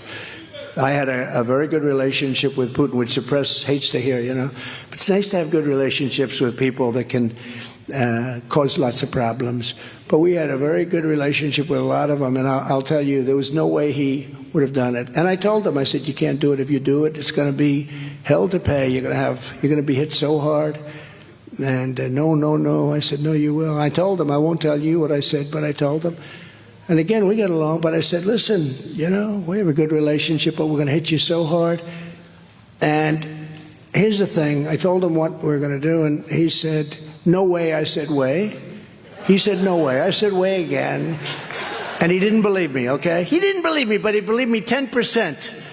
Brad, he believed me 10%. That's all you need, right? So 10% was fine. He would have never gone in. And he wasn't. And by the way, he didn't go in. We went 4 years. He didn't go in. And then I think what happened is he saw the gross incompetence of a good withdrawal. I got it down to 2,500 troops from, many, many times that. And we were going to withdraw with dignity and with strength and with respect. I spoke to the head of the Taliban, Abdul. I said, still the head. I said, Abdul, you're killing our soldiers. Don't do it anymore. We're going to hit you so hard, you're not even going to believe it. But why do you send me a picture of my home? I said, well, I will tell you, we'll have to discuss that someday. We'll have to discuss. But they were, from that time, we went 18 months without a soldier being shot at or killed. Not even shot at. 18 months, we're getting along just fine. And then when this clown came in, they had a field day. They just had a field day. But we went 18 months, no soldier killed, no soldier even shot at. And they were knocking them off like you wouldn't believe. They were killing our soldiers and others under the Obama administration, of which Biden was a piece of it. He'd go to all these countries. He was going to all these countries with his son. At some point, does this thing not work with the son, right? At some point you say, look, this son thing isn't working out very well. But he'd go with Hunter to all these countries. He visited them, and I guess they did numbers. But it was very sad to see and to read, and you see it going on right now at levels that you wouldn't believe. But 3 years ago, we were energy independent. We were energy dominant. Within 4 or 5 months, we were going to sell oil to Europe and all parts of the world. We're going to pay off our debt. We were going to reduce your taxes. I gave you the largest tax cut in history, bigger than Ronald Reagan's tax cut. Gave you the largest regulation cuts. But now would have the energy future would never be hostage to hostile foreign powers. We didn't need it. We didn't have to worry about that. But Biden surrendered to Iran, totally surrendered. Crooked Joe shut down American energy, and he unleashed Iranian oil like nobody's ever seen before. Made them really rich, really far greater than the $6 billion you read about. A little more complex, but far greater. That's why I thought I'd explain it to you. It's not too complex. They made a fortune. They got hundreds of billions of dollars. On day one, I will shut down Iranian oil, and I will unleash American energy like it's never been unleashed. We were ready to do that. We had it unleashed. And we will drill, baby drill. Is that okay? Remember I told you in Iowa, I said, go out and buy bigger tractors and more land, right? That's what I said. Just go back. And that's what happened. I made a deal with China, the only one to make a deal with China. It's funny, I told this story before. I heard my people, I said, how much money is it that we're talking about? Because China took tremendous advantage of our country, especially with the farmers. I said, what's the number? I asked Sonny Perdue, Secretary of Agriculture. I said, what's the number? He said, 28 billion, sir. It's 28 billion. I got you $28 billion from China. That's what I asked for. So I didn't want to get greedy. 28 billion from China.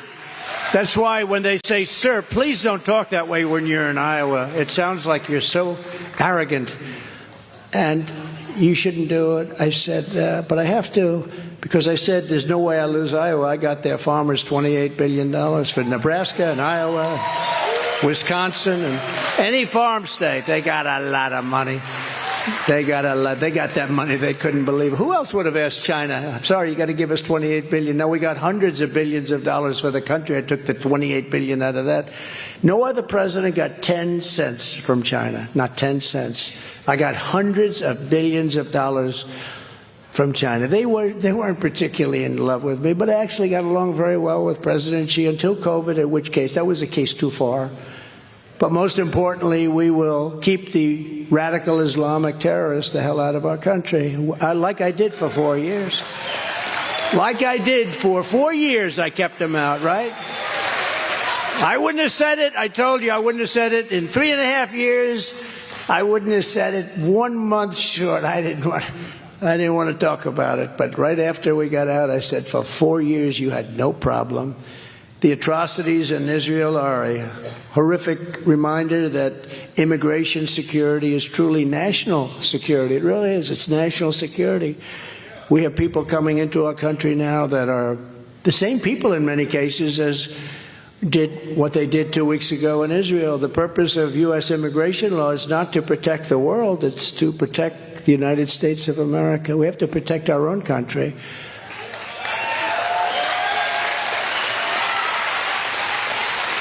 And you've just seen these depraved savages rampaging through civilian communities, house by house, torturing, raping, and maiming innocent men, women, and children. It's horrible. Nobody's ever seen anything like that. I don't think we've ever seen where they kill babies in the worst manner. I won't even say what they do to the babies, but you've seen it.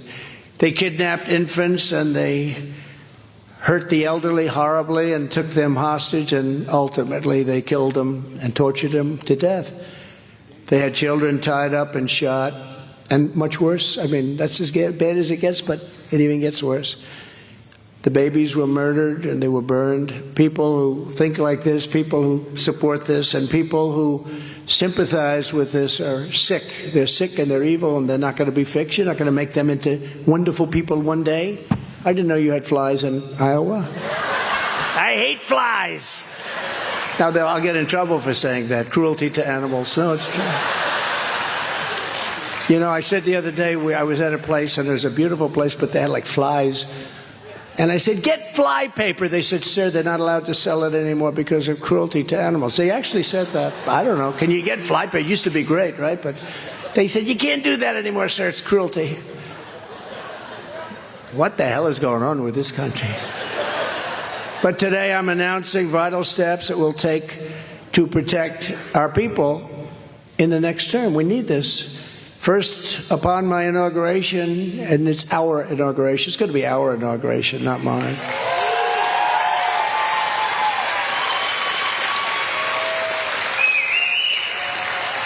You know, when I ran for president, I said this is going to cost a lot of money. I had no idea it was going to cost this much, but I don't care. It doesn't matter, because what we've done is so incredible, and what we'll do is, in a certain way, I think even more important, because they've shown how bad they are. They've shown how sick they are. They've shown how incompetent they are.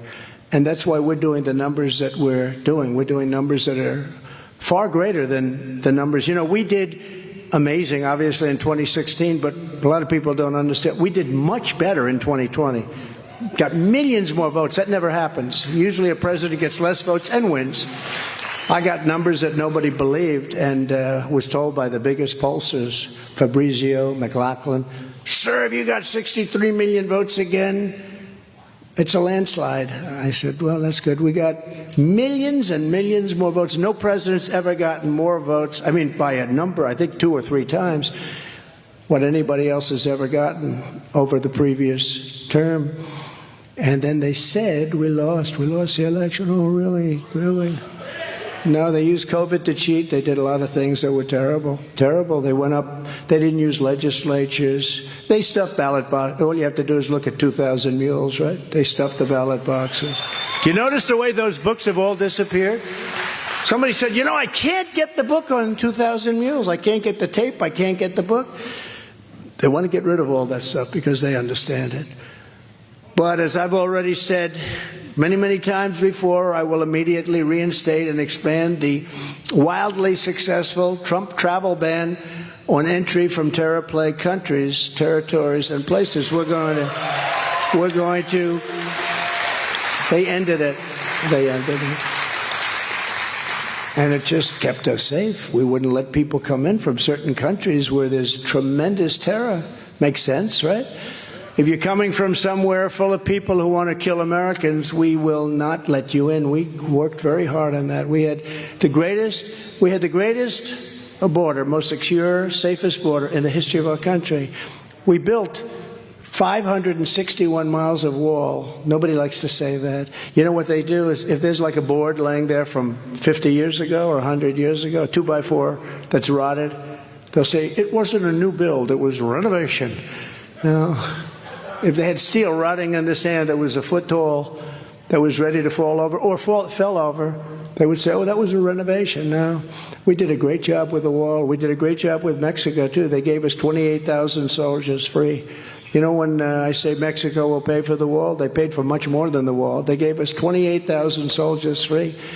And when I asked them for the soldiers, I said, look, you've got these caravans, they're pouring through Mexico, and you know how to stop them. You got to stop them. And I had a great relationship with the president of Mexico. He's great guy. He's a socialist. As I say, you can't have everything. But he's a great guy, very popular, too, in Mexico. And I said, you have to give us 28,000 soldiers while we're building the wall. He said, I can't do that. He gave me his top people. We'd started negotiating. One man, very smart. He was the top person in all of Mexico. I said, you got to give us 28,000 soldiers for the border. He laughed at me. What? What, are you kidding? I said, free of charge, by the way. He said, why would we do a thing like that? I said, you got to do it. The woman at the State Department, you've heard the story. Sometimes I'll tell it. It's a little long, but it's sort of cool. But you've heard it, where a woman at the state who was really good, but she never won. She said, I've been in charge of Mexico for 20 or 25 years. She said, we've negotiated with them for years. They'll never do that. Not only that, end, catch, and release into our country, remain in Mexico, little things like that, Title 42, all these, having to do with sickness. We had people coming in with infectious disease. That's unbelievable, what's happening. Infectious disease, a big problem.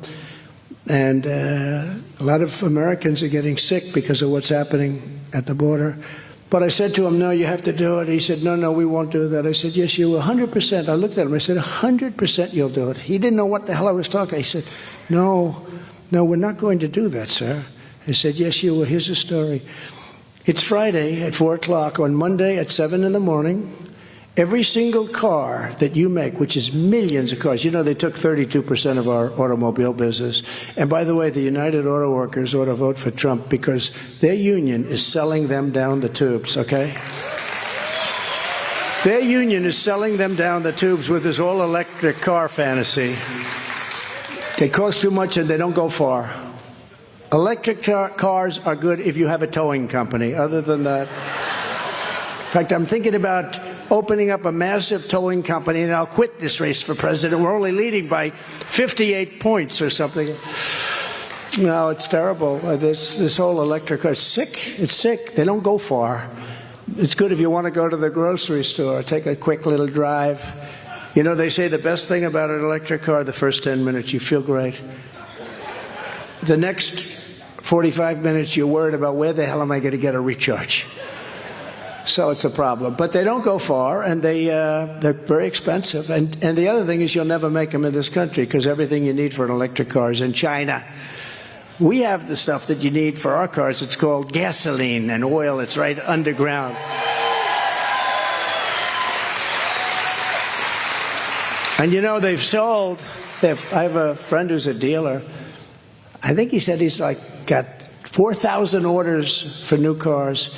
Out of the 4,000, 100 is for electric. People don't want them. They want them. You should have electric. You should have hybrid. You should have full gasoline. You should have everything. But they're trying to make you buy electric, and it's not going to work. They want also electric trucks. They want electric trucks. I'm dealing with the big trucking industry. Some of them I know. They have hundreds of these trucks, and they're incredible people. They're very powerful people, and they're forced to use an electric truck. I said, so what's wrong with that? He said, number one, the battery is so large, would take up a big portion of the truck. But here's the real problem. You take a look at Peterbilt. You look at some of these companies that build the trucks. So a truck on diesel can go up to 2,000 miles. Think of that. 2,000 miles. An electric truck, which has a different kind of power, not the right power, an electric truck will go 300 miles. So that means you have to fill it up with charge 6 or 7 times during a trip instead of having. You want to talk about a supply chain problem. And the battery is so big. I was in South Carolina, a great state, great place, and I visited a very big boat manufacturer. He said, well, we have some problems. They want us to go no faster than 2 miles an hour. He makes speedboats, beautiful boats that go out pretty far. And he said they want us to go 2 miles an hour so we don't hurt the whale. But there's only been one whale hurt from a boat in the last 50 years. But they're putting windmills all over the place, and now the whales are washing up on shore, so they want to, that's okay. But I said to them, I said, let me ask you a question. How does an electric boat work? He said, well, we don't know, but it's so heavy that we don't know if we can keep it afloat. I said, other than that, do you have any problems? And the battery's very big. You know, it's many times the size of a tank for gas. Many, many times, those big, beautiful Mercury engines, right? Many times the size. So he said the whole thing becomes almost a battery. I said, if it goes down and you happen to be the unfortunate person that's sitting on top of that big battery, do you get electrocuted? And he said, you know, nobody ever asked me that question. See, my uncle was a great professor at MIT. So that was a natural question for me. Great professor. I think he was the longest serving, Dr. John Trump. He was the longest serving. He served almost 40 years at MIT. So, you know, I have a natural, I believe in that stuff. You know, you have certain natural things, right? But I said, so let me ask you, if you have a choice between getting electrocuted from the battery or jumping 10 yards away and there's a shark over there, what do you take? Because I told him what I'd take. I will take the battery electrocution every single time, right? No, but it's crazy. And then the worst of all is they want to make our army tanks. You know, we have these great tanks, Sherman tanks. They want to make the army tanks all electric so that as we go in to obliterate a country, we do it in a hospitable way. Now think of it, we do it in a way so that we're not hurting their atmosphere. These people are crazy. And the problem is, again, size is a big problem with these batteries. You know, you'd have to tow a big truck that's bigger than the tank behind it. In other words, to get it, you'd need another tank, the equivalent, you tow it from behind. But it has a different kind of power than you need. It's not right. And there aren't too many charging stations in areas that you're obliterating, right? So they want it to be environmentally friendly. They want our tanks. So you go in and you knock the hell out of a country or city. But we do it in an environmentally friendly way. These people are crazy. There's another thing having to do with planes. They wanted a certain type of fuel because it's more environmentally friendly. I said, what does it do to the plane? Well, sir, it's approximately 15% less efficient. But we can live with that. I said, you can't live with it if you're a pilot and somebody else has another plane. It's crazy what's going on. Can't allow it to go on, actually. So the whole electric thing, we have to, if you want an electric car, you should buy it. You should buy a hybrid. You should buy all gasoline. We should sell everything like we used to, and it'll be great. The Democrats fought us like crazy over the travel ban. You know that? They fought us like crazy. I had to go through the whole court system, but after 18 months in court, the Supreme Court finally ruled the travel ban was totally constitutional because we want to keep bad people out that want to destroy our country. As president, I also suspended refugee resettlement when we entered office in 2017. Nobody had ever heard of it before. We didn't want that. And we'll do it again. We'll put it right back into place. I banned refugees from Syria. I banned refugees from Somalia. Very dangerous places, and from all of the most dangerous places all over the world, I banned them. I said, I'm sorry. And in my second term, we're going to expand each and every one of those bans because we have no choice. Some very rough people, some very, very rough people come out of those areas. They want to blow up our country. We aren't bringing in anyone from Gaza, Syria, Somalia, Yemen, or Libya, or anywhere else that threatens our security. But I will say this, tremendous numbers of people are pouring into our country right now. We have open borders. It's the stupidest thing anyone's ever seen. Millions of people a month are coming into our country. We have no idea where they're coming from, but a lot of them are the same people that went around doing what they did to Israel 2 weeks ago. A lot of them are the same people. And you have a disproportionate number of young, very strong men. Strong men. Sorry, women, but I have to say this. You have a very, very powerful contingent of very strong men, and they're pouring into our country. What are they doing? What are they doing? I also issued a historic rule proclaiming that no refugees would be resettled in your communities without your consent, and we will reinstate that rule on day one. You had to consent. Because you have towns and cities, but you have towns. Look at New York, what's happened to New York, where they're laying all over Madison Avenue. You have shop owners that have been there for years. They go all closing their stores. They're going out of business. Next, we'll implement strong ideological screening of all immigrants to the United States. No longer will we allow dangerous lunatics, haters, bigots, and maniacs to get residency in our country. We're not going to let them stay here. We're not going to let them. We're going to have the largest deportation effort in history.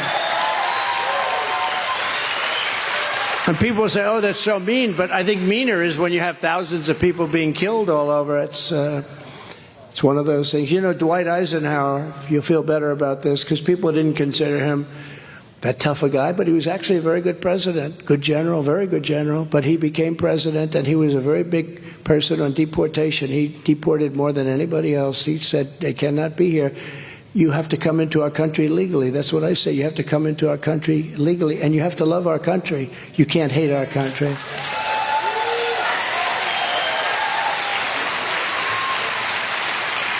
If you empathize with radical Islamic terrorists and extremists, you're disqualified. You're just disqualified. If you want to abolish the state of Israel, you're disqualified. If you support Hamas or any ideology that's having to do with that, or any of the other really sick thoughts that go through people's minds, very dangerous thoughts, you're disqualified. If you're a communist, a Marxist, or a fascist, other than the people that are already here, of which many are in the Biden administration, you're disqualified. I'd like to get them out, too. Maybe we'll work on that next. In addition, we will aggressively deport resident aliens with jihadist sympathies. We have to. This isn't like being Mr. Nice Guy. We have to, or we're going to have a country that's going to be blown to shreds, because bad things are happening. Millions and millions of people have come into our country, and nobody has any idea where they're from. Some from countries that nobody's ever heard of. In the wake of the attacks on Israel, Americans have been disgusted to see the open support for terrorists among the legions of foreign nationals on college campuses. They're teaching your children hate. They're teaching your children hate. Under the Trump administration, we will revoke the student visas of radical anti-American and anti-Semitic foreigners at our colleges and universities, and we will send them straight back home. They go back home. Enjoy your life. Likewise, the mobs of, literally barbarians that we saw on the streets of New York and other cities last week have no place in America. We can't have it. We have to. No country can sustain it. And we all want to be nice, but no country can sustain it. Jewish mothers and fathers should never have to send their children to school fearing they'll be shot or stabbed on a so-called day of jihad, which is happening. It's a day of jihad. Under my administration, we will proactively send ICE to pro-jihadist demonstrations to enforce our immigration laws and remove the violators from our country. Many of these people are not from our country, and many of them are being supported with radical left money. The money from radical left people, you know who I'm talking about. We'll continue the process we started in my first 4 years of stripping citizenship from criminals, terrorists, and immigration cheaters and frauds. They've come into our country at levels, and they're coming to Iowa, you know that. And it's dangerous. You've had killings that nobody could even believe. Nobody's seen the kind of killings you've had. Finally, we cannot forget that the same people that attacked Israel are right now pouring in at levels that nobody can believe into our beautiful USA through our totally open border and southern border. Concept of what? Civilization. Concept of stupidity. Again, we had the strongest border in history. Now we have the weakest border, I believe, in the history of the world. I don't think any border in a third world country has been like this. You take a look at what's coming in, and I think the real number is going to be 15 million people before it's over. That's bigger than New York State before it's over. 15 million people. And many of those people, again, I say it, they're from prisons, they're from mental institutions, and they're terrorists. Congratulations. This is what this man has done to our country. We will be paying the price for this for years to come if we do not do something about it immediately. You know, I do something sometimes called the snake. Did anyone ever hear of the snake? Did you hear of it? Should I do it? Should I do it? Because I have it here, and we have lots of time today. What the heck? I'm actually going back to New York tonight. I'd rather be right here with you right now.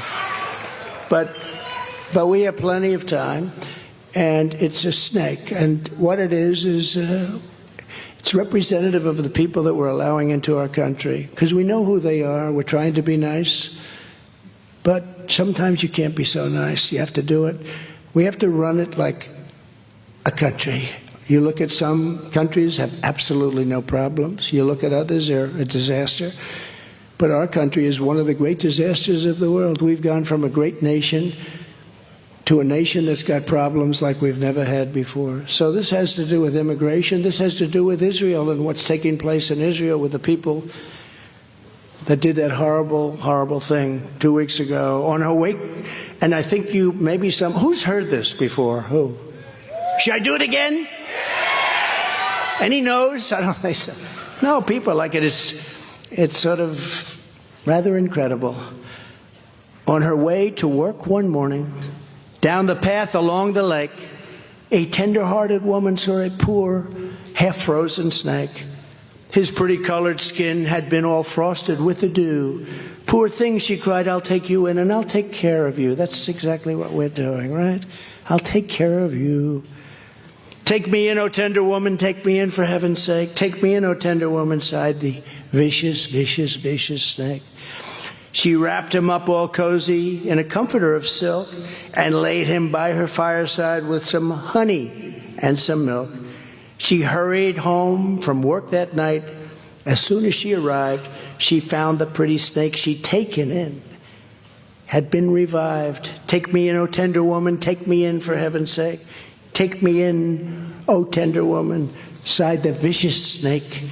She clutched him to her bosom. You're so beautiful, she cried. But if I hadn't brought you in by now, you truly would have died. She stroked his pretty skin again and kissed him and held him tight. But instead of saying, thank you, ma'am, the snake gave her a vicious bite. Take me in, O tender woman, take me in for heaven's sake. Take me in, O tender woman, sighed the vicious snake. I saved you, cried the woman, and you've bitten me, but why? You know your bite is poisonous, and now I'm going to die. Shut up, silly woman, said the said the reptile with a grin. You knew damn well I was a snake before you took me in. And that's really it. That's what we're doing. We're taking in people. We're taking in people into our country. I think it's terrific. We're taking in what this is, what it represents. We're taking in people into our country that are going to cause tremendous problems, and most people don't want to talk about it. Upon our inauguration, because it's our inauguration, it's not my inauguration, we're all president as far as I'm concerned, because what I spent on this deal, I thought it was going to be a lot, but it's billions and billions, and I don't mind at all. I mean, Bloomberg spent what? Michael Bloomberg, $2.5 billion, and he only got the first question, right? He was decimated with the first question, $2.5 billion. But I spent a lot to do this, and I'm very glad. Somebody said, are you glad you did it? I said, yes, absolutely. They thought I'd say no. I had a nice life before this, you know. I had a life of, you wouldn't believe how nice my life was. This is a little different, but there's nothing like this, because we're doing an incredible job for our country. We won't have a country. We won't have a country. I think if this election turns out to be rigged, and we have the best lawyers in the world this time, nobody thought they could pull that off, but if it's a rigged election or a fake election, or if we lose this election, we are going to have, I believe, no country left. I believe that's going to happen. But I will terminate every open borders policy of the Biden administration and begin the largest domestic deportation operation in American history, larger than Eisenhower's, including all of the illegal aliens from countries that hate us. These are countries that hate us. And I will invoke the Alien Enemies Act to remove all known or suspected gang members, drug dealers, cartel members, and security threats from any kind and of any kind from the United States of America. We're going to get them out of our country. It's going to happen fast, too. It's no wonder the far-left lunatics are getting desperate to stop our movement by any means necessary. Crooked Joe Biden and his radical left Democrats, and they are really radical left, have weaponized law enforcement to arrest their leading political opponent, me, and others too, people of religion, a lot of others too. It's sick what's going on. This is high-level election interference. They want to disturb the election. This is their form of cheating this time. And it's happening for a single reason, because I'm the only candidate they do not want to run against. You know, they always say disinformation. Oh, we want to run against Ron DeSanctimonious, even though he's losing by 10 points to Biden, if you can believe. How the hell do you lose to Biden? But they say that. See, they say the opposite. Disinformation, misinformation, they're very good at it. They'll say, we really want to run against Trump, because that's who they're running against. We really want to run against Trump, but they don't. And the way I look at it, we beat him twice. Now we have to beat him a third time. We beat him. We beat the hell out of him the second time. Think of it. Think of it. Think of it. We did much better the second time than we did the first. Remember that. And they're getting beaten very badly by me in the polls. They think the only way they can catch me is to stop me from speaking. They want to take away my voice. And a judge gave a gag order today. Did you hear that on speech? Which I believe is totally unconstitutional, what she did. A judge gave a gag order. A judge doesn't like me too much. Her whole life is not liking me. But she gave a gag order. You know what a gag order is? You can't speak badly about your opponent. But this is weaponry all being done because Joe Biden is losing the election and losing very, very badly to all of us in the polls. He's losing badly. But what they don't understand is that I am willing to go to jail if that's what it takes for our country to win and become a democracy again.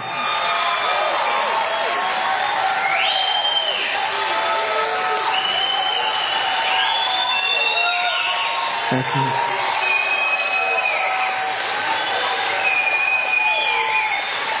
Thank you very much. So true. So true. Thank you very much. Appreciate it. We're being laughed at all over the world. We have become a fascist state run by incompetent people that want to see us fail.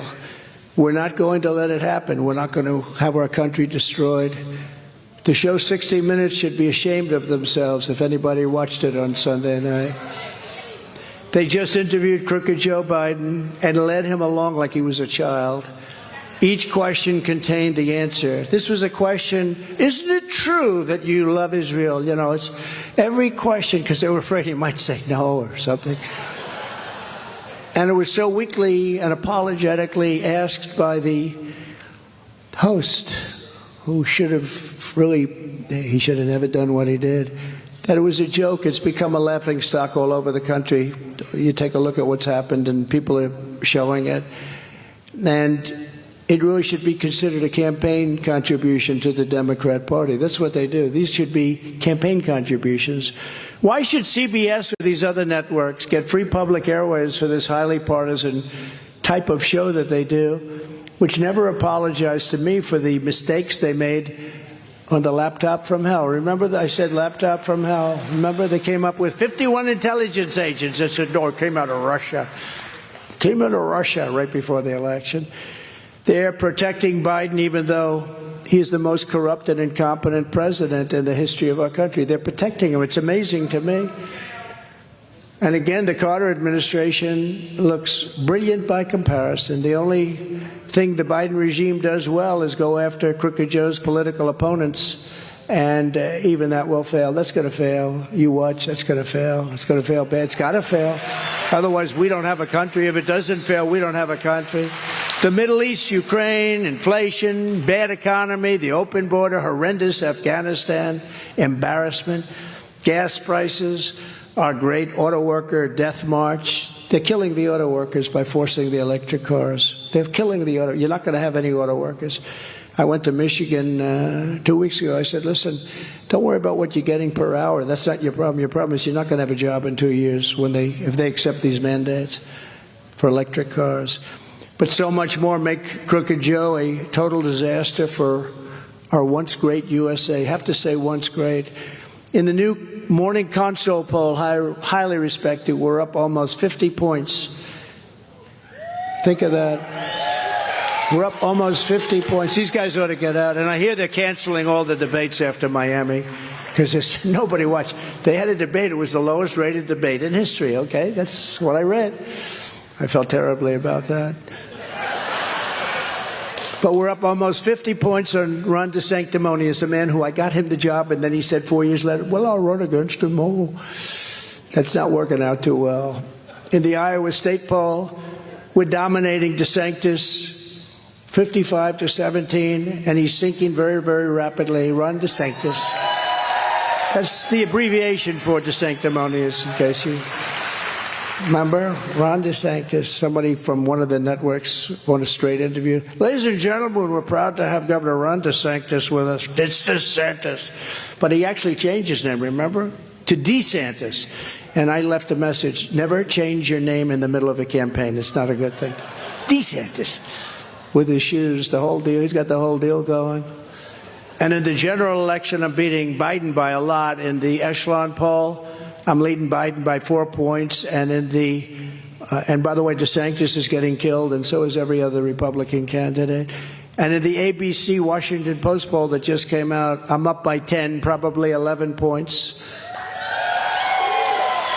That's on Biden. That's on Crooked Joe. The radical left, Democrats, rigged the presidential election of 2020, and we're not going to allow them to rig the presidential election of 2024.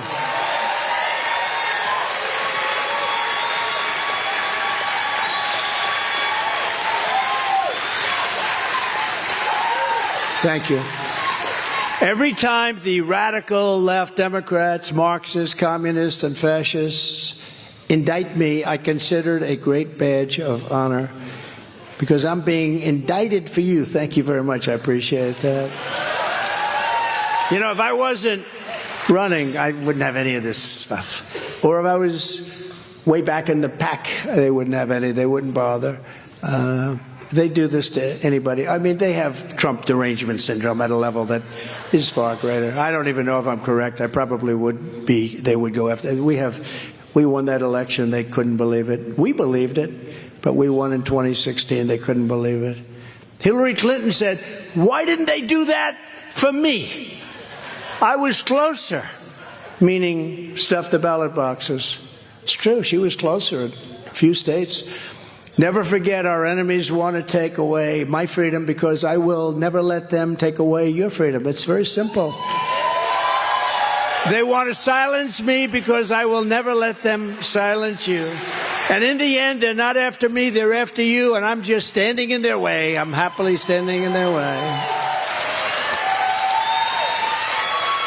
But this is more than a campaign. This is a movement. I've never said anything. This is bigger than 2020 and bigger than 2016. I never thought I'd say that. I thought 2016 was really earth-shaking, and it was. But this is bigger. This is more important because we've seen how bad they are. The reason this is so big now is we've seen how bad a job they've done. Every single thing they touch is bad.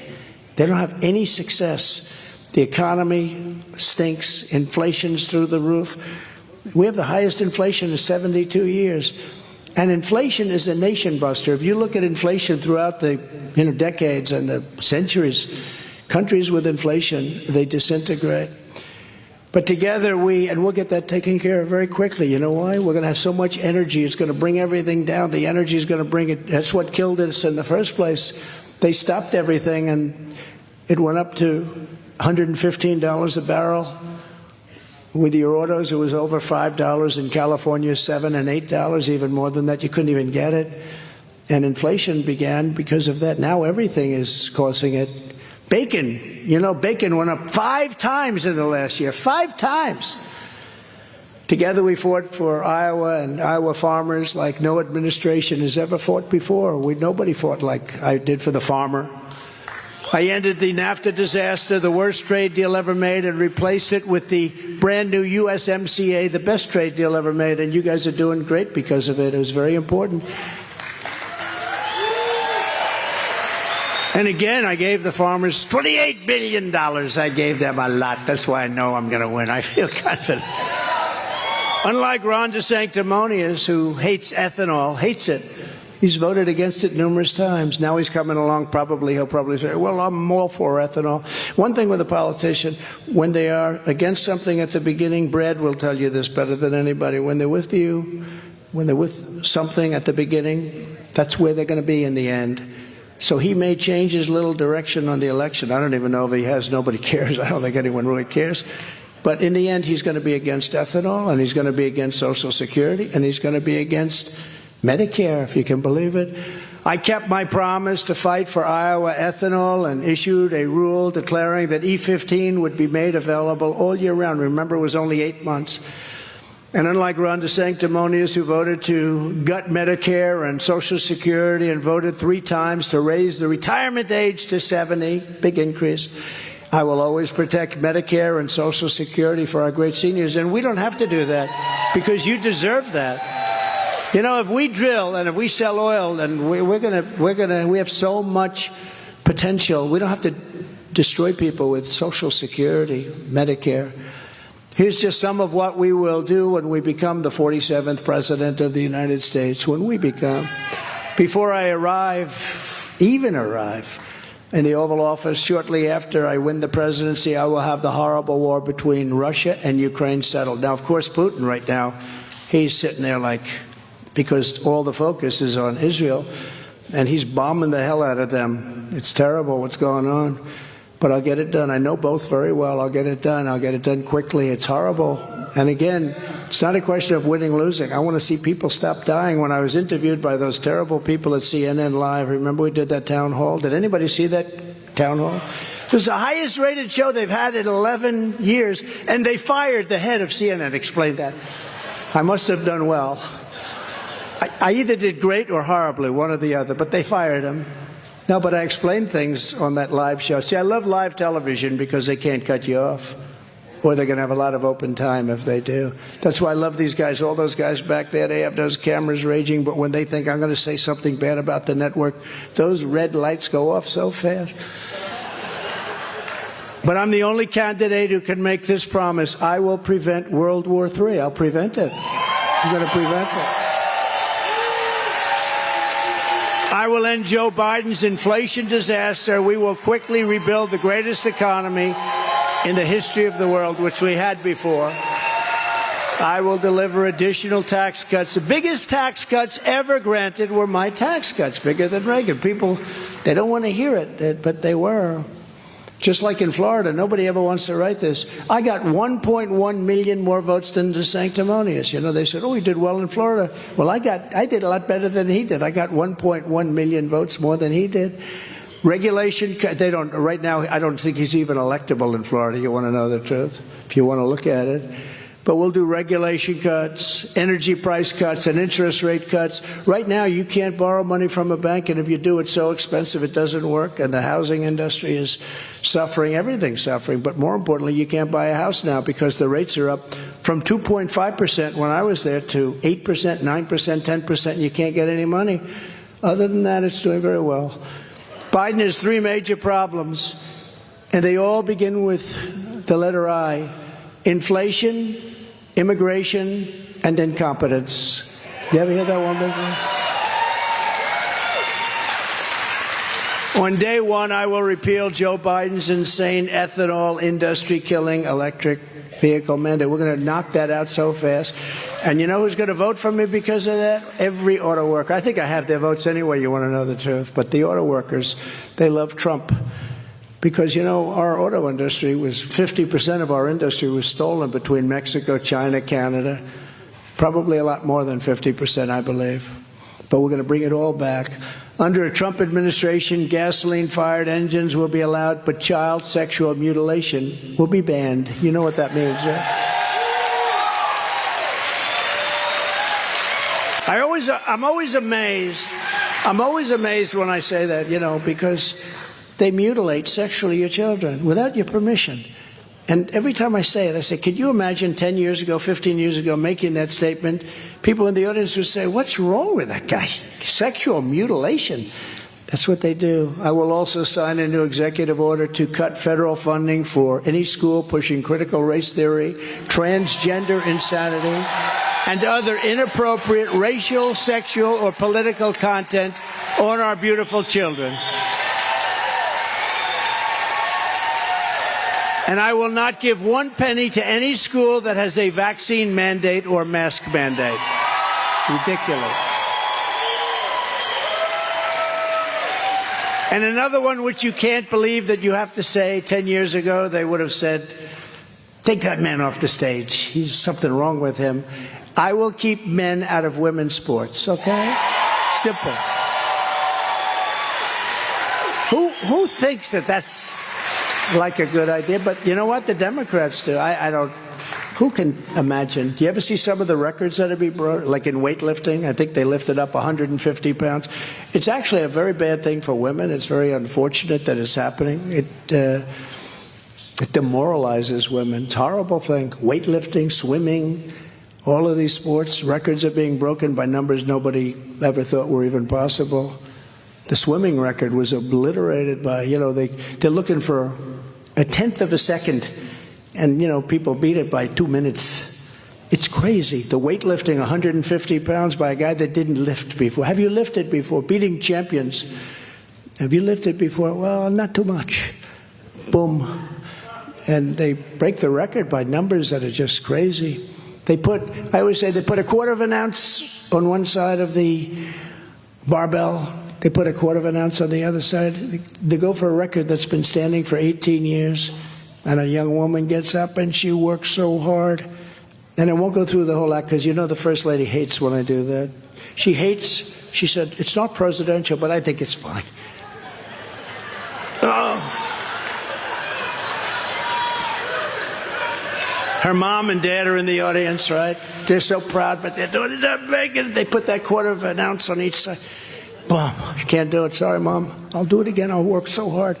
Then a guy comes up who transitioned, and they ask him that question, have you had success in weightlifting before? No, I've never really done it before. Oh, good. And he gets up, bing. Do you want me to do it a few more times? It's great. Swimming, the same thing. The swimming records are being obliterated. It's ridiculous. It's very, very ridiculous. And I can't even believe we have to talk about it. And, young ladies that are being affected by it very greatly, like swimming champions, they're afraid to talk about it. They're actually afraid to talk about it. Just as I did 4 years ago, I will fully uphold the Second Amendment, which, as you know, is under siege. And I kept it perfect for you. It's under siege. And I will continue to protect innocent life nobody did for you. And when the Republicans start speaking about it, because, the Democrats are the radicals. The Democrats are the radicals because they'll kill the child in the 4th month, 5th month, 6th month, 7th month, 8th month, 9th month, even after birth. Remember that wacky former governor of Virginia where he said, yes, we will take the baby and we will discuss. This is after the 9th month. The baby is born. And we will discuss with the mother what we want to do with the baby. They'll kill the baby. They're the radicals. The pro-lifers aren't the radicals. They're the radicals. And when politicians, and some of them do and some of them don't, you have to go with the exceptions for the election, but you also have to follow your heart. You have to follow your heart. But when politicians speak about that strongly and with conviction, it's a fantastic issue, but you have to go with what you believe. You have to go with what you feel. Very important. But we got it done. We ended Roe v. Wade, which is the most radical.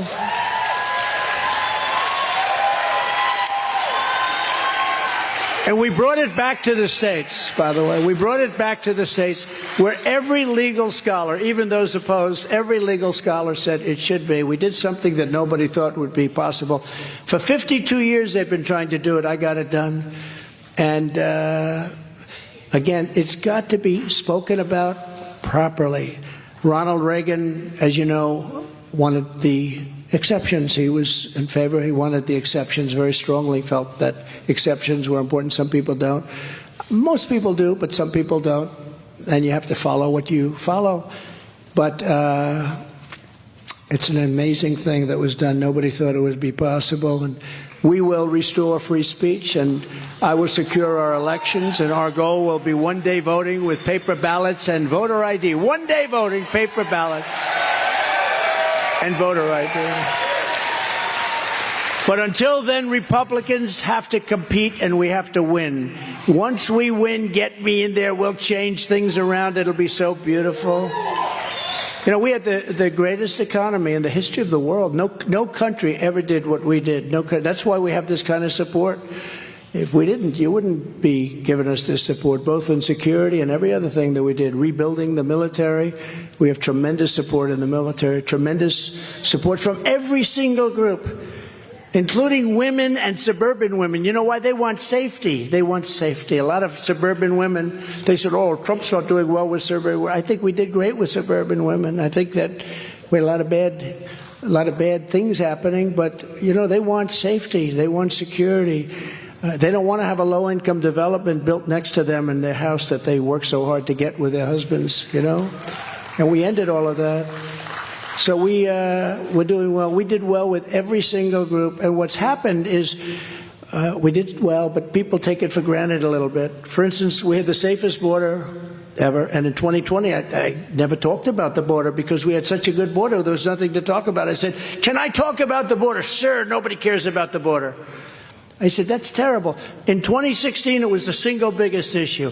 In 2020, I couldn't talk about it because nobody cared. They fell asleep. Because I did it. I did a great job on the border.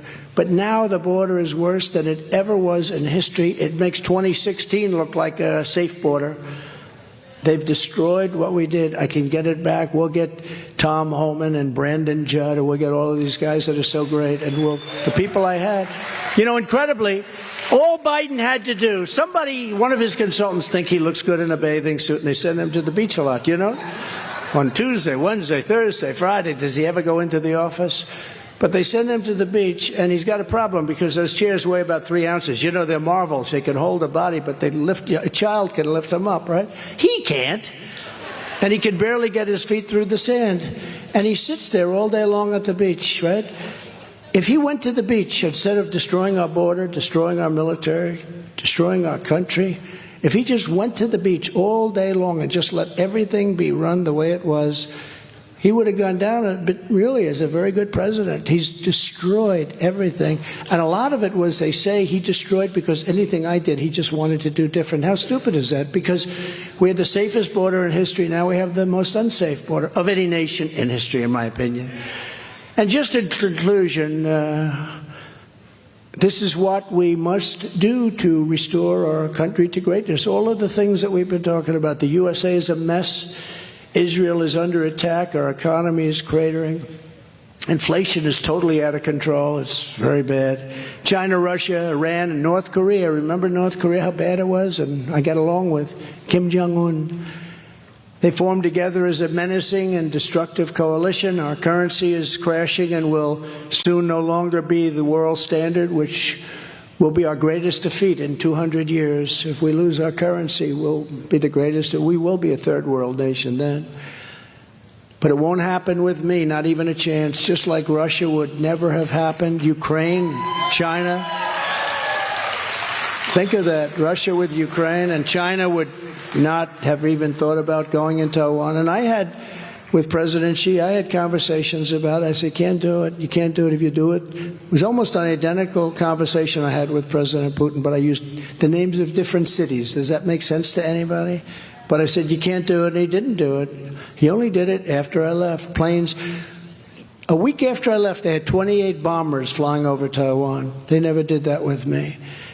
But I would have left Afghanistan as an example. I was the one that got them down. It was 21 years with dignity. We would have had such dignity, not embarrassment. Most embarrassing moment in the history of our country. If you took the 10 worst presidents of the history of the United States and added them up, they would not have done near the destruction to our country as Joe Biden and the Biden administration have done. And I used to say 5, and I'd always preface it by saying, I think I could say 10. I think I can say 10. You take the 10 worst presidents, they would not have done, even weaponization, nobody's done that.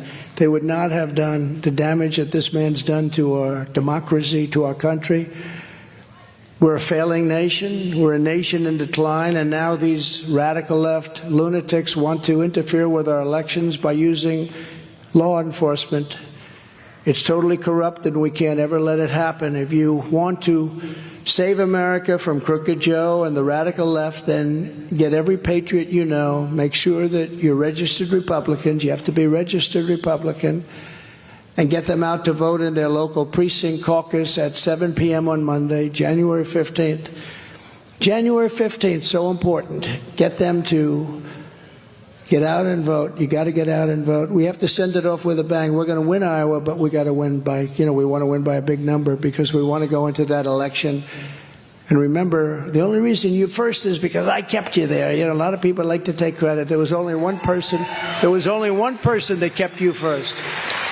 We're asking you to commit to caucus for us and to bring as many people as you can. You bring 3 or 5 or 10 or 20. And it's very important, so important. It sets a tone for the rest of the election because in November we have to win. Sign up at ia.donaldjtrump.com and get involved. 2024 is our final battle. It's our final battle. This country is going to either be greater than ever before, or we're not going to have a country. That's how bad it all is. With you at my side, we will demolish the deep state. We will expel the warmongers from our government. They want to go to war with every country. They know nothing about it. Let's just go to war. Let's make all those missiles and let's just go to war. We will drive out the globalists. We will cast out the communists, Marxists, and fascists, and we throw out the sick political class that hates our country. We will rout the fake news media. They're so sad. They have such an important place, and they're so fake. They're so corrupt. They have a lower rating now in the public eye than Congress. Can you believe that? But they serve such a function. They could do such a great thing. It's so hard without them because they are fake. It was a term I came up with a long time ago. And it's almost not tough enough. That's how bad it is. But hopefully they can change.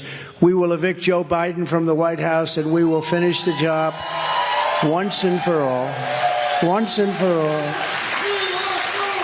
The great silent majority is rising like never before. And under our leadership, the forgotten man, woman, will be forgotten no longer. We're going to forget them no longer. I didn't forget them for 4 years, but then they forgot them.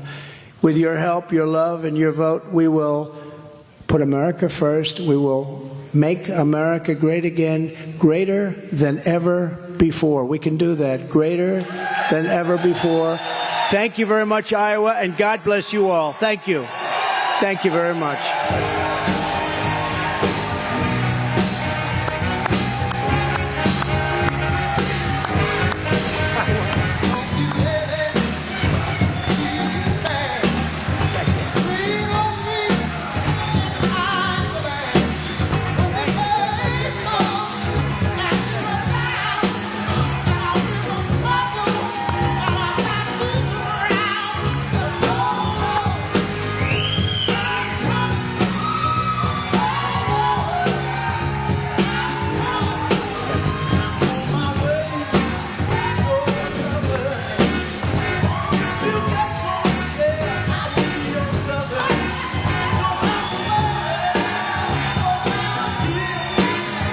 On not only the Israeli conflict, the economy, farmers, immigration, Joe Biden, the fraudulent 2020 election, talking about that as well, all here from Clive, Iowa. Brian Glenn joining you as we wrap up today's program. We want to remind you, please support a lot of our proud sponsors today. TrumpTumbler.com. TrumpTumbler.com is a limited release. Save America again.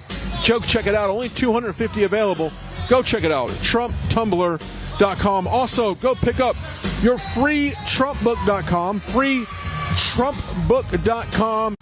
Find out the things the media's not telling your kids, that teachers aren't teaching in school, but all the facts and accomplishments of President Trump is right there. The website, once again, freetrumpbook.com. Also, our friends over at the Birch Gold Group, this digital currency, this digital ID that's being pushed down is not good at all. Go check it out. Text the words Trump to 989898. That's Trump to 989898. And then finally, last but not least, our good friend Mike Lindell is going through so many legal problems right now. Go check it out. mypillow.com/RSBN to get up to now 80% off your entire order. Selected things right there. Great thing for Christmas as well. mypillow.com/RSBN. Go check it out and help out our friend Mike Lindell over at MyPillow. My biggest takeaway here is that the threat of World War III, which President Trump has been talking about now for months now, is imminent. And that President Trump has the policies and the strength and leadership to not only resolve the conflict in Ukraine between Russia and Ukraine, but also to help resolve tensions in the Middle East and also to protect the U.S. here in our interests, as Christopher Wray and the FBI just recently has come out and said there is a heightened threat of terrorist activity here in the States, and that's largely in part of the immigration that's come up through our southern border. President Trump vows to protect the U.S. at all costs, are of our interest here and abroad. So that's my biggest takeaway, especially coming off of some of these very historical, the last week or so, plus the partial gag order that was put in place earlier today by the judge in D.C. President Trump obviously talking about that is a infringement on his First Amendment rights. It's infringement. That's election interference is what he calls that. And, of course, he will stand up and fight that. And the first time I've ever heard President Trump say, I'm willing to go to jail and still fight for this country and fight for this election and become your next 47th president. So President Trump, strong words coming out of him today. Programming note, moving on, looking a week from today, we'll be live in New Hampshire.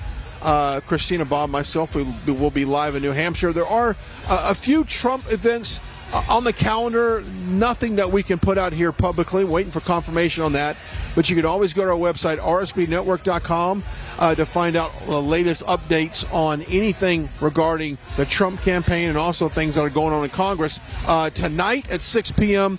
on the East Coast, they are having a secret, or I wouldn't say secret, but a closed-door meeting in the Republican conference to come up with the nominee that was still put on the floor.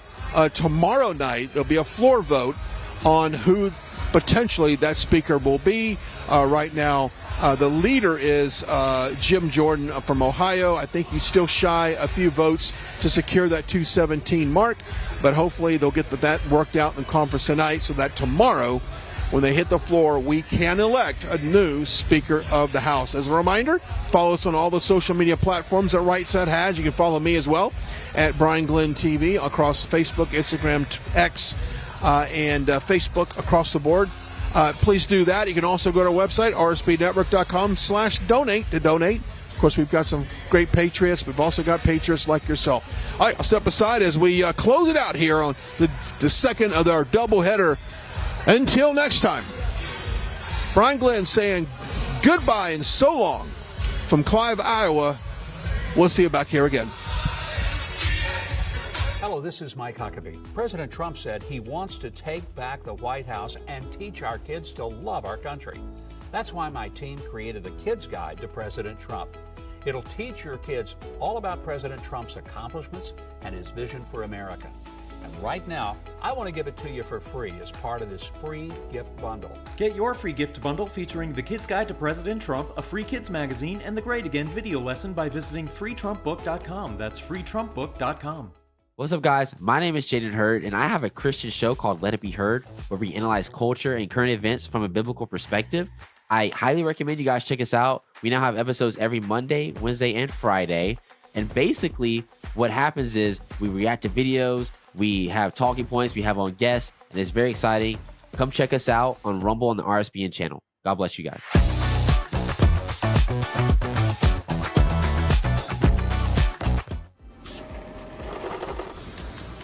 My employees and I are excited to announce it's our 20th anniversary, and to celebrate, we're bringing you a limited edition MyPillow. The Giza Elegance MyPillow is made with the most amazing cotton, 2-inch pipe gusset, comes in 4 custom loft levels, and it's machine washable and dryable. When I got my pillow, I'm asleep almost immediately. I stay asleep at night and I wake up more well rested in the morning. My patented fill adjusts to your exact individual needs and helps keep your neck supported and aligned. That's why we've been around for 20 years, because MyPillow works. Go to mypillow.com or call the number on your screen. Use your promo code to get your limited edition 20th anniversary MyPillow queen size. Retails for $69.98, now only $19.98. That's right, only $19.98. With my 60-day money-back guarantee, you have nothing to lose. Sleep well, America! Right Side Broadcasting is known for panning the crowds, showing the packed arenas, and allowing you to see the truth. We've covered hundreds of rallies, briefings, marches, CPAC, and the historic overturning of Roe v. Wade. Right Side Broadcasting was created in 2015 by our founder, Joe Seals, creating a unique broadcasting experience that allows you to make your own decision rather than force-feeding you an agenda. We don't cut or edit people's words or twist them to fit a particular point of view. We allow our correspondents to be open about their opinions while maintaining journalistic integrity. Right Side Broadcasting wants to continue our legacy with help from people just like you. Your donations and support allow us to continue to be the gold standard in live, unedited event coverage. Help our cause by sharing our broadcasts, subscribing on our social media platforms, and supporting us on our locals community. Your monthly or one-time contributions on our website are crucial in our fight for the truth. Thank you for all of your generous support.